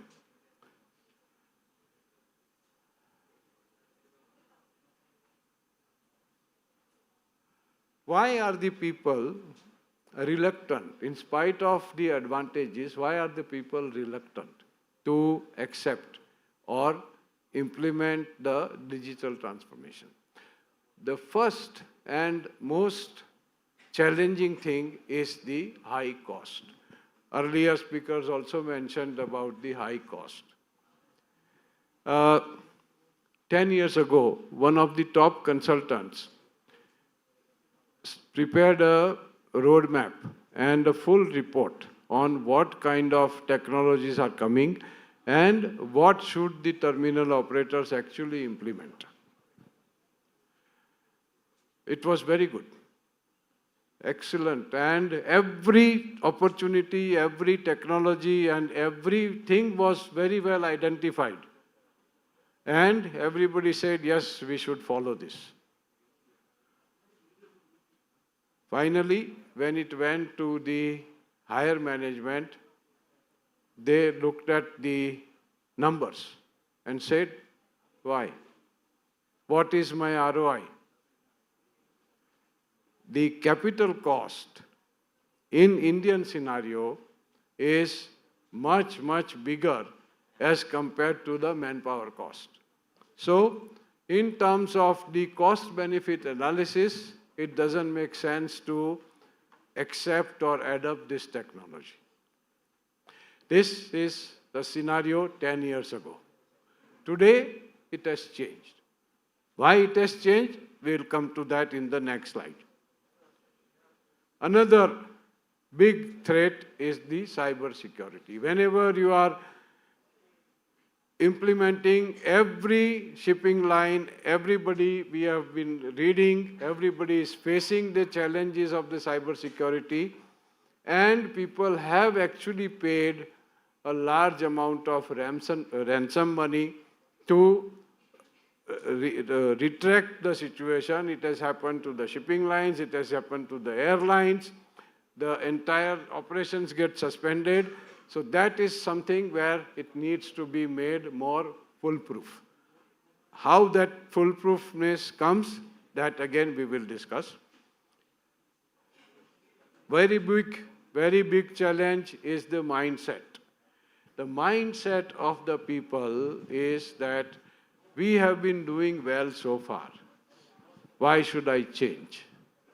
And that comfort zone is something which only a kick, only something which is really driving the people can change. Other than that, the mindset is something which you cannot change. The perception that the technology will take away a lot of my work. Today morning, when I landed in Chennai, the car which was come to pick me up, while coming out of the parking gate, they stopped the car and said, pay the parking charge. So I said, it has a, you can scan and it will be done. So no, that it's not reliable. It has happened today morning only. I said, why it is not reliable? Because if you keep on collecting money from everybody, there are 10 cars which are waiting behind me. Everybody will have to wait. But no, that is the way we are used to. We cannot depend on something which is available to you. In fact, if you all remember, till 2 years back, the FASTags were introduced, and now, earlier, for every toll road, we had to stop, pay the toll charges, and then go. So, while the highways and everything was very good, but at the toll booth, there was always a big congestion. Same thing happens in case of the smart port. We all talk about the smart ports, but if the smart ports are not equipped, very simple tools like the optical fiber readers, if they are not equipped well, then there will be big queue-ups and lineups at the gate of the port itself. So the mindset is something, the perception is something which has to be managed. How do you manage that? It is through training the manpower. It is through development of the skills. Okay?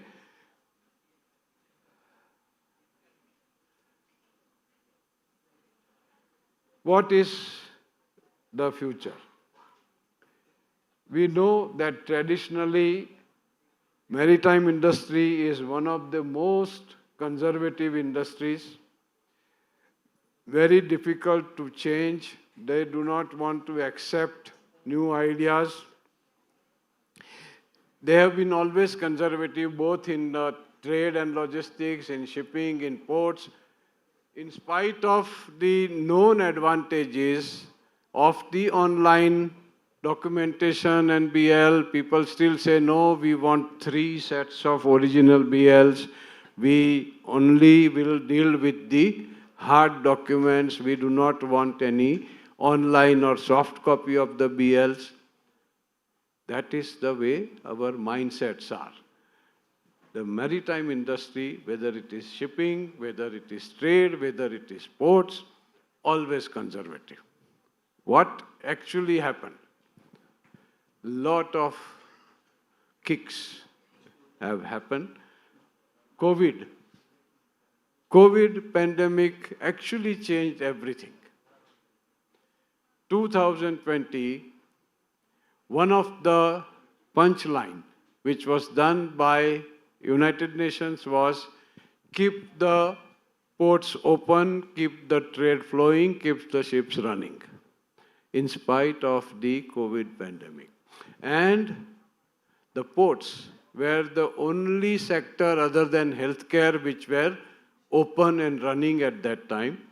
Everything else, all the other industries were shut down.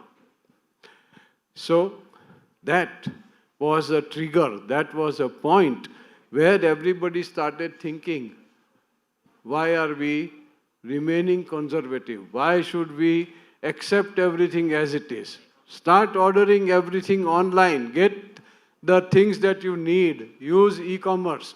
That is where the e-commerce came. The governments also became more proactive. Lot of new initiatives, lot of new policies have been introduced in the last 6-7 years. And we are fully aware and familiar with what those initiatives are. And the regulators have also become much more stricter to enforce the compliance by the maritime industry other than all the other industries. And that is really the future where there is a huge growth of the financial technologies. There is a easier financing and funding available, whereby previously people used to say that, oh, the cost of money, the cost of financing is very high. If I have to, finance this particular project at 12%, 14%, it is not viable. I cannot implement this automation. I cannot accept this technology. Today, the entire project finance is a totally different ballgame. There are innovative solutions which are created and available. So actually it is the trade. It is the trade which leads to the kind of innovation. I'll give you one example here.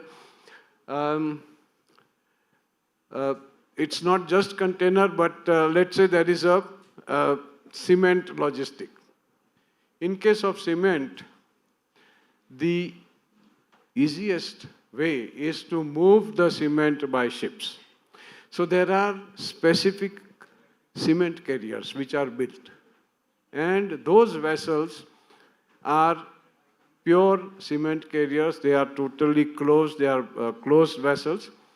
And one particular term was coined, like you have the Suezmax, like you have the Panamax, like you have the Capesize.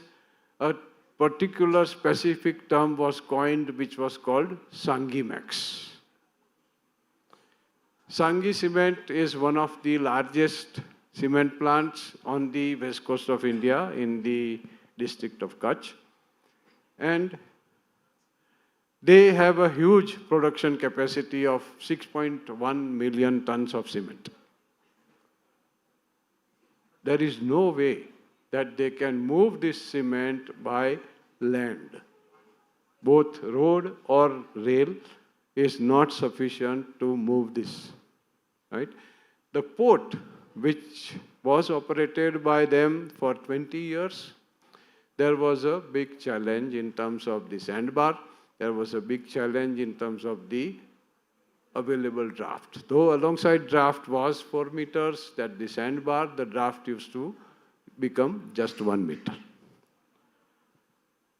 The vessels which were operated, they were not able to operate at the optimal capacity.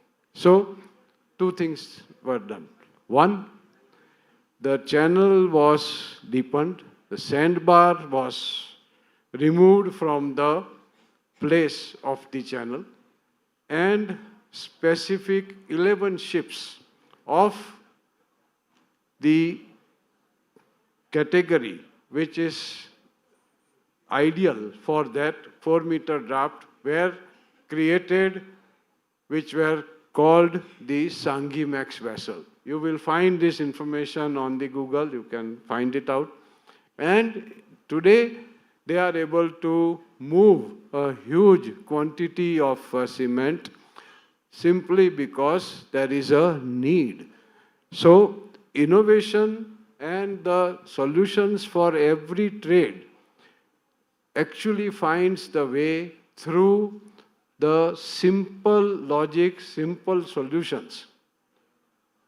And did anybody find the detail or any news about the Sangimax?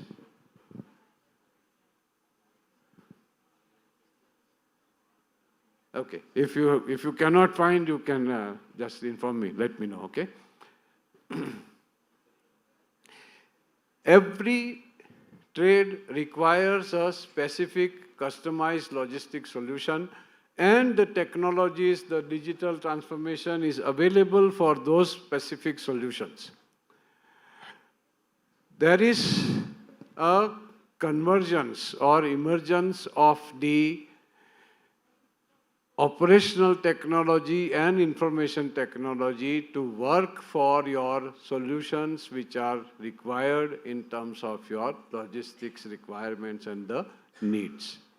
Finally, the technology also brings in the lifestyle changes.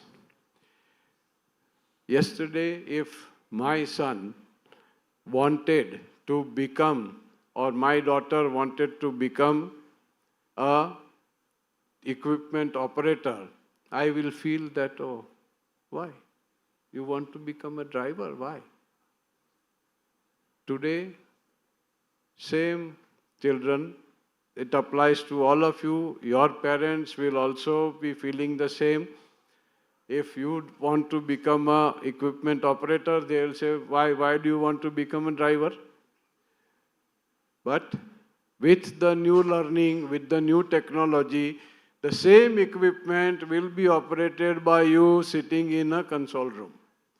Whether you are a boy or whether you are a girl, in fact, girls operate the consoles much better than the boys. Okay? So, in fact, in the port of Vizhinjam, there are a number of girl operators. Okay? So, what is emerging is the a combination of the three basic entities: the trade and logistics, the shipping and the ports and terminals, which are working through the port community systems, and the regulators and the policymakers. All of this work together to implement the digital transformation. In fact, recently in the Indian infrastructure, there was a news that the future of the maritime business or maritime industry lies in the digital transformations and the technological evolutions. So with that, I hope I have been able to keep you all awake. Thank you so much.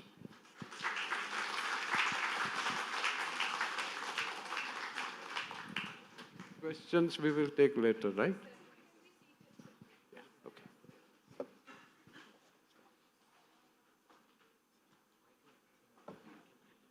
Be seated down. Okay, I'll go down.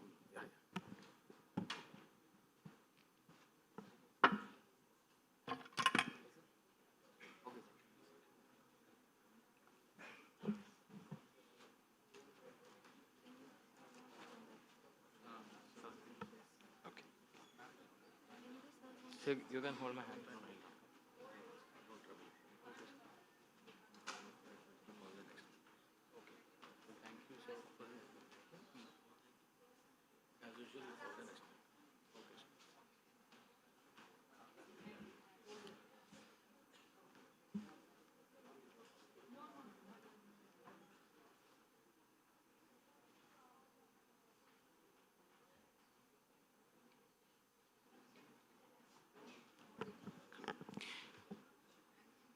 Sir, your presence, knowledge, and enthusiasm inspires us all.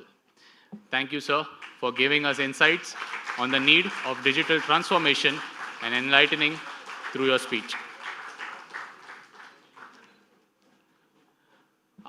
Our final speaker for this session is Dr. Baiju Radhakrishnan, Director, SCMS, Cochin.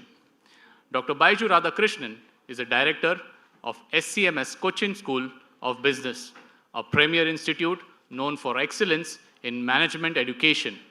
He is an accomplished academic leader with extensive experience in business education, academic administration, and industry academia engagement. Under his leadership, SCMS Cochin has continued to strengthen its focus on innovative pedagogy, research-driven learning, and leadership development, preparing students to meet the evolving demands of global business and logistical environment. His insights emphasize the importance of strategic thinking, ethical leadership, and adaptability in shaping future-ready management professionals. I request Dr. Baiju Radhakrishnan to kindly come up to the dais, and may I now request Rear Admiral Dr. Rangachari PJ, Director, Indian Maritime University, Chennai, to felicitate Dr. Baiju Radhakrishnan.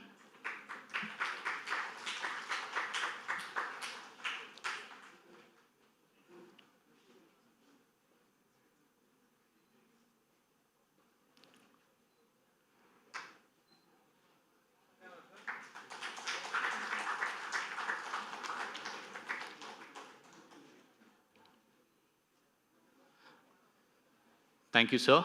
Sir, the stage is all yours.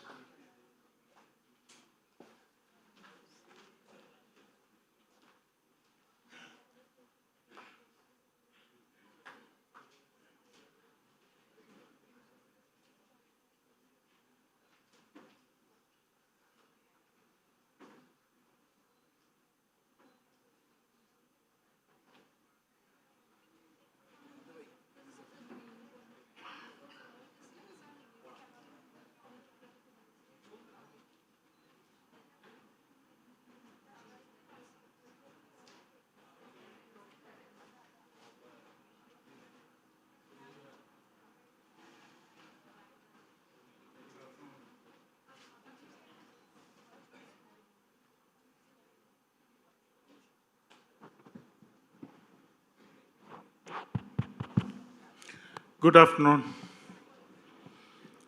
Thank you for the nice introduction. My academic journey started very late. I was in the industry as a port user. And so far you have heard a lot of deliberations on people who run the port. I had been a port user, I was using the port. So it will be a totally different perspective, I am sure. And before we start, I thank Maritime University for giving this opportunity to address you. Thank you, Bangaraj sir and Director sir for the kind invitation. And I'm honestly, truly humbled by the presence of so many academicians and practitioners in a domain which I always looked at with a lot of amazement and amusement. I was using the port as an exporter. I was heading the international business of a major business house in India before moving into full-time academics. So when I had to study about, I was in the process of doing my doctoral work. I was in a dilemma in which sector to look at to study more. And that is when the port of shipping came as an interesting area to study. I looked at port clusters as a major economical tool, or rather an economical way of bringing in more business, optimization to the business, and benefit to both the port operator as well as the customer, the port user.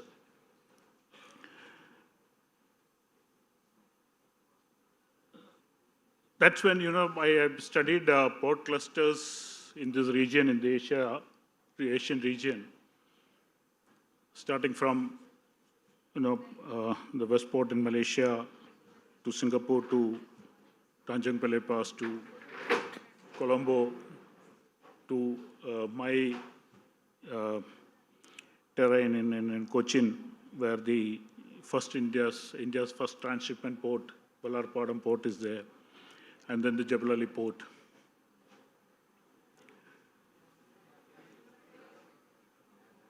We don't have a port cluster here in true sense, is a reality what I came across of late. Because people look at a cluster in the maritime sector as a cluster of ports or a cluster of industries which the port is facilitating to function. But then when you talk about actually the port cluster, what exactly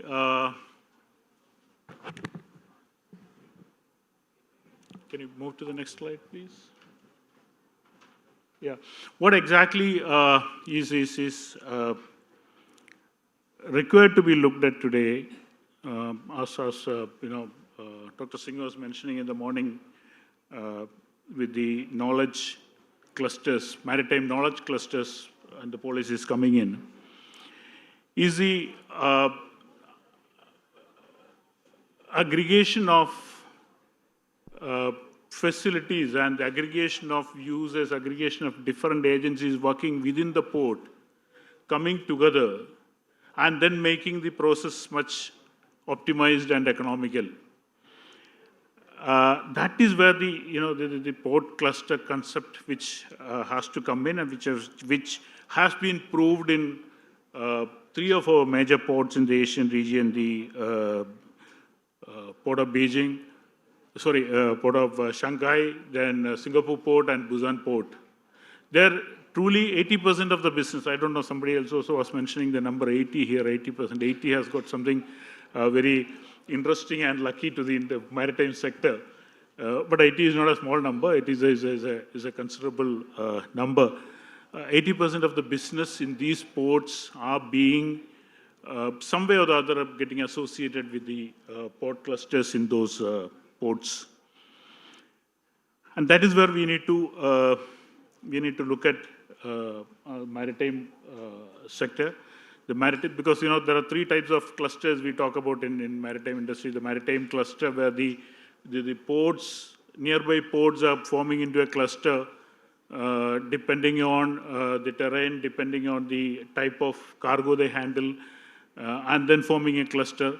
And then we have the export process, the special economic zones associated with the port, where those industries those clustered industries are using those ports.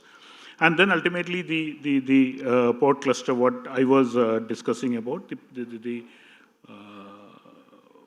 stakeholders, all the stakeholders in the port coming together and then making the cluster effective.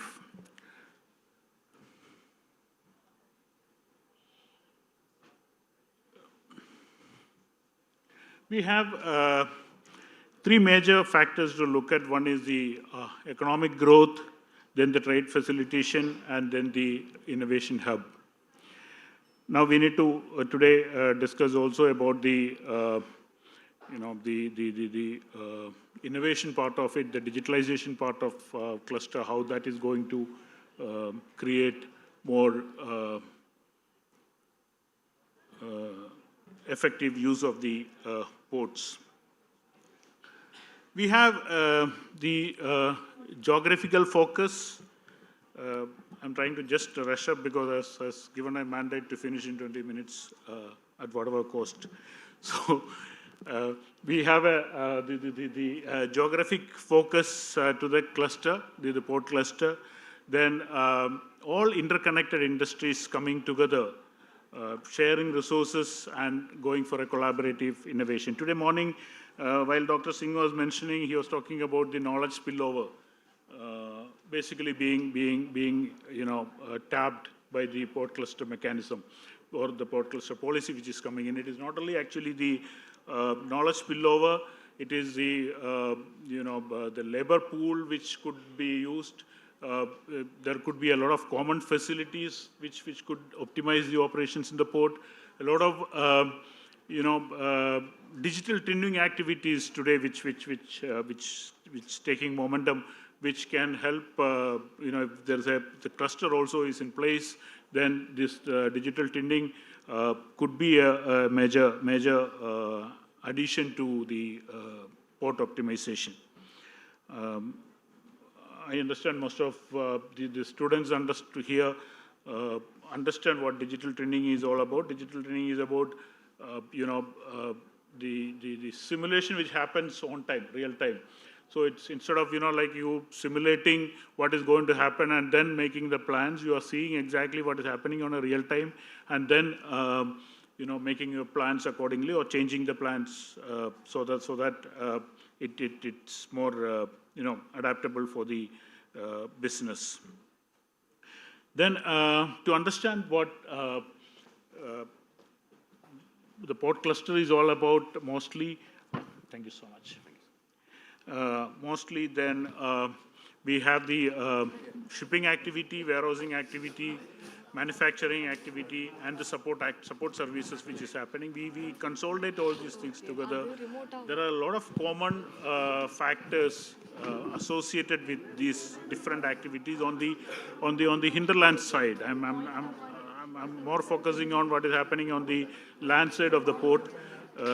There we consolidate these activities and then create a common forum where the optimization could be effectively possible.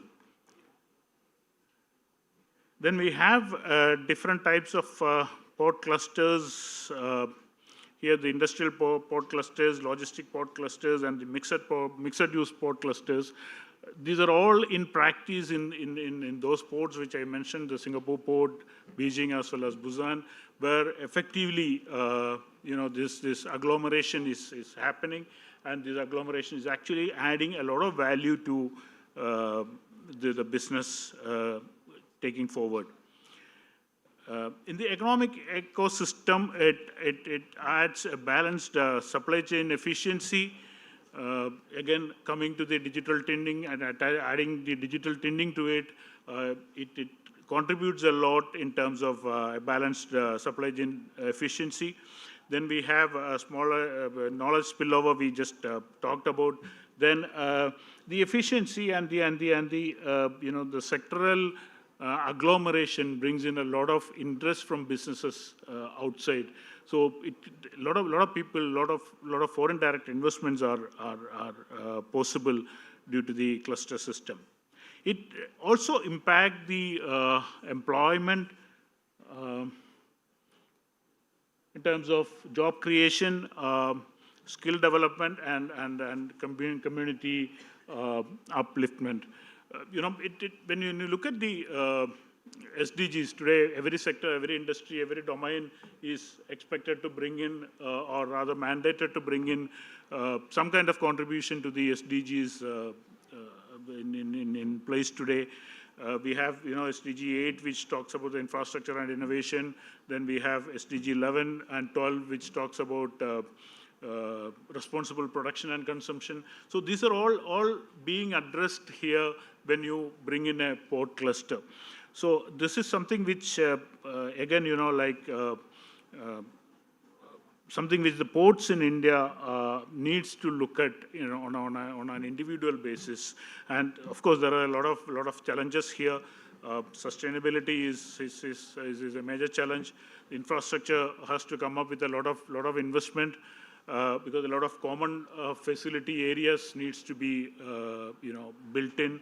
Then the governance, the standards needs to be fixed. There should be a monitoring happening. So the governance issues are there. I'm sure with the new policies, we are all looking forward to get this support from the regulators, support from the government to come in place, and then these port clusters will have a lot of benefits coming in. This is one of the sector where clusters are somehow not being promoted so far in terms of. See, again, when I talk about cluster, I talk about agglomeration of all the stakeholders who is coming in.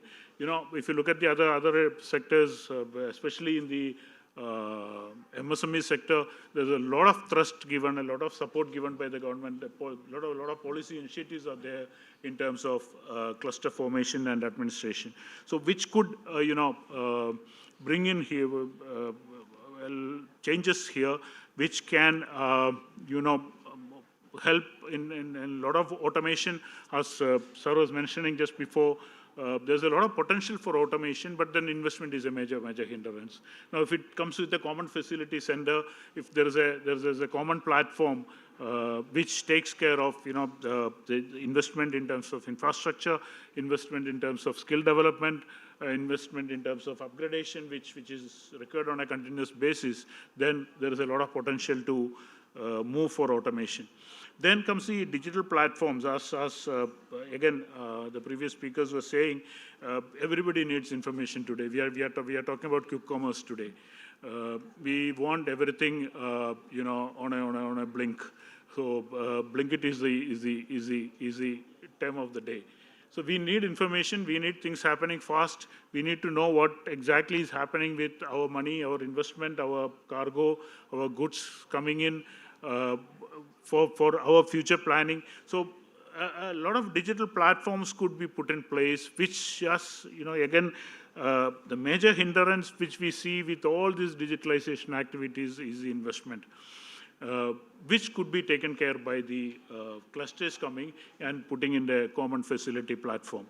Then, of course, the data is the major asset today.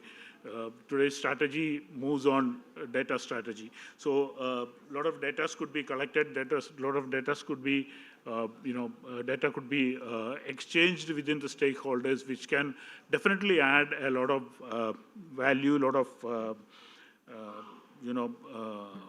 surpluses to be created here.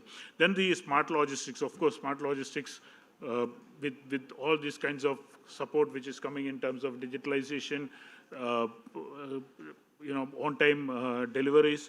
A smart logistics framework could be one thing which could be looked at with the port clusters. Another major aspect is the innovation and technology in the port clusters. We have automation possibilities there, as I mentioned. Then we have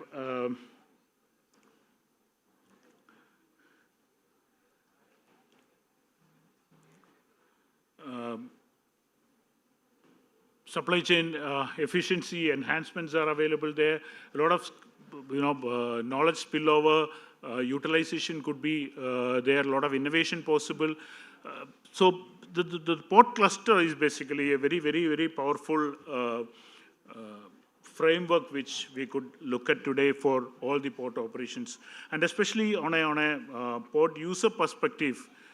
It gives a lot of comfort to the port user in terms of going into a single window, in terms of going into a single agency to get all his activities done. I mean, it ranges from, all stakeholders are being part of the port cluster, where the transporters are coming in, the logistic, agents are coming in, the customs, the port authorities, shipping lines, all agencies related with the port operations are coming into one platform. Certainly gives a lot of comfort to the customer. Then we have trade facilitation, certainly is possible. Innovation I've mentioned about, job creation is one aspect which is a major power of port cluster, because a lot of skill development, skill upgradations could be possible with the port development. Now comes the sustainability part of it. Sustainability, today circular economy is the buzzword. Instead of use and throw, today use, reuse, and then again bring back to the business, make it into a circular economy. That is the buzzword today. From the linear to circular, we have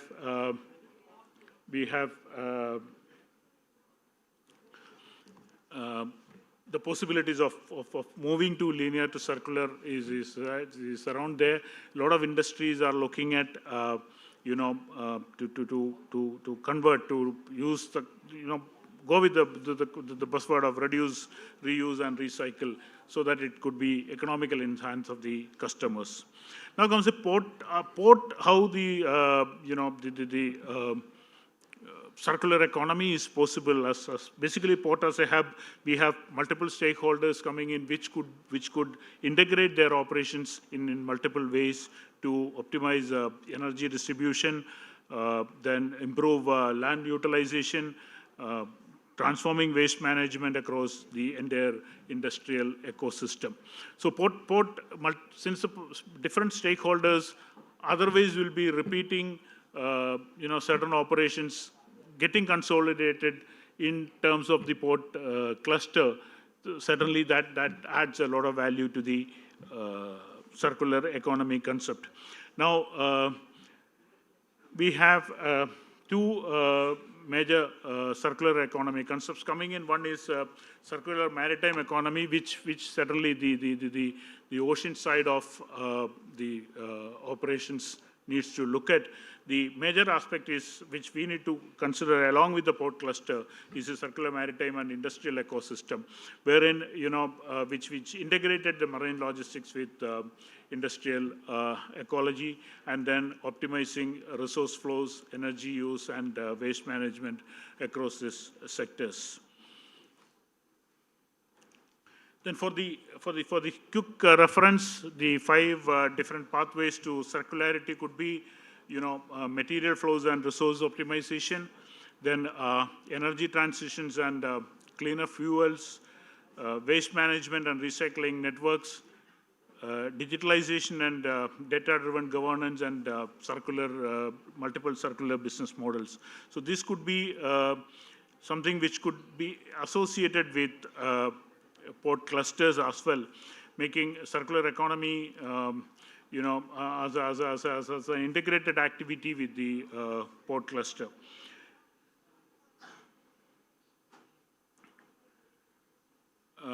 Here, as far as the circular economy concept is concerned, when you talk about the recycle and reuse philosophy comes in, port cluster can be a facilitator. It can be a platform to amalgamate, integrate all the stakeholders' sustainability requirements, where, as I mentioned earlier, a lot of land use could be consolidated, a lot of transportation use, a lot of energy usage could be consolidated there. Then, as I mentioned earlier, 80% of the contribution to the trade happens through this port cluster mechanism in the major 3 ports in the region, which I mentioned earlier. Then environmental challenges we have in terms of lot of sustainability issues. If you look at the marine side, the ocean side of the port also, which could eventually transform, convert into a circular economy contributor. Then from the traditional approach, from high level of waste creation in the industry, which could convert it into filling a lot of resource loops in by minimizing the waste and by enhancing the recycling and reuse of materials. Then the pathways of sustainability is something which certainly today the entire industry, across the board, any industry today is looking at, is symbiosis of a lot of activities, a lot of stakeholders in the industry. Then waste valorization, creating value out of the waste, and then renewable energy is a major area where the circular economy could be a major focal area. Then we have a timeline for circular transition, which the practitioners or the industries where the circular economy practices are already in place, where we have in the short time we will do the feasibility studies, and the pilot projects will be implemented. Then we have in the medium stage, we have the infrastructure upgrades and regulations in place, and long-term full integration of different systems in the stakeholder businesses can come in. Policy framework, as I mentioned, because it comes with a lot of investment here as well. We need a lot of incentives from the regulators, incentives from the government. Standards needs to be fixed. There should be certain, regulatory control and monitoring happening. Enforcement has to be in place. Are the policy, basically the policy framework what we are looking at. I'm sure with the kind of forward-looking policies in the maritime sector by the government today, all these are going to be in place soon. In technological innovations today, already we are using the IoT, AI, and many places. I mean, especially the place where I am coming from, Cochin is the first airport which is running 100% of on renewable energy, on a solar energy. So these are possible. Every infrastructure is today being converted or being supported by renewable energy, and then the policies are coming in. These are all being possible in port clusters. Now we have the sustainable ecosystem in the port cluster, which basically by introducing all these green technologies, port clusters could be a platform for green and circular economy. So that is one way to look at for a quick transition of to introduce or transition of the port systems today, or to introduce the circular economy concepts today to the port industry. Now to close, there are economic engines which are being put forward by the port clusters. As I mentioned, it creates a lot of value, it creates a lot of optimization of operations, it creates a lot of monetary benefits both to the port operator as well as to the port user. Then towards sustainability, port clusters could be used as a platform to start with, to introduce a circular economy in the port sector, because you have multiple stakeholders coming in, you have multiple opportunities coming in. So looking at port cluster and the sustainability issues today, with the kind of the support, with the kind support from the regulator, with the kind of digital facilities available today, with the kind of technology available today, the potential for ports, especially Indian ports, where we call clusters here basically to support the industries associated with the port, or the port using industries, beyond which port also getting part of this particular activity of agglomeration. There is a lot of opportunities going ahead, and that is what I thought of sharing with you today.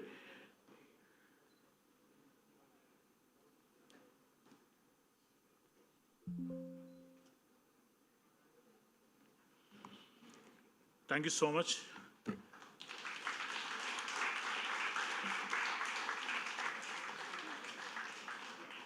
I could see a lot of sleeping heads amongst the students, because being a teacher, it is not new in the afternoon sessions. But sorry? So that is something I wanted to share. Thank you so much. And thank you for the opportunity. Thank you for sharing this platform with you today. Other speakers, all eminent personalities. Thank you so much.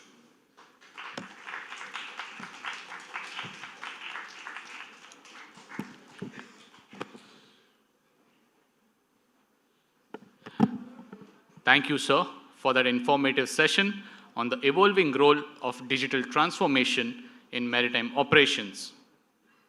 We now open the floor for questions. No, ma'am said no. Mike.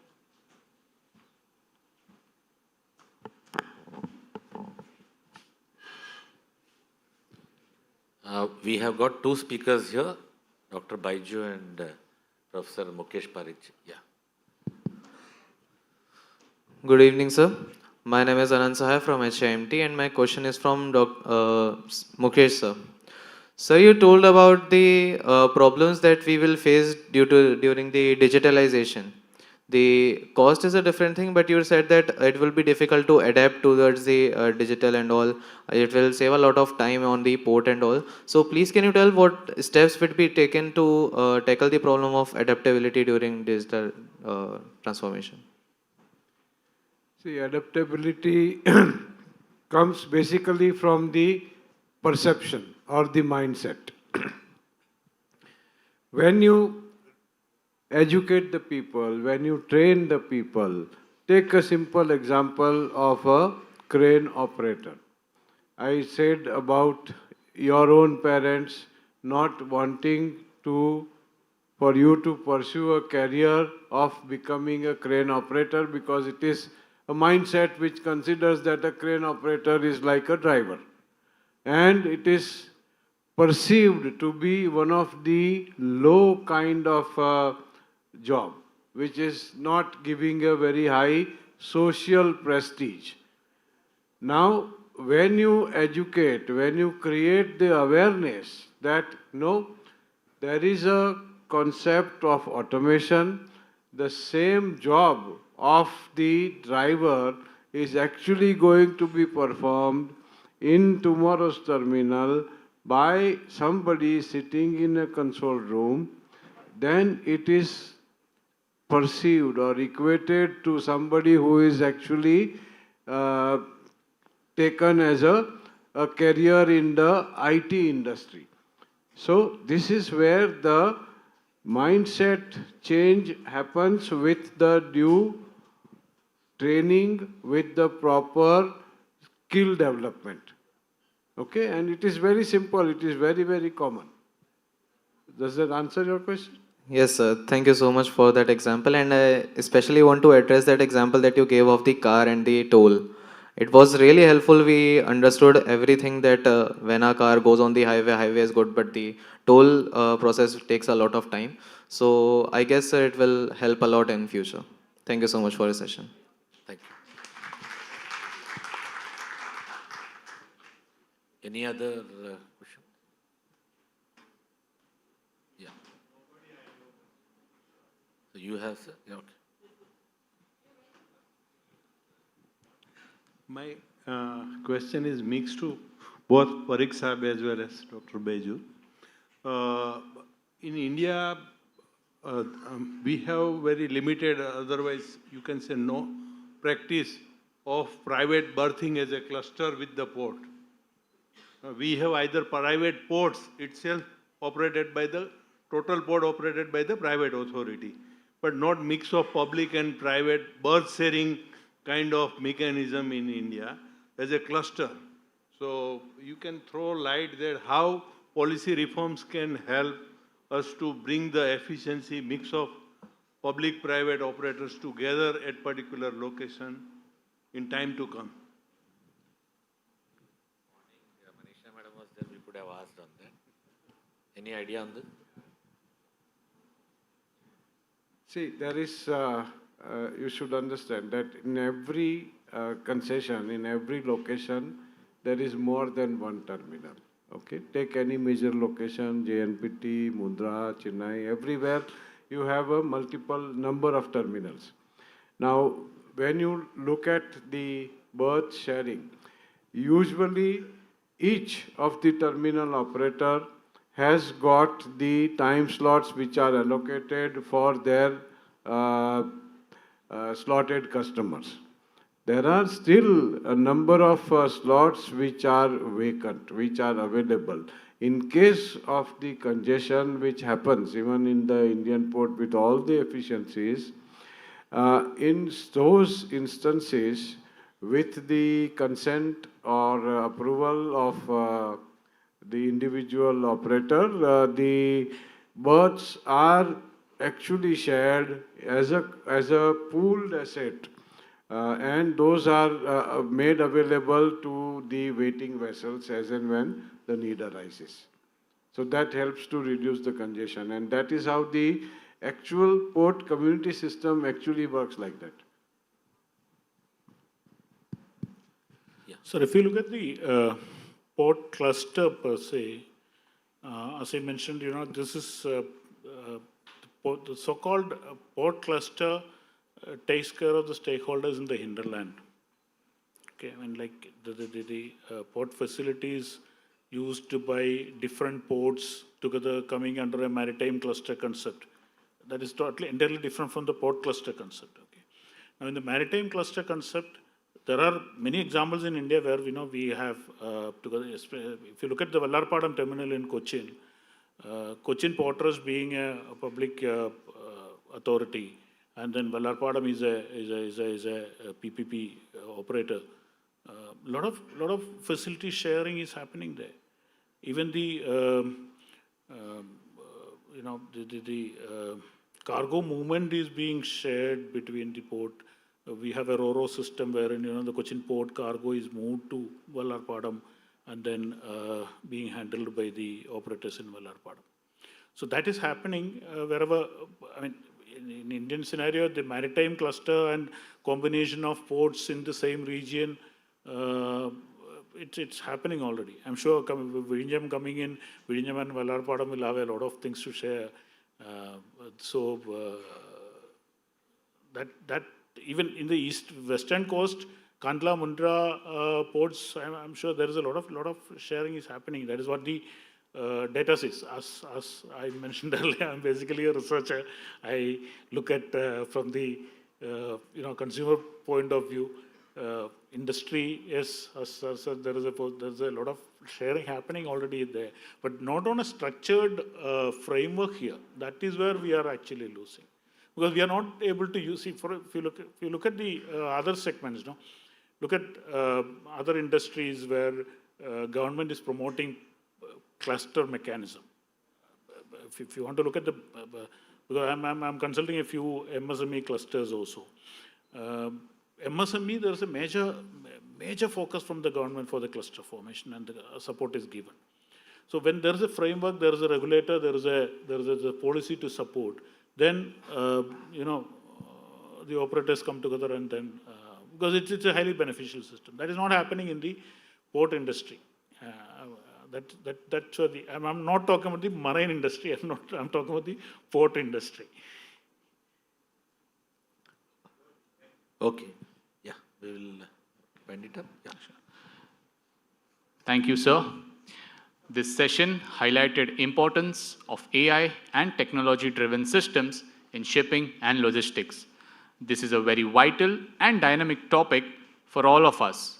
The discussion on various challenges of digitalization in port and shipping was especially enlightening and informative. On behalf of the Indian Maritime University, we thank you, each of the eminent speakers, for the nuggets of the wisdom and knowledge shared. With that, we conclude the seminar.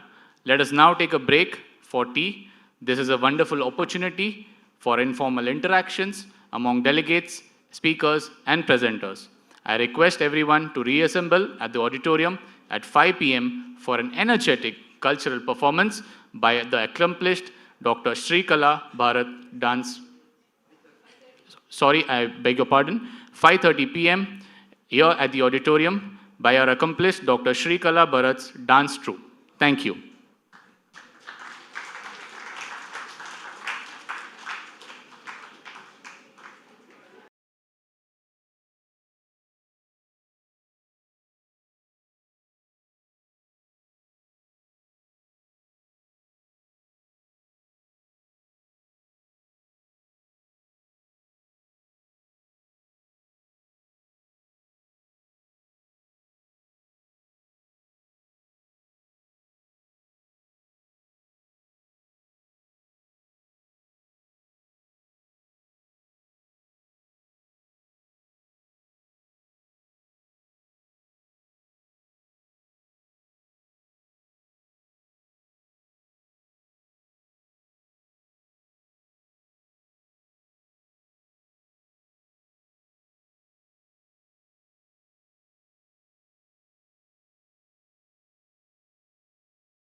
Yes, everyone. Okay. Our madam has joined. Read this out. Good evening. In the first രണ്ട് line പഠിച്ചിട്ട് I welcome the dignitaries.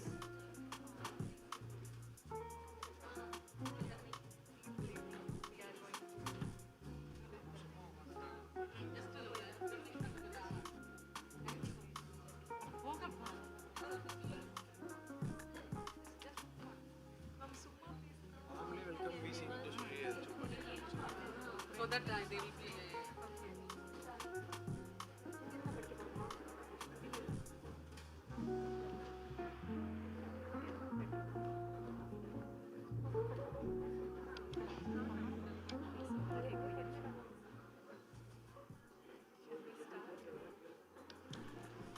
Good evening, everyone.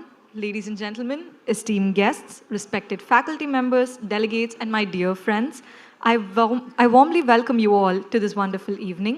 I request everybody to kindly be seated because we're going to get into a very immersive and explosive cultural performance. Guys at the back, please be seated.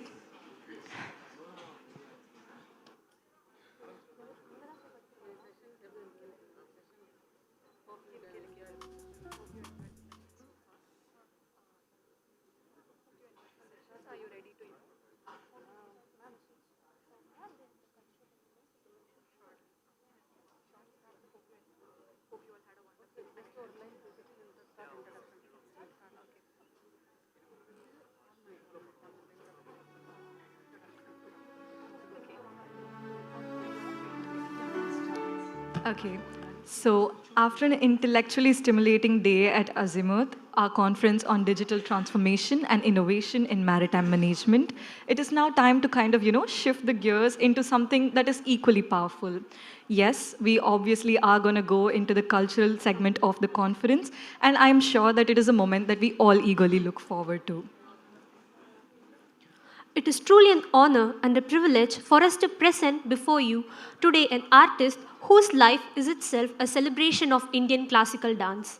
A distinguished disciple of the legendary guru K.J. Sarasa, Srikala began her journey in Bharatanatyam at the age of 7 and since has devoted over 5 decades to this divine art form. Since her Arangetram in 1972, she has performed in more than 900 stages across 32 countries spanning 5 continents, earning acclaim for her inimitable style, intricate footwork, and evocative abhinaya. Founder of Tejas School of Performing Arts, Chennai, she has trained over 400 students and choreographed several acclaimed thematic productions.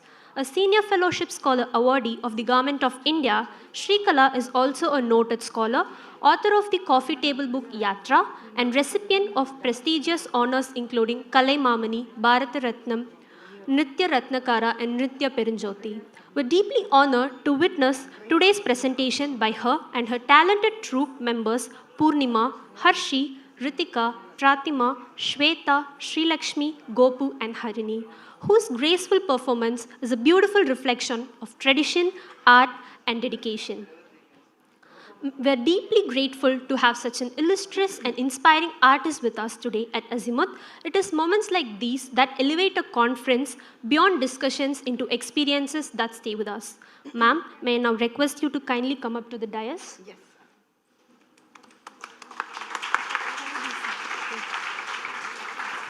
I request the Honorable Vice Chancellor, Dr. Malini V. Shankar, to kindly felicitate Dr. Srikala Bharat.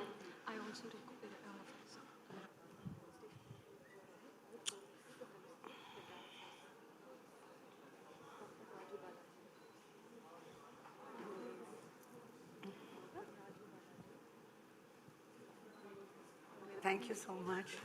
Thank you for coming.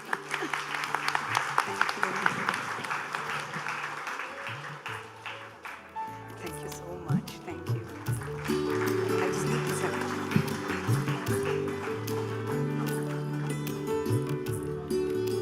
I also request our Pro Vice Chancellor, Dr. Raju Balaji, to kindly felicitate the dancers. Sir, please. Shall I call out the names? The dancers, Purnima. Purnima.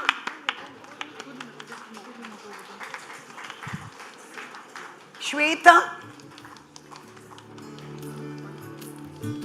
Vasant. He's felicitating all of you. This is Shweta. Vasant. Ritika. Ritika.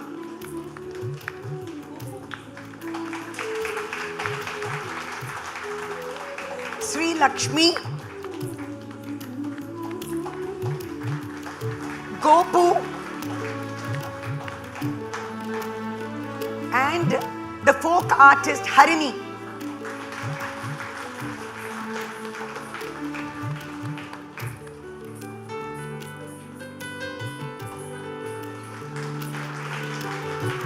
She's going to do Karagam with fire and everything. All of you are going to be so excited on seeing her Karagam.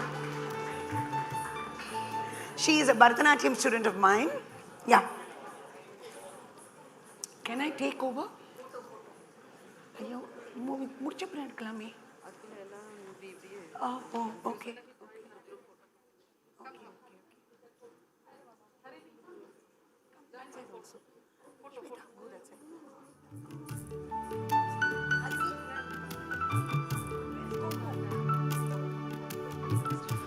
Now, may I request the campus director, please join the dais for a picture.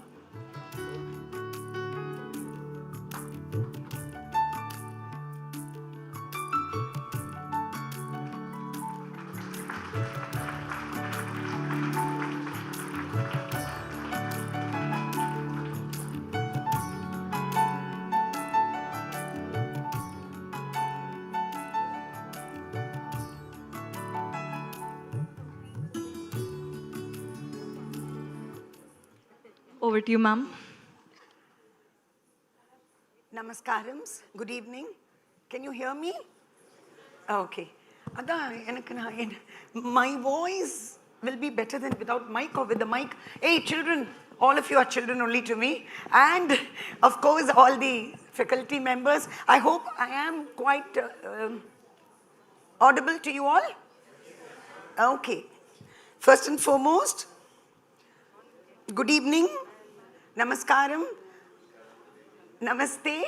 Everything to Suswagatam, all of you. My profound respects to my Guru, Srimati K.J. Sarasa, with whom I had been for 30 years. From 1969 to 1999, I have learned this Baravur Bhani of Bharatanatyam. And as it was announced, I am blessed to be performing in so many. I see some of our friends here. I have been to Norway to perform twice.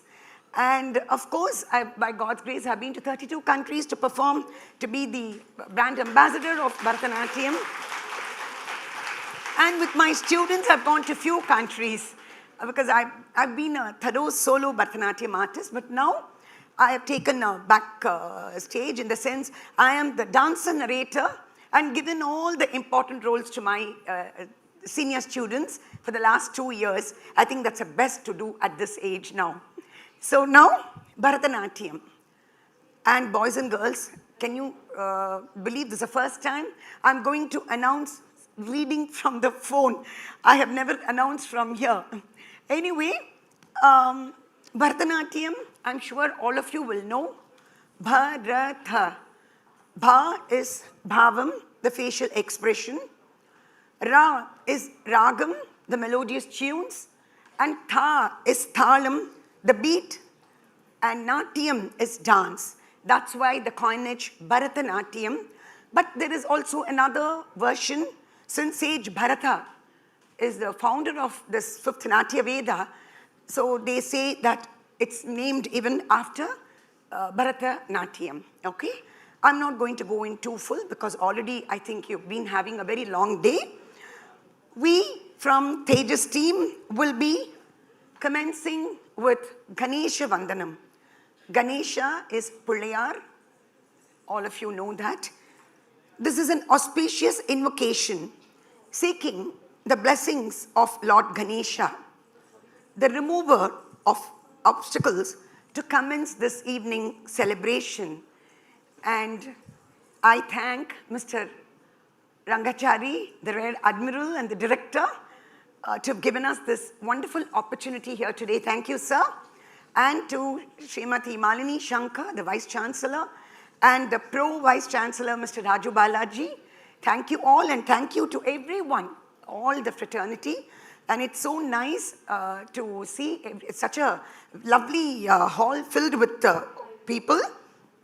I've danced in ships, Queen Elizabeth II, Royal Viking Sun, and one more ship that I have danced. So I think I'm very closely associated with this university.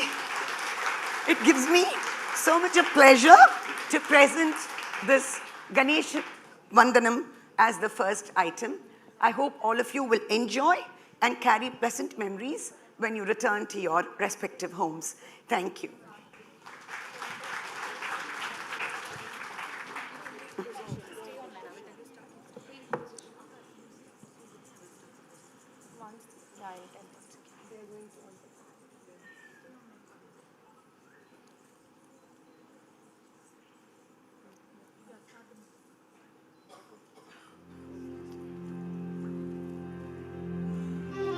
Audience lights can be switched off.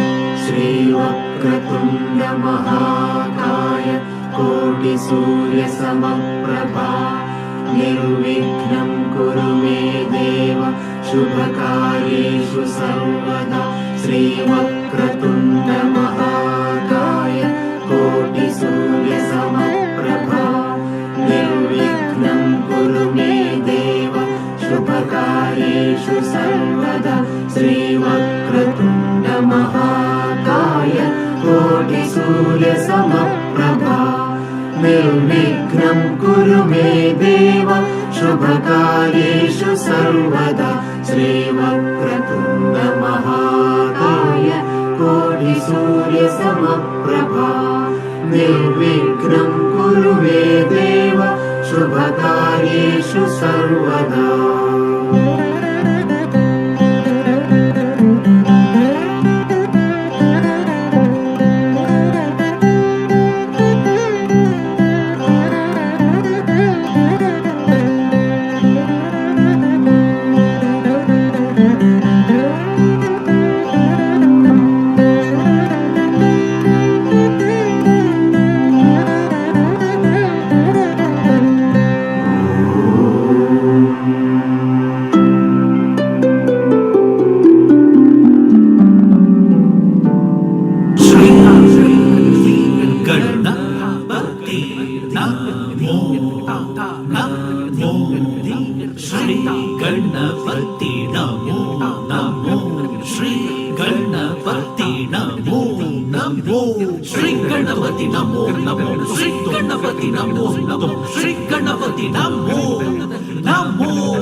Vakratunda महाकाय कोटि सूर्य समप्रभा निर्विघ्नं कुरु मे देव शुभकार्येषु सर्वदा गणपति गजपति विघ्नेश्वरपति ओम गजा गजा गजा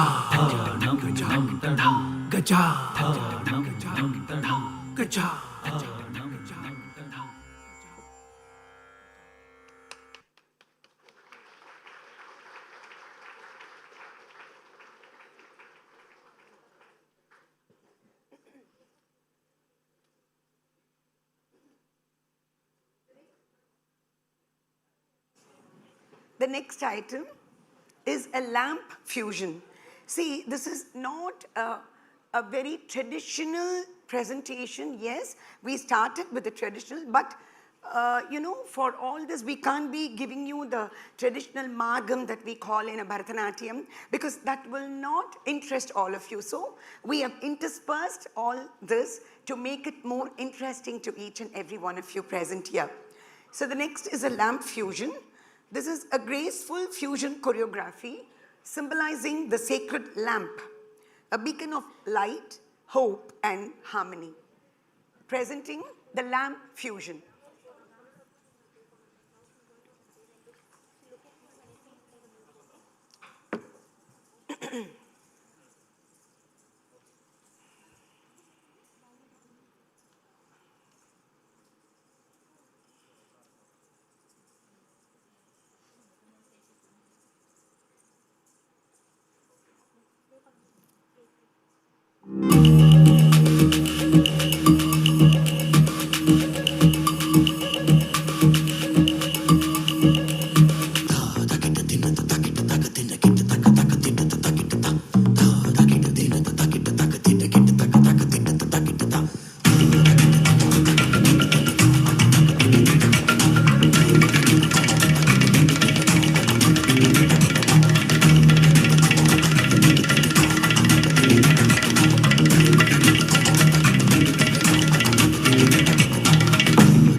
The next, a very brief part, which I'm going to just emote the Navarasas.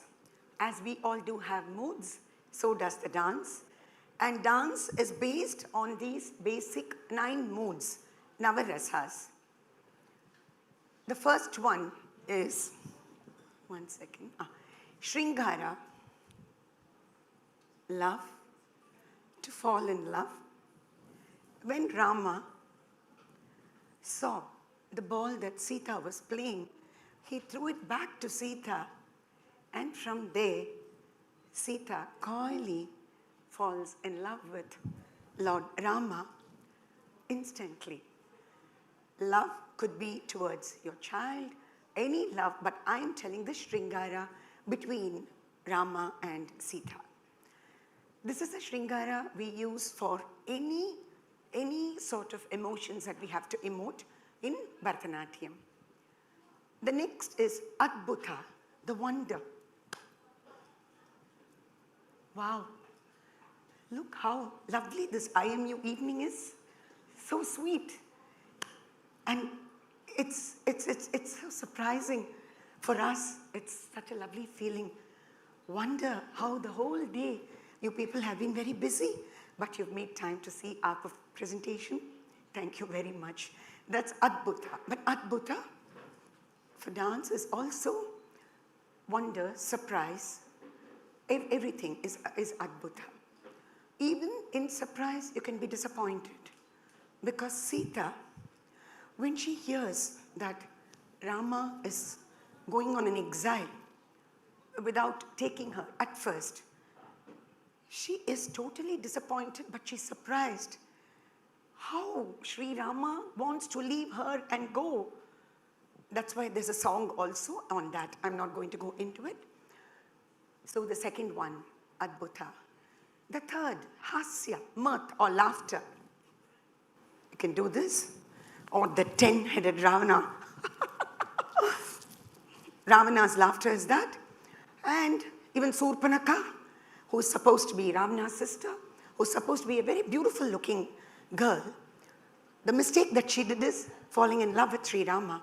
That's why Ramayana took place. She's supposed to have been so beautiful, and even, but of course Lakshmana cut her nose.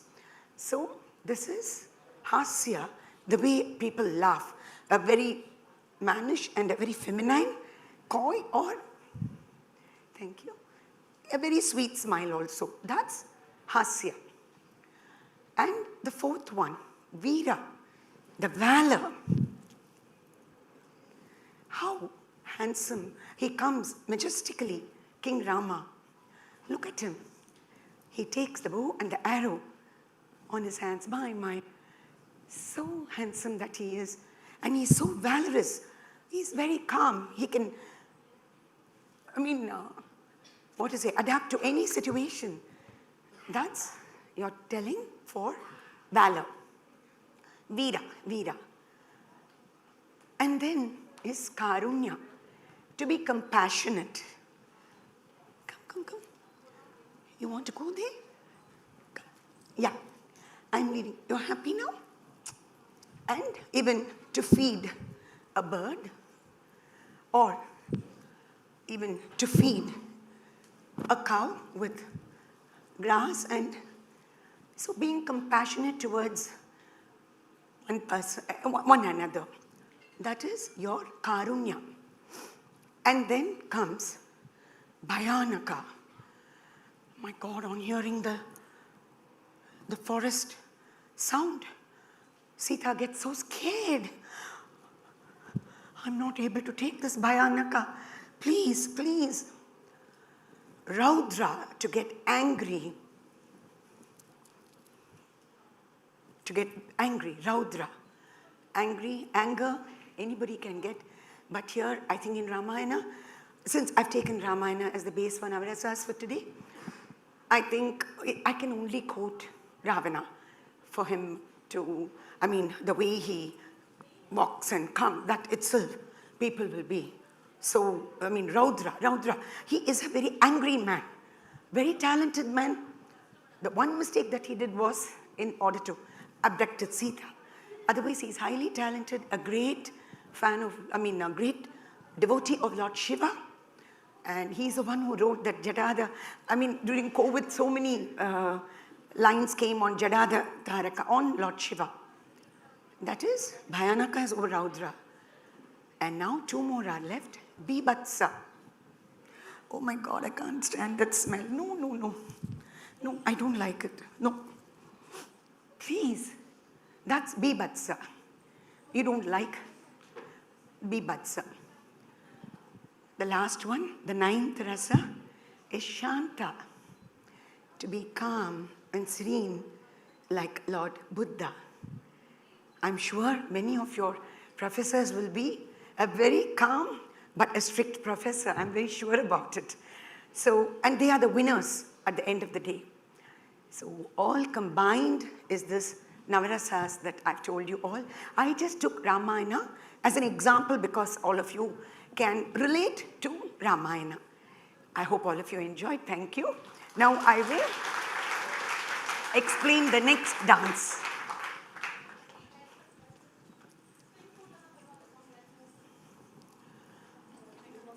Kanna, wait.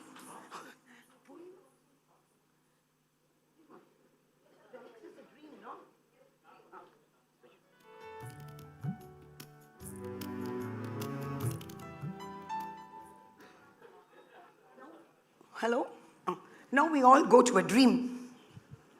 A poetic dance portrayal of dreams, aspirations, imaginations, and the inner journey of the soul. So let's dream now by looking at them.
So how was the dream?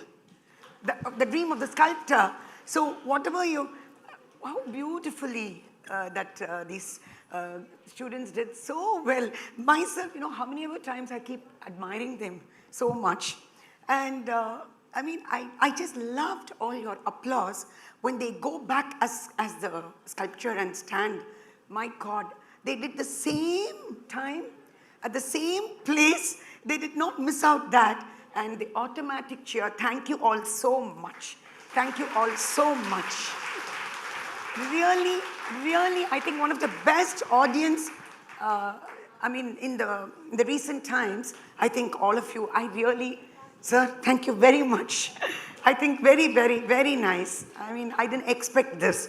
And so sweet. Each and every, the students, the fraternity, each and every one of you, okay? And when sir wanted, just requested anything on water, since all of you are in this university, I had many years ago, with those students are married and got children and they are in different places. And when the FICCI people wanted me to do on that time, I think it was tsunami time, okay? So they wanted, so I took the music ensemble from many classical musicians.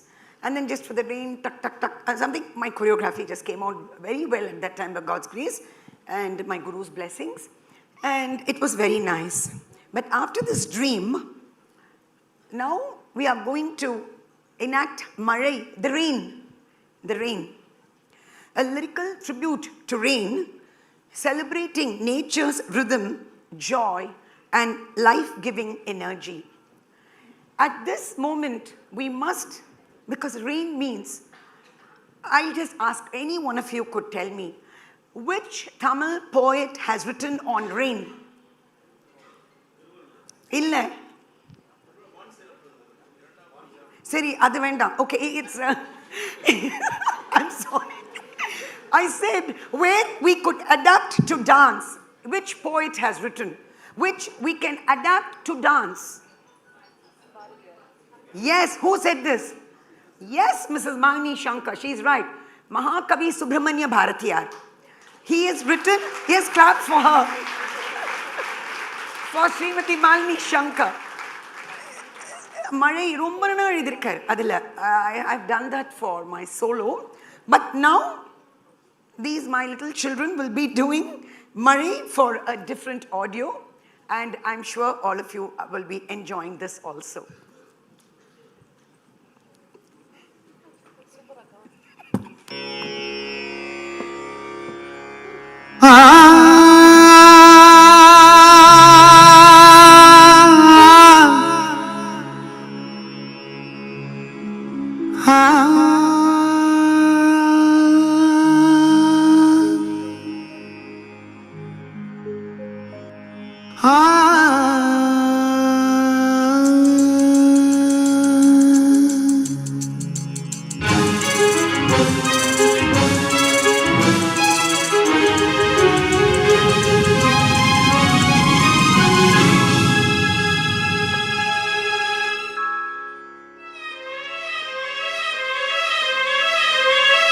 ദിക്കുകൾ എട്ടും സിതറി തക്കതിം തരികിടതിം തരികിടതിം തരികിടതീം ദിക്കുകൾ എട്ടും സിതറി തക്കതിം തരികിടതിം തരികിടതിം തരികിടതീം ദിക്കുകൾ എട്ടും സിതറി തക്കതിം തരികിടതിം തരികിടതിം തരികിടതീം ദിക്കുകൾ എട്ടും സിതറി തക്കതിം തരികിടതിം തരികിടതിം തരികിടതീം ദിക്കുകൾ എട്ടും സിതറി തക്കതിം തരികിടതിം തരികിടതിം തരികിടതീം ദിക്കുകൾ എട്ടും സിതറി തക്കതിം തരികിടതിം തരികിടതിം തരികിടതീം ദിക്കുകൾ എട്ടും സിതറി സിതറി സിതറി സിതറി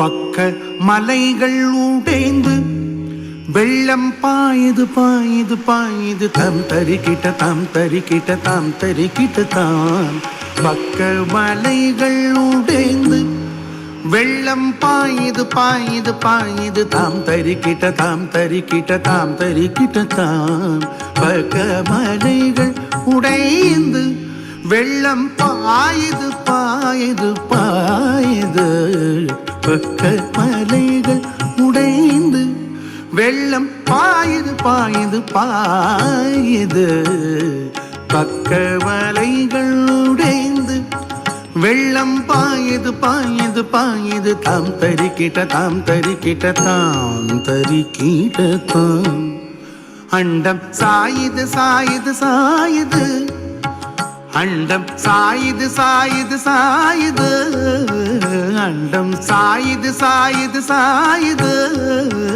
அண்டம் சாயுது சாயுது சாயுது அண்டம் சாயுது சாயுது சாயுது பேய்கொண்டு தக்கையடிக்குது காற்று அண்டம் சாயுது சாயுது சாயுது பேய்கொண்டு தக்கையடிக்குது காற்று தக்க தாம் தரிக்கிட்ட தாம் தரிக்கிட்ட தாம் தரிக்கிட்ட தாம் தக்க தாம் தரிக்கிட்ட தாம் தரிக்கிட்ட தாம் தரிக்கிட்ட தாம்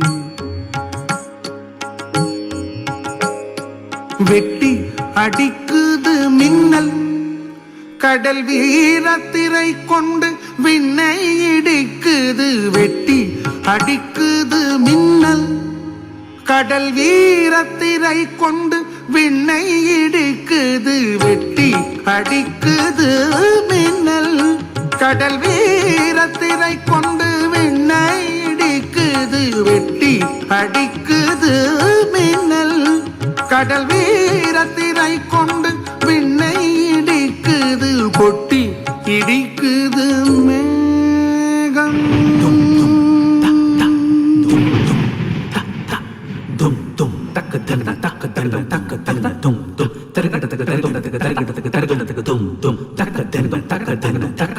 கொட்டி இடிக்குது மேகம் கூ கூவென விண்ணை குடையுது காற்று கொட்டி இடிக்குது மேகம் கூ கூவென விண்ணை குடையுது காற்று சச்சச்சட சச்சச்சட டட்டா என்று தாளங்கள் கொட்டி கனைக்குது வானம் சச்சச்சட சச்சச்சட டட்டா என்று தாளங்கள் கொட்டி கனைக்குது வானம் சச்சச்சட சச்சச்சட டட்டா என்று தாளங்கள் கொட்டி கனைக்குது வானம் சச்சச்சட சச்சச்சட டட்டா என்று தாளங்கள் கொட்டி கனைக்குது வானம் எட்டு திசையும் இடிய மழை எங்கனம் வந்ததடா எட்டு திசையும் இடிய மழை எங்கனும் வந்ததடா எட்டு திசையும் இடிய மழை எங்கனும் வந்ததடா எங்கனும் வந்ததடா எங்கனும் வந்ததடா தம்பி வீரா திக்குகள் எட்டும் சிதறி தக்கத்தின் தரிக்கிட்டதின் தரிக்கிட்டதின் தரிக்கிட்டதீம் திக்குகள் எட்டும் சிதறே தக்கதீம் தரிக்கிட்டதின் தரிக்கிட்டதின் தரிக்கிட்டதீம் திக்குகள் எட்டும் சிதறி தக்கதீம் தரிக்கிட்டதின் தரிக்கிட்டதீம் தரிக்கிட்டதீம் திக்குகள் எட்டும் சிதறி சிதறி சிதறி சிதறி சிதறி சிதறி சிதறி சிதறி சிதறி சிதறி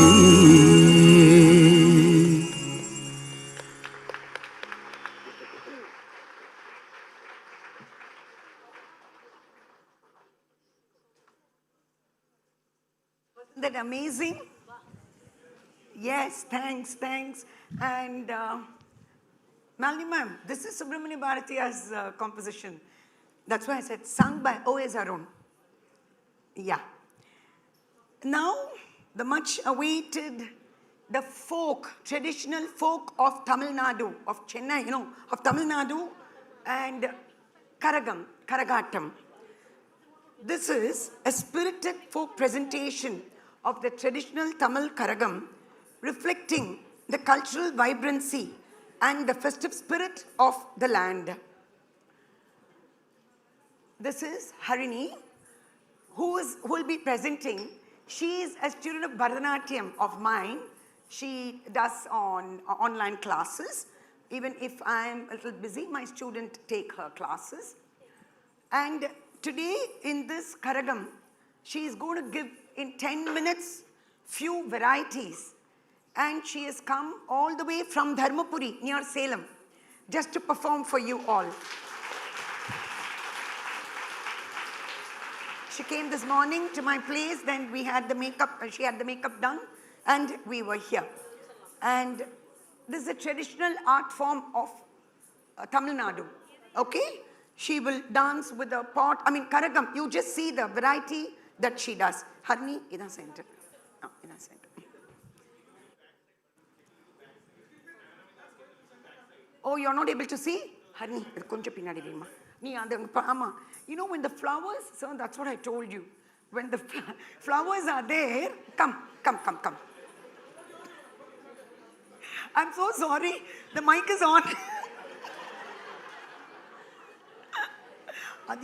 இங்க நீ என்ன பண்ற அங்கே எடுத்து இங்க வா இங்க வந்து ஆடு இல்லனா நீ போக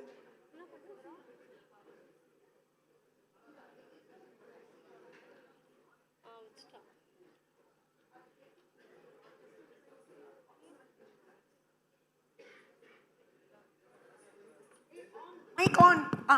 Sir, she will keep it there, but she will come and bring it here to dance. Okay? Done? Okay, thank you. Enjoy the Karagam.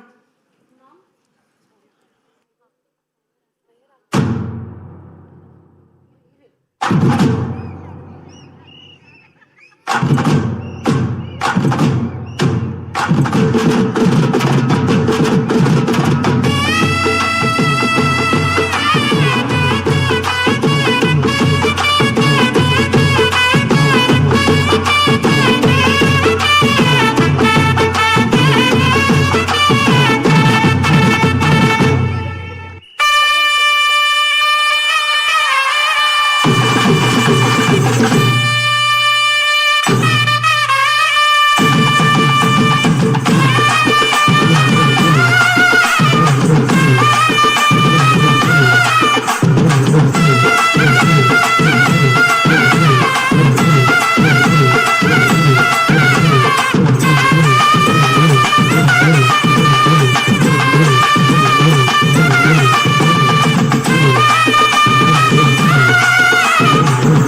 காத்துல சுத்துதடி 9 நவகரகம் பூமியில எடுத்து வந்தே தலையில தான் தரகம் உருளகம் வச்சு வரும் உத்தம பாளைய சரகம் உள்ள ஜனங்க இந்த பாட்டை கேட்டு கரங்க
வெள்ளம் அடையாமல் காத்தல் குடி தீமன்று தீத்தின்று தீக்காடாய் வாழும் குடி வா இருத்தோடு எடுத்து வா குருவாள் எடுத்து வா ஒரு சூழ்நிலைத்து வா இருத்தோடு எடுத்து வா குருவாள் எடுத்து வா ஒரு சூழ்நிலைத்து வா நெருப்பே ஆராத நெருப்பே மாய நெருப்பே மலை நெருப்பே வாயு நெருப்பே பாதாத நெருப்பே காவல் நெருப்பே காட்டு நெருப்பே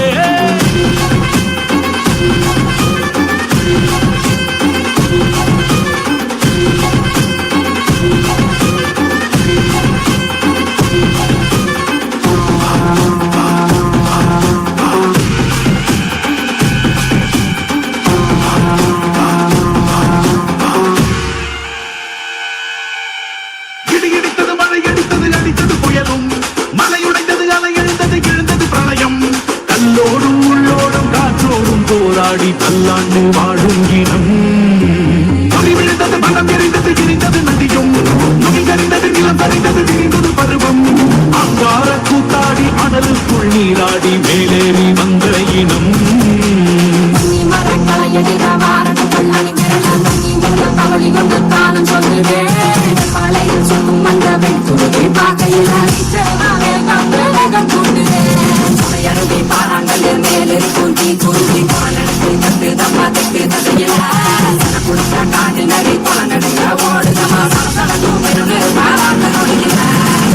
இருத்தோடு எடுத்து வா குருவாள் எடுத்து வா ஒரு சூழ்நிலைத்து வா இருத்தோடு எடுத்து வா குருவாள் எடுத்து வா ஒரு சூழ்நிலைத்து வா நெருப்பே ஆராத நெருப்பே மாய நெருப்பே மலை நெருப்பே வாயு நெருப்பே பாதாத நெருப்பே காவல் நெருப்பே காட்டு நெருப்பே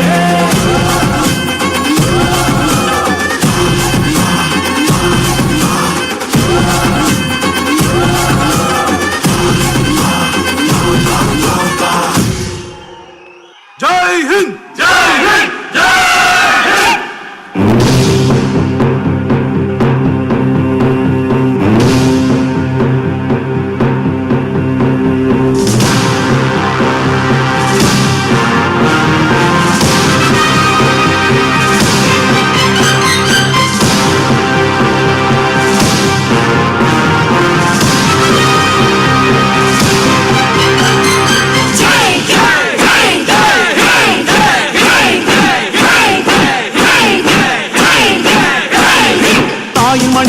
தாயின் மணிக்கொடி சொல்லுது Jai Hind.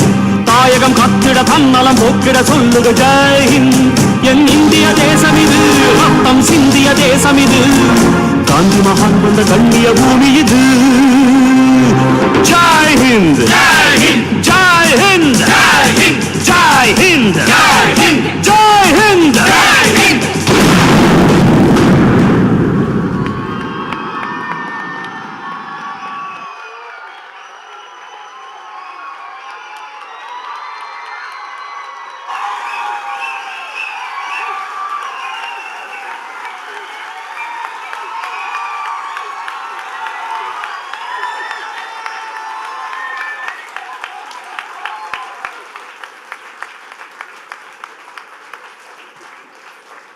Come here. I think I was doubly more excited than you all because it's the first time even I'm seeing her perform this Karagam. First time I'm seeing her perform. Madam, she belongs to my district, my place. How sweet. Yes. Yeah. She is from Dharmapuri and her guru is Srimati Tenmuri Rajendran, and she has performed in front of many, even in front of Srimati Kanimuri, really encourages her a lot. And you would have seen this is only just about 2% of what she is. She does more. She does for 1.5 hours her solo with so many varieties. She had a fire, but Janani Shruti came and told us that fire alarm will break here. Otherwise, she would have done with that fire and the valak alarm. Thank you all. I believe he is from... He is also from Dharmapuri, so he wants to take a photograph with her.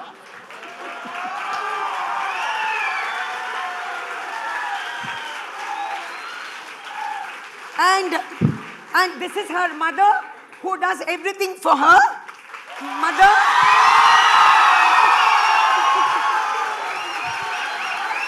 She stitches the costume.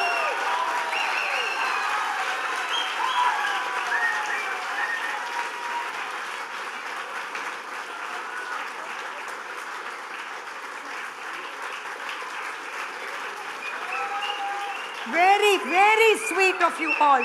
Sir, thank you once again. Very, very sweet of your acknowledgement with your standing ovation for both the daughter and the mother. Thank you all. I think all of us at the backstage, we all got excited because first time we are seeing her. I'm seeing her. Harini, Pramadama, Dul.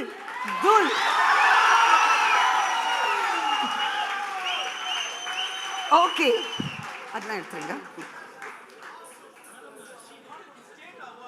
Yes, Kalai Ilamani Award.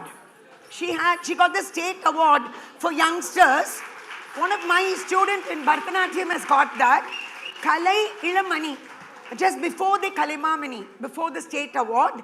This is for youngsters, given at the Secretariat itself. Yes, thanks for reminding me, sir.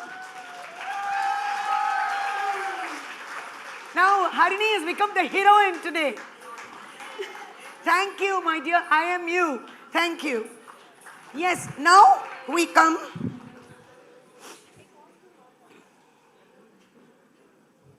Now we come to the grand finale. In Bharatanatyam, Tillana is the final item, the concluding item. Tillana, because for one line of music, you can see the variety of steps interwoven in that Tillana. And this Tillana, in between, it will be interspersed, much to the request of Sri Rangachari. It will be interspersed with Vaishnava Janato and Vande Mataram. Vaishnava Janato, composed by Narsingh Mehta, depicts the virtues of compassion, humility, and righteous living in a true devotee. A favorite bhajan of Mahatma Gandhiji, other than Hari Tumharo, it is presented through expressive Bharatanatyam as a message of universal love. But this Vaishnava Janato, I just come inside and do the expression. And then again the Tilana continues and concludes with Vande Mataram, which is a timeless patriotic anthem that evokes love, reverence, and unity for the motherland.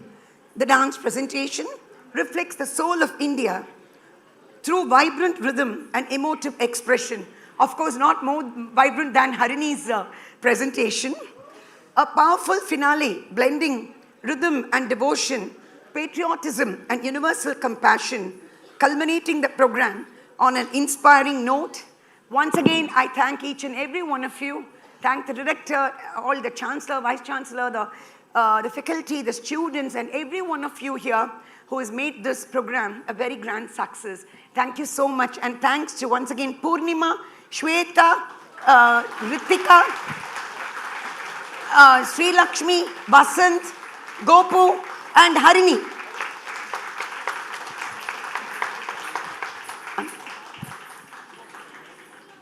So myself, Sri Kalabarat, I take this. I mean, I think all of us will go home with such happy and fulfilled heart today. Thank you all and enjoy the Tilana. And my best wishes to each and every one of you.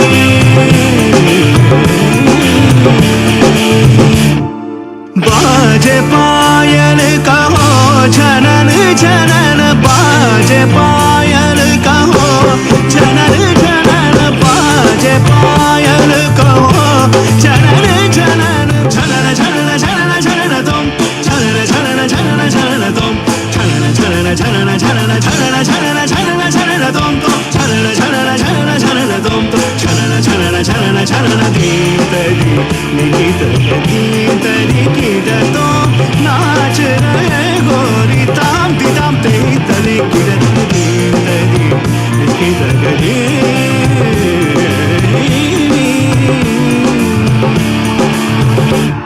वैष्णव जन तो तेने कहिए जे पीड़ पराई जाने रे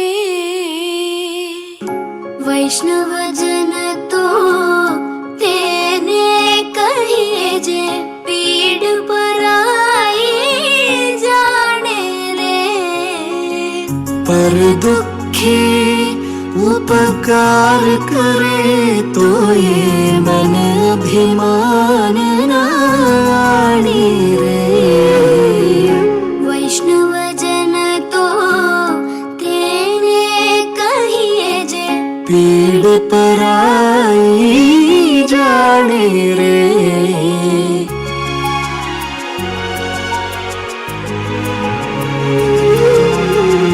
सकल लोक मां सहुने वंदे निंदा न करेगे नीरे सकल लोक मां सहुने वंदे निंदा न करेगे नीरे वाच काच मन निश्चल राखे धन धन जननी तेनी रे वाच काच मन निश्चय राखे धन धन जननी तेनी रे वैष्णव जन तो तेने कहिए जे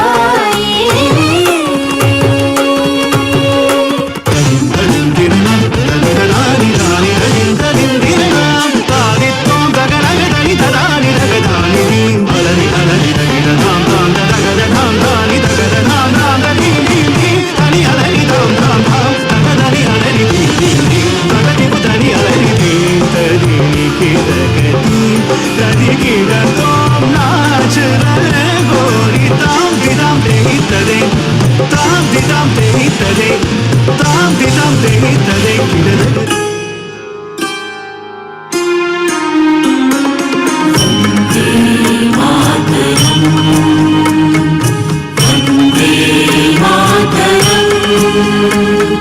सुजलां सुफलां मलयज शीतलां शस्य श्यामलां मातरं वन्दे मातरं शुभ्रज्योत्स्ना पुलकितयामिनी फुल्लकुसुमिता द्रुमदलशोभिनी सुहासिनी सुमधुरभाषिणी सुखदां वरदां मातरं वन्दे मातरं कोटि कोटि कण्ठ कलकलनिनादकरले कोटि कोटि भुजे वृत खर करवाले अमला केनुमा एतो बोले बहुबल धारिणी नमामि तारिणी ऋतुदल वारिणी मातरं वन्दे मातरं तुमि वेद्या तुमि वैभव तुमि रिद्धि तुमि महिमा त्वं हि प्राणाः शरीरे बहुते तुमि मा शक्ति हृदये तुमि मा भक्ति তোমারই প্রতিমা ঘরে মন্দিরে মন্দিরে वन्दे मातरं त्वं हि दुर्गा दश प्रहरणधारिणी कमला कमलदल विहारिणी वाणी विद्यादायिनी नमामि त्वां नमामि कमलाम् अमलाम् अतुलाम् सुजलां सुफलां मातरं वन्दे मातरं श्यामलां सरलां सुस्मितां भूषितां धरणीं धरणीं मातरं वन्दे मातरं वन्दे मातरं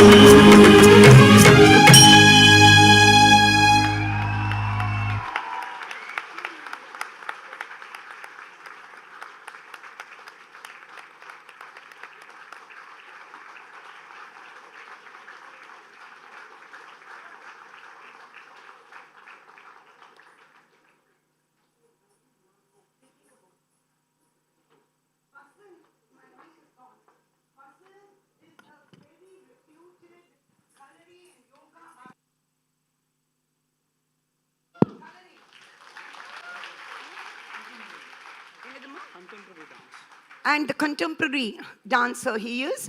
And yeah, he combines his kalari, that is his martial arts, and yoga in this contemporary presentation, which all of you were admiring him when he was doing. That's Vasant. In our Arupade video in 2001, when we were performing at Tamilisai Sangam, you know, Vasant came as a snake. He was even more, very, very, very thin. Okay, 2001. And he came as a snake, which around the peacock legs, the snake will be, right? On top of the peacock, Muruga will be sitting. I don't know whether Vasant himself remembers. Nyabor Vasant? Tamilisai Sangamla and the Pambamari Vandiye. Aditha Pachone. Hey! Huh? Oh, okay, one step. Do it. The snake. He's doing, just look at him.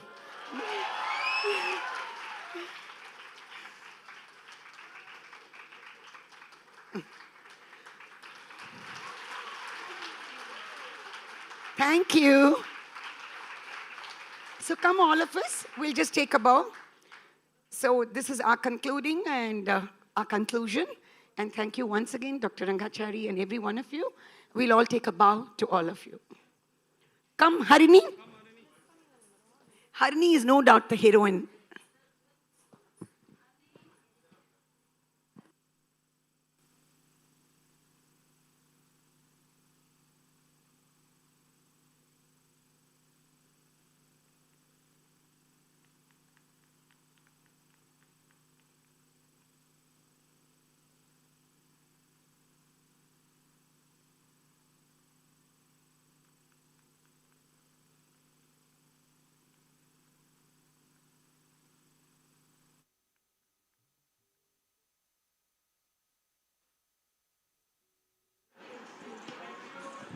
To say that it was an exemplary performance would be a complete understatement. Come on, guys, we have to give it up for them once again.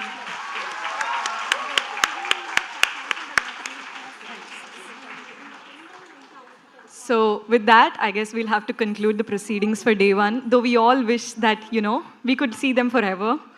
So we would like to express our sincere appreciation to all our speakers, session chairs, delegates, researchers, industry experts, and of course our dear students for their active participation and valuable contributions throughout the day.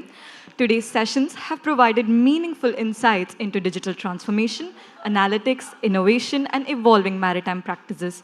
The discussions and the knowledge shared have truly set the tone for tomorrow's proceedings.